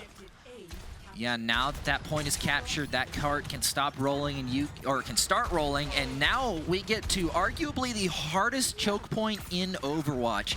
This S-shaped curve on the way to the third point is so easy for defenders to sit in one spot and really hammer on the pressure without a lot of kickback from the enemy team. Hex is going to be put on the payload duty, relinquishing it to Lyric as Strider pushes forward. Azer on the Genji trying to find something here. Strider taking quite a bit of damage in the process. Maxwell though, Whoa. Lunar with the Terror Surge finds 2. Strider manages to take out 1. Maxwell finds another in Speed Glasses, but Saint's quick to put him down. That nano boosted Terror Surge was just a little bit too much. Yeah, even in numbers here, but Syracuse is going to be able to clean up Lyric, and that's going to mean that they're going to be able to stop this cart in this first choke where you have this archway. Now, Boise State going to put a little bit of pressure on the Lunar. He does not have a team behind him. He only has his Ana and Saint, so they're going to be taking a lot of damage here. Ooh, anti does come through. Sound barrier needs to be thrown in. Bob used by Clear, kept up. Everybody on Boise State managed to recover, and Strider finds Saint. Huge source of healing out of the picture. Another Bob is reciprocated by Speed Glasses. More health being distributed. Lunar almost gone, but Bob does unfortunately go down. The best player on any team. Azer also finds his match in Clear, finding Speed Glasses as well, and that's going to be another fight win for Boise State as M3 tries to get a little bit of chip damage from the back. Yeah, and Boise State's going to get this most important cap at the end of the street phase. We're going to go into the indoor side now. Again, it's kind of similar to the streets where you're going to have these corners for these teams to play around, but Azer with the deflect on the Maxwell rocket is going to be able to take him out. Great stuff. Yeah. That is a tough pick, and I'm honestly kind of surprised that he managed to hit that. A very fast target, but both DPS are now, or no, Clear was the one who picked up that kill on Speed Glasses. He's still in this. Maxwell with the swap over to Widowmaker, but the rally is going to let the Broncos a clear path into the orange. Azer does have Dragon Blade, but I bet you they're waiting for the Nano Boost to come online. Clear chunks down M3's health, but luckily for him, Health Pack was right there for him to take. Clear getting a lot of chip damage onto the orange, and not too much they can do about it. And Lunar gets shoved into the corner. Lyric goes almost down to nothing, but Azer manages to come in with the Nano Blade, takes out Clear, forces back the rest of the team, and Boise State's going to have to regroup. Yeah, a switch to the Widowmaker here as well on Maxwell. The power indoors is not going to be as strong as you once thought it was. Ooh. And that's going to pick up a KO onto Azer, maybe overextended just a little bit. But, I mean, so far pushed back was Boise State. So they're going to have a lot of ground to cover here. And that support line from Boise's putting in the work. Lyric's going to find a pick on Speed Glasses. They're going to initiate this tempo. Oh, good opening pick from Maxwell onto Azer. Speed Glasses is also down. The sound barrier needs to be thrown out by M3. Clear with the Bob, though, isn't going to let that happen, and Saint finds his match. Lyric goes down before he dies, though. Speed Glasses finds Clear, and Hex quick to pick off Lunar. This point is still ticking. It is just Bob holding the line here. Speed Glasses is going to have to find his way in. M3B goes down, and out comes the Ravenous Vortex. Boise State finishes the map with just under 3 minutes on the clock. Wow. I mean, we saw lots of picks there to come out to start these fights, but they always came down to the last kind of group of players to close that up. I mean, the Widowmaker duel at the end there, I mean, that's something you always want to see. It's just pure skill expression, knowledge of angles and this game. So great stuff from Boise State. They put up a great time to start. Syracuse is going to have to match it if they want any way into this map. Yeah, not only match it, but they're going to have to actually get to the end first before they can match it. Even if they manage to get to the end, on 0 seconds, it is going to be a Boise State attack where all they have to do is take 1 tick. So the Orange have a lot of pressure mounted on them right now to keep this point rolling. Yeah, and as the defenders, Syracuse, they're going to opt for attacking now, Syracuse. Going to opt for the double sniper on the door open. That Widow perch at the top of the attacker spawn is always a signature. We've seen many plays from that location. And then Echo from Boise is a cool pick into these hit scan from Syracuse, though, may struggle. I think Azer is trying to recreate the Pharah magic that Maxwell had in the last round, and it looks like it's going to be Speed Glasses on the Widowmaker, trying to find an early pick from that high ground, but Boise State is not even going to respect that angle. They are going to hide away, which is the best play that you can make. Speed Glasses once again trying to find a better angle, but Hex with that shield out, he's not going to be able to get anything. Misses the shot onto Strider, but the rest of his team is pushing up. Clear almost gets his head taken off, but luckily for him, manages to duck just in time. Azer, though, is going to find the first pick of the round onto Maxwell. Lunar in a pretty tight spot inside of Hotel, and Strider trying to corner him. M3 goes down, and Clear almost falls as well, but luckily he is able to back off. Lunar does get splashed by the anti, but he does hit the spear. What a shot! Crazy stuff from Lunar here to start. They took control of Hotel, but ended up getting picked by Clear from the high ground here. Speed Glasses goes down, and we're just going to get some point contest here from Lunar. They're really going to pressure the back line of Boise State right now. Hex is getting low on shield and health as Azer makes their way around the side of the point. Strider is going to pick M3, though. Azer is really the last one left to contest, and he's going to fall. Maxwell with his, I believe, third swap of the round onto Tracer. Tracer, yeah. The other thing is not really too many ultimates available. We're only going to have Saint's Nano Boost as the first ultimate online here to start these fights. Lunar is also building that Terra Surge, which we've seen have crazy impact in that first push from Boise State. So the ultimates are coming online, and I believe Syracuse is going to have to use a couple of them to cap this first point. But Azer getting chunked down by the fire is going to allow Clear to take an early advantage. Speedglass is caught off guard, though, but he does take out Clear. There's an anti in the back line, allowing for Hex and Lyric to chunk down their forces, and now it is just up to pretty much Strider to force them out of this alleyway. Lunar forced back with MB, and that is going to be another fight win for Boise State. Well, but Lunar is going to stick around to try to get a little bit more percent on his Terra Surge. Yeah, they're actually going to go for the touch here. They try to solo out Hex, but they have the shield bash to get away. You have to keep in mind, Strider's still behind them on this Ramacho with the Annihilation, and Lyric's going to pick up a quick pick onto Azer, maybe a little bit too deep in the backline, and the Pulse Bomb gets eaten. Oh, MB takes out Hex, but not before Speedglasses falls, but that Nano Darissa is just going to be a little bit too much for them to contest with. Strider does end up getting the Nano boost. Nothing comes out of it, though, as Lyric and Max will fall. Strider trying to take out Lunar on the way out, but that clock is, that percentage is ticking. Actually, yeah, using Annihilation, but nothing comes out of it, unfortunately. That 5v1 is a little bit hard. Yeah, a little over-ambitious from Strider there.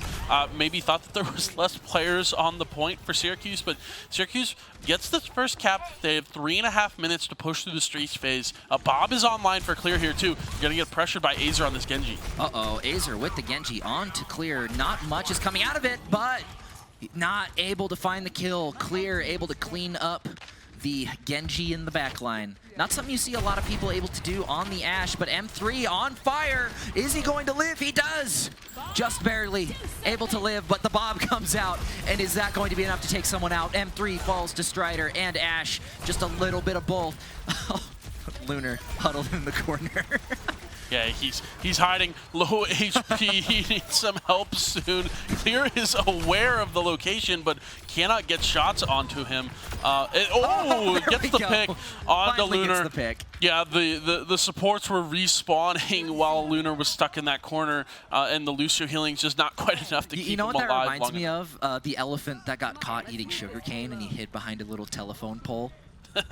I do not know that reference, but that seems like a funny one. It's a funny little photo, but we're gonna have to take a look at that afterwards. Strider taking the first initiative. Pulse Bomb does come out, doesn't find anybody. Overclock quick to reciprocate. Hex pops the rally in order to keep everyone up, and it is working so far, but with the anti, it's gonna be a little bit more difficult. Clear finds the pick on Azer, and Speedglasses is forced out before Overclock is able to finish. Lunar finding himself once again behind the telephone pole, with Fortify being used, forced back to his spawn to regroup. Clear actually did go down in that exchange, but taking out so many, Boise State is able to keep themselves in. Yeah, and Syracuse came into that team fight with 4 ultimates online, but M3B was picked early enough to where his beat could not have any impact. He still actually has it, but they only were able to use the overclock from Speedglasses to initiate that fight. On the other hand, though, Boise State still has their nano boost to keep someone alive just long enough. Maxwell and Azer both having a scuffle in the back line, but Clear is going to be taken out by Speedglasses. Azer quick to follow up with a pick on Strider. He's still hunting the supports, finds one more in Lyric, and Hex goes down to Speedglasses. Finally rounding that first curve. Boise State needs to get back, but with 4 ultimates on the board, Syracuse should have an easy time getting right through them. Yeah, I don't know if Boise State would be smart to contest here for this cap, knowing the ultimate economy situation that Syracuse has, but it may be worth it to get some of Syracuse's ults off the board. Maxwell in the back line applying some pressure with this Tracer. Yeah, and sometimes that's all you can really ask for. Nanoblade comes out with the Terra Surge, and it's going to be enough to take out Clear. Azer left on 16 HP, forced to go back before finding another, and Strider picks 2.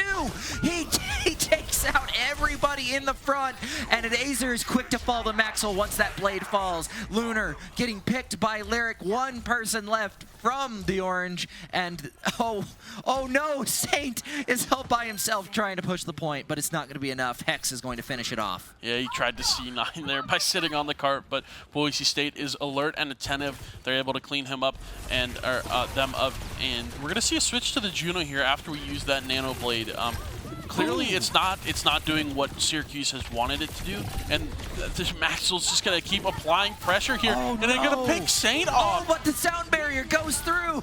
It hits Lunar and Azer. He falls, but just a little bit more time to contest. But unfortunately, Bob is a crack shot and takes out 2. Hex with the shield dash to finish it out, and Boise State takes their 3rd round, bringing them to match point.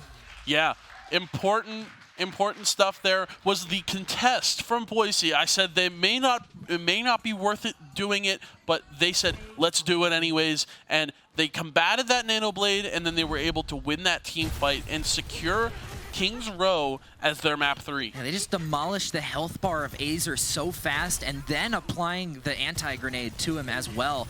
It really just didn't allow him to get anything done. And I would like to shout out Speed Glasses on the Sojourn for having some honestly cracked aim when it came to those railgun shots. And it did work for a little bit. It's just unfortunately when your Lucio is getting picked so often by Clear, you can't really use that speed boost that Sojourn would really benefit from. Right. So we're going to take some time to get these teams into the map 3, but could be potentially our last map we see today. Boise State has a 3-0 lead in the series, and we'll get some word on the character and map bans coming up shortly. So great stuff from Boise. They pushed with a lot of time left and then was able to stop Syracuse after Syracuse capped the first point. You know, speaking of push, I do believe push is going to be the next on the docket for map choice. And there are a lot of different push maps, a lot of different ways to play. Or I guess there's not a lot. There's 4 push maps, but they all play a little bit differently. So if you wanted to see one push map, what would it be? I like Dorado. Dorado's a pretty good one. Dorado, no, Dorado is an escort map. Escort. It's the push. Oh, yeah, push. Yeah. Sorry. Toronto. Toronto's New Queen Street, yeah. I believe. Yeah. That's a good one. That's a pretty good one. I like the vibe of it. Yeah, it's in Canada. It's all the snow around. It's in Canada. It's a little cold out. It's a little cold outside. A lot different than nippy here. Yeah, it's warm down here in Vegas. It's been awesome. Yeah, it's been great coming from a place like Idaho where it can't really make up its mind whether it wants to be spring or not. Yeah, it is same with Ohio. It is a pretty nice spot to be. Consistently nice 70 degrees outside. Yeah. Get a nice little tan while you're here. Yeah, but we're inside playing esports. Yes, we are. Or we're not playing esports, but we get to watch esports. So, I mean, it's a win-win. Yeah, exactly. Map 4. Yeah, we are. Or map 3. Map 3. Yeah, map 3. Game 4. Yeah. It's confusing. Thank you for sticking with us on this. We want to make sure that you all are keyed into how this tournament is working. Again, Syracuse defeated Kansas to get to this point.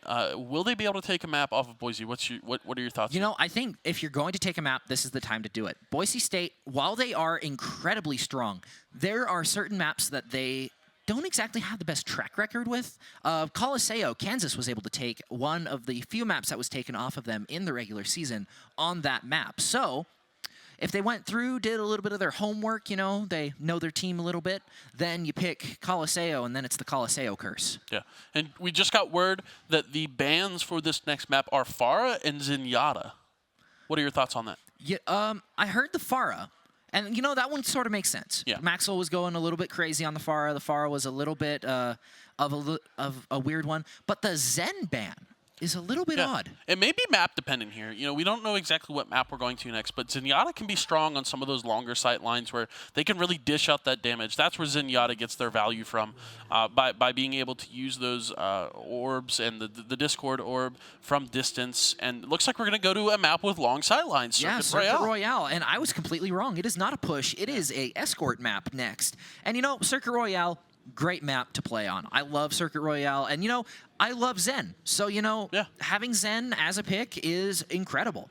My favorite character in the game. I mean, he's got his orbs. He's basically a third DPS. Yeah, that, like I said, that's where he provides his value. But he is banned for this map, so we're gonna have to see a different backline from Boise State and Syracuse on this escort map, pure escort. So we're going to push the cart right out the door and get it going up this hill into the casino, Into the casino. I mean, we don't have to go very far to a casino where we're at. It's just like around 30 yards.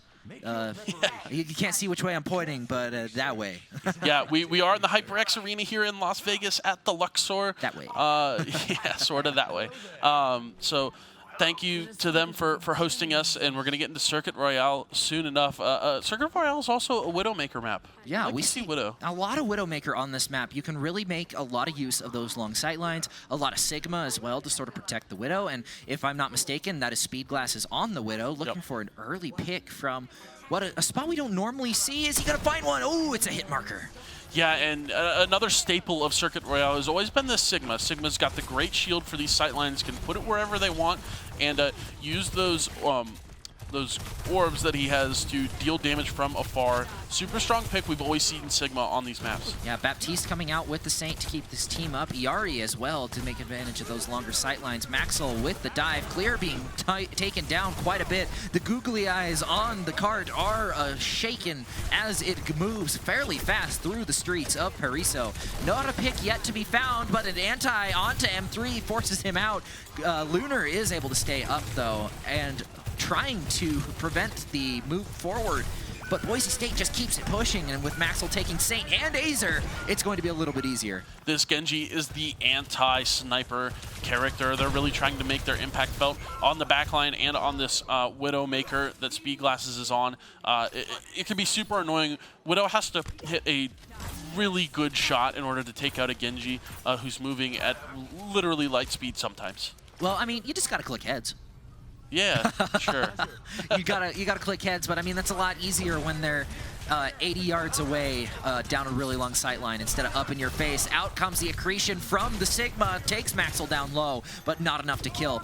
Strider forced to use the black hole in order to gain a little bit more health and protect his teammates from projectiles, but that cart is still being pushed up. Hex on the Life Weaver, ready to save his teammates. Maxwell gets the nano boost, doesn't even need the blade to take out Speed Glasses, finds Azer as well. Can he get the third? Nope, the Iari healing is a little bit too much. Saint manages to back off, but now he is very low and gets taken out by Clear. It is just Lunar and M3B trying to go against the world. Accretion comes out. It is enough to take Maxwell, but they're pushed so far back. Boise State is going to have no trouble taking this second point. Yeah, and like Strider has held so much space on these streets to start these fights, and you get the sleep. We're not seeing contest 0.17 meters contest on the cart. The Tree of Life comes out from Hex to block off parts of this choke point, but Boise State's going to edge out this fight. Clear's getting 3 to start this fight, and it's going to be an easy cap for Boise State. M3 with the Captive Sun as well, not able to find its mark, dying before it gets shot off. Boise State has 3 ultimates on the board. Speed Glasses is going to go down early, and Strider takes full advantage of the corners in this map. And then there's Hex on the payload. They're enjoying their time, yeah, being the cart pusher. Enjoying the scenery. You know, maybe spinning a few of the slot machines while they're at it. Yeah.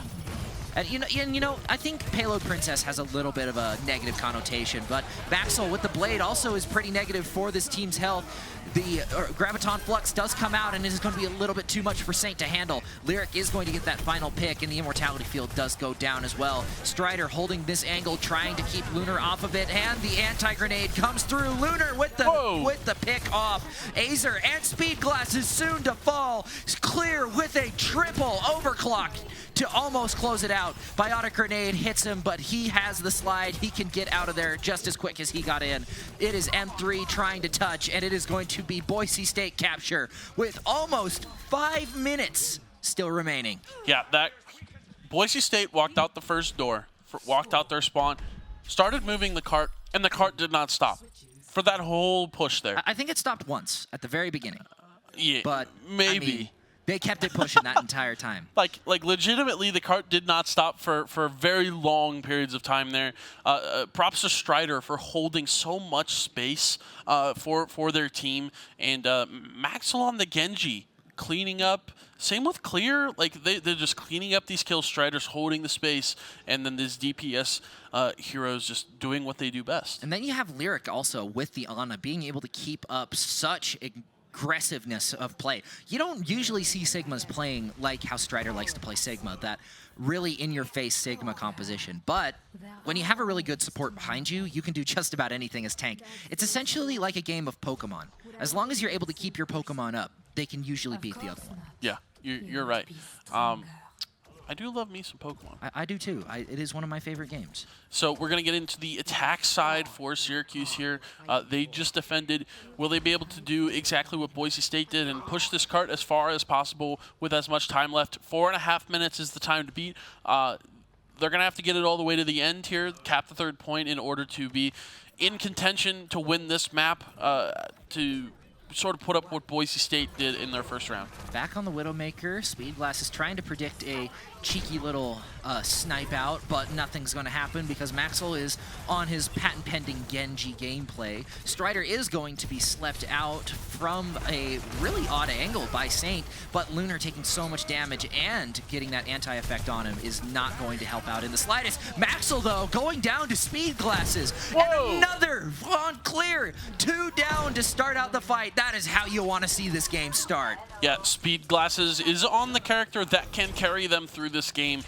Widowmaker, super great character on this map with the long sight lines. Another important thing I want to note here is that Lunar has not been able to keep their Sigma shield up for long. Boise State's doing a great job of almost immediately destroying it. Obviously, Sojourn wants to be shooting shields when they have to in order to charge up the railgun and sleep off the side of the map. But Maxwell back in on the Genji, pressuring Saint on the Ana, and they're going to find the pick. They're already in the back line looking for more. M3B is going to have to scamper away to save their life, and Maxwell's still chasing. He's like a horror movie villain, the way he appears around the corner and just watches them walk away. Just like, I'm going to get you. It might not be now. Like, I didn't get you now, but I'll get you next time. Yeah, exactly. And Maxwell's just kind of been everywhere. Like they're on the back line, they're on the DPS, they're even on the tank sometimes, putting enough pressure on the shield of Lunar to force them to play behind corners rather than walk down these long sight lines. Yeah, Maxwell trying to get around to a spot where he can challenge the Speedglasses Widowmaker up on that high ground just above the hotel. Strider taking a good job with a lot of space, giving him a lot of space to work with. Azer, though, getting taken down to very low health.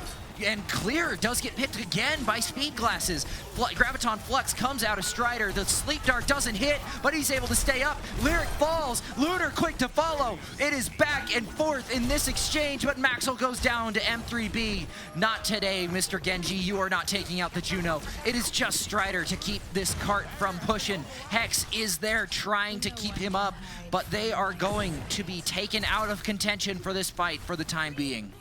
Yeah, and I mean, Speedglasses has pretty much won them 2 team fights so far, and they're going to find the headshot onto Clear after they slide up into the air. But with no real tank presence yet, Syracuse is losing some of their space here. They're going to pop the orbital ray from M3B, and they're going to take some space, stunned out of mid-air. Maxwell's doing damage in the back line, gets Speedglasses and Saint, and they're going to be continuing to do some damage. Maxwell finally goes down to Lunar, but I believe their damage has been dealt. Oh, and the Graviton Flux cancel as well with the accretion. Strider with the triple. Wow. What a play out of Strider. That would have been bye-bye Hex if that was to happen, but luckily for him, his knight in shining armor, Strider, managed to pull up and save him. And Lyric wasn't able to hit the sleep. I'm a little bit surprised. He's been making sure that Lunar had gotten his full 18 hours, and same with Saint. Both Ana's been able to hit sleep darts really well in this game. Yeah, and the Nano Boost is online for Saint here. Azer has the Dragon Blade available. We're going to have to see Syracuse push this extra point with this Dragon Blade Nano Boost combo, and here it comes. They're going to flex the back line, and down goes... Saint in the back line. They're going to lose Speedglasses and Saint, but we're still tied up here. Azer with the Nano Boost Dragon Blade is going to do their damage. We're still tied here in terms of teams. Strider's going to clean up 2. Will he get the 3rd? No, Lyric cleans it up, but that's going to be the team fight for Boise State. They're still holding this corner. There's 7 seconds left. Will Syracuse be able to touch? I do not think so. 3 seconds left on the clock. It is just Speedglasses on the Tracer. He gets there to push them into overtime. Looks like Lunar back on the point with the ball. Gets antied, brought down low, forced out. Speedglasses also goes down to Lyric. Overclock gets popped by Clear. Saint manages to kill Clear on the life lever, but he falls soon to Strider, and that is going to be Boise State winning this game 4-0.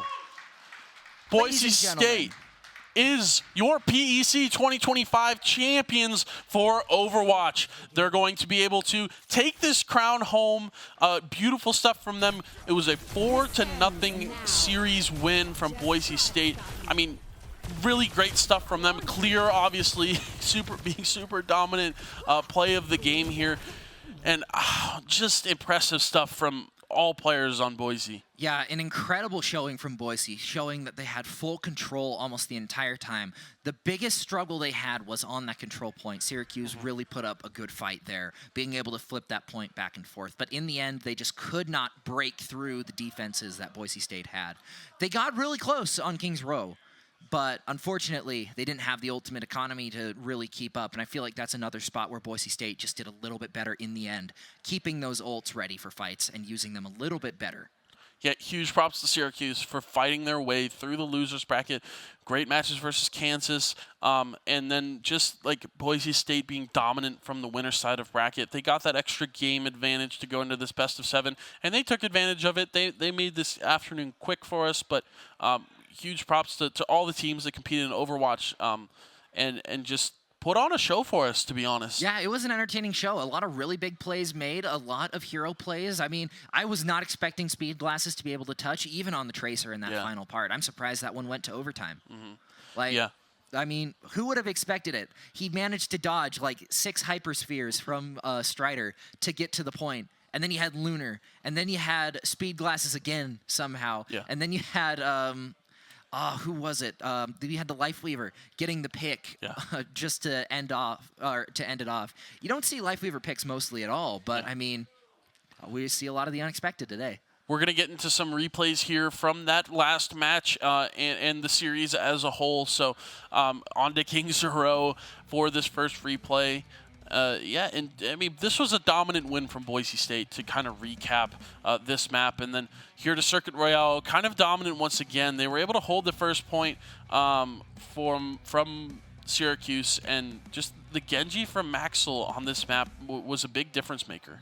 Yeah, I mean, even without the nano boost, he was quite the threat when it came to pressuring the backline, especially the Widowmaker and the Ana. Not a whole lot of space to really work with when it comes to having a Genji straight in your face almost the entire time. But that is going to be it for us two tonight. We had an incredible time casting this game for you guys. We hope that you guys had just as much fun as we did, but don't go away just yet. While it's our time to sign off, we have an exclusive interview with our host down on the main stage with Boise State, the winners of this tournament. Signing off for now, and we hope that you guys had as much fun as we did.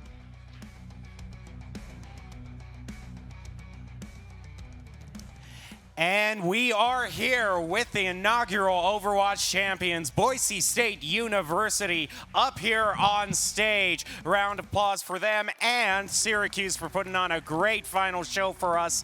I gotta ask though, first of all, I just gotta mention it's good for all of you that you did win this championship, because after Doc got the nod for Overwatch Coach of the Year, that would have been really embarrassing should anything else have happened. So you dodged that bullet, but I just gotta say, Clear, gotta ask you, in terms of the season so far, got Mountain West and PEC, just amongst the team, the general vibe, which do you think the team has had more fun with, Mountain West or the first inaugural PEC championship?